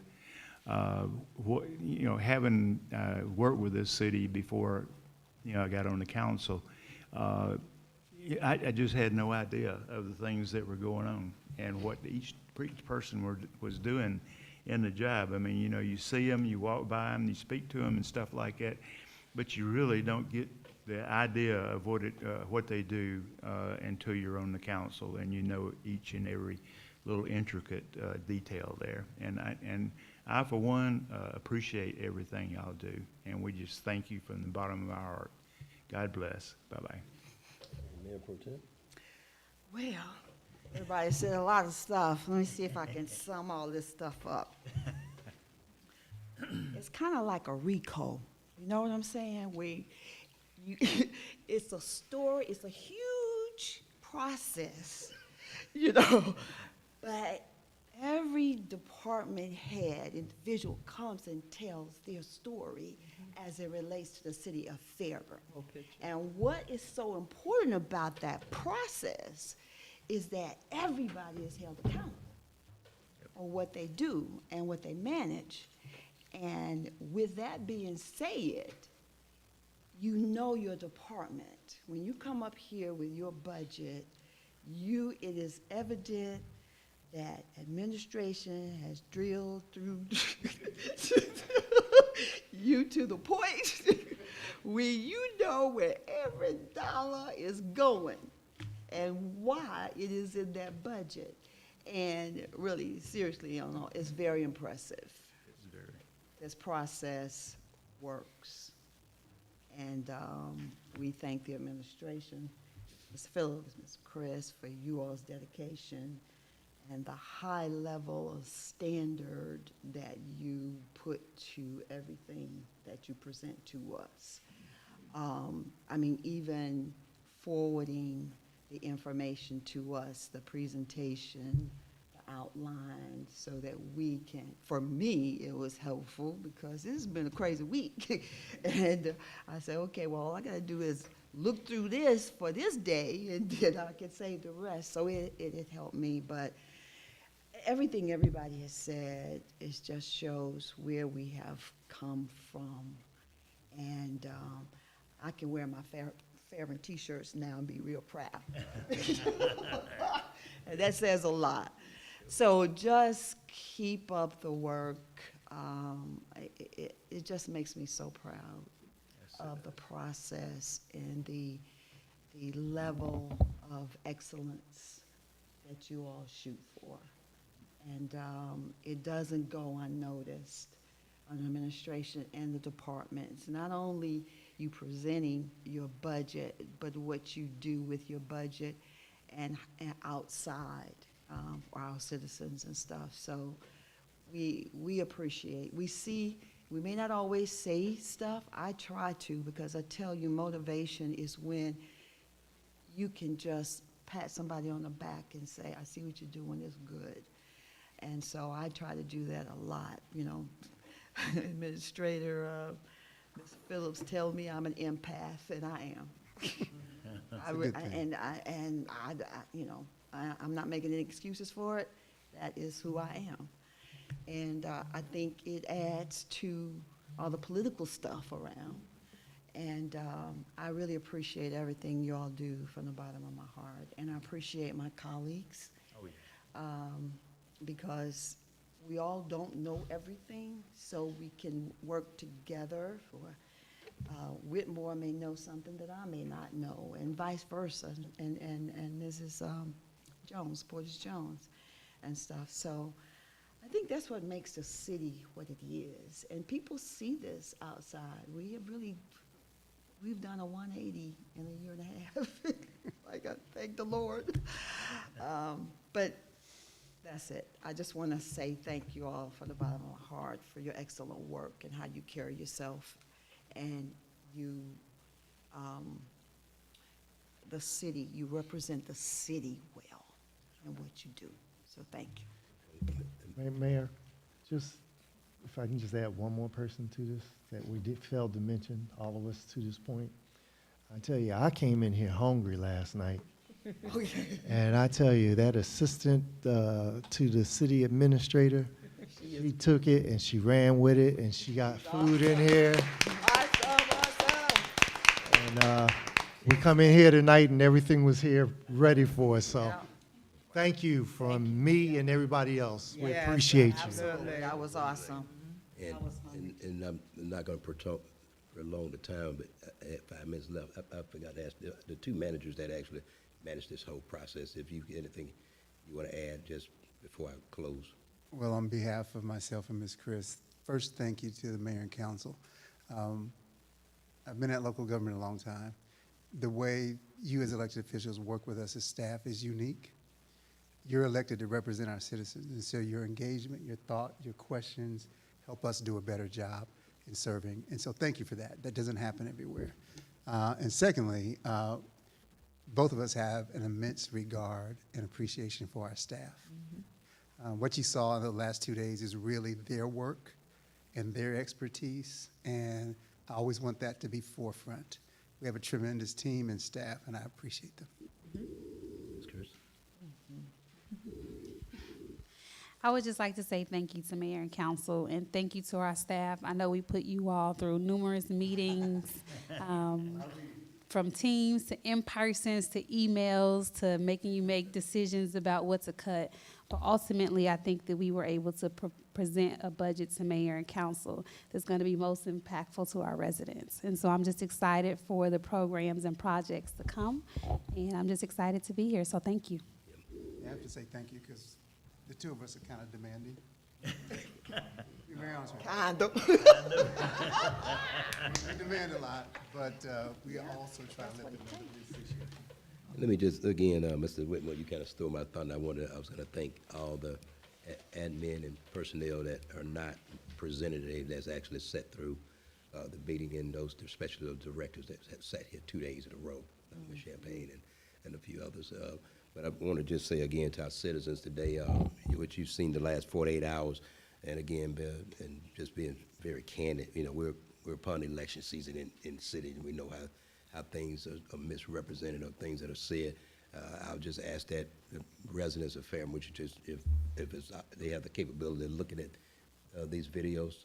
Yes, sir. Is still, please go back through YouTube and look at the actual budget hearings today and yesterday, and and look at the information that was provided, the clarification. The goal, when it's all said and done, of this body is to ensure that, number one, we can account for all intents and purposes as much, if not all, the dollars that's been spent and what's the projected use of those dollars. I want to thank every single director for their not only their qualified and professional display here during these meetings, but the knowledge that was exemplified in their presentations. A lot of we'll have members of our public and organizations outside of this that will always, you know, try to pick apart what we're doing.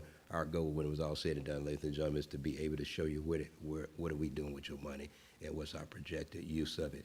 Finally, just want to say again, as I sat here the last 48 hours, a lot of the information and a lot of the vision that me and the city administrator speak about a lot in our meetings as it relates to what is the end goal, whether it be police cars, whether it be paving streets or whatever like that. And I talked to several HOA. I talked to one today, as a matter of fact, that was just so excited on Plantation Road about all just the paving. I want to give police publicly. I got a compliment unexpectedly from a vendor today that said he thought Fairburn must be one of the safest cities he's seen in years. And so it's just, at the end of the day, all of the different things that we're doing from even tomorrow's night. I'm excited because of the people coming from around that are talking about coming to the city of Fairburn. Let me thank all of our employees, all of them, that participate in terms of the third Fridays. Ladies and gentlemen, this just doesn't happen in a lot of other cities. It's not because the cities can't do it. The morale and the culture is just not as such that the people want to do it. And so I want to thank the members of council that has set the tone. And that's what I'm asking our public to understand. When you go to the polls, yes, I said it. When you go to the polls this year, would you please take an account of what we've tried to do for you in the last 18 months, and please do what it takes for us to maintain the level of professionalism in our government, so that we can hold on to great people that you just saw present the last 48 hours. As we prepare to come to the close of the budget season, with public hearings coming up, our prayer was to be that the two managers would be here. I was asked two city and assistant city manager would be here to answer any question during the public hearings if you have about any information that was presented. And no question is no question is a dumb question. That's our job, is for us to get you answers. And so with that being said, I just want to say again, thank you so much. It's 9:30 right on the nose. So with that being said, ladies and gentlemen, please have a great night.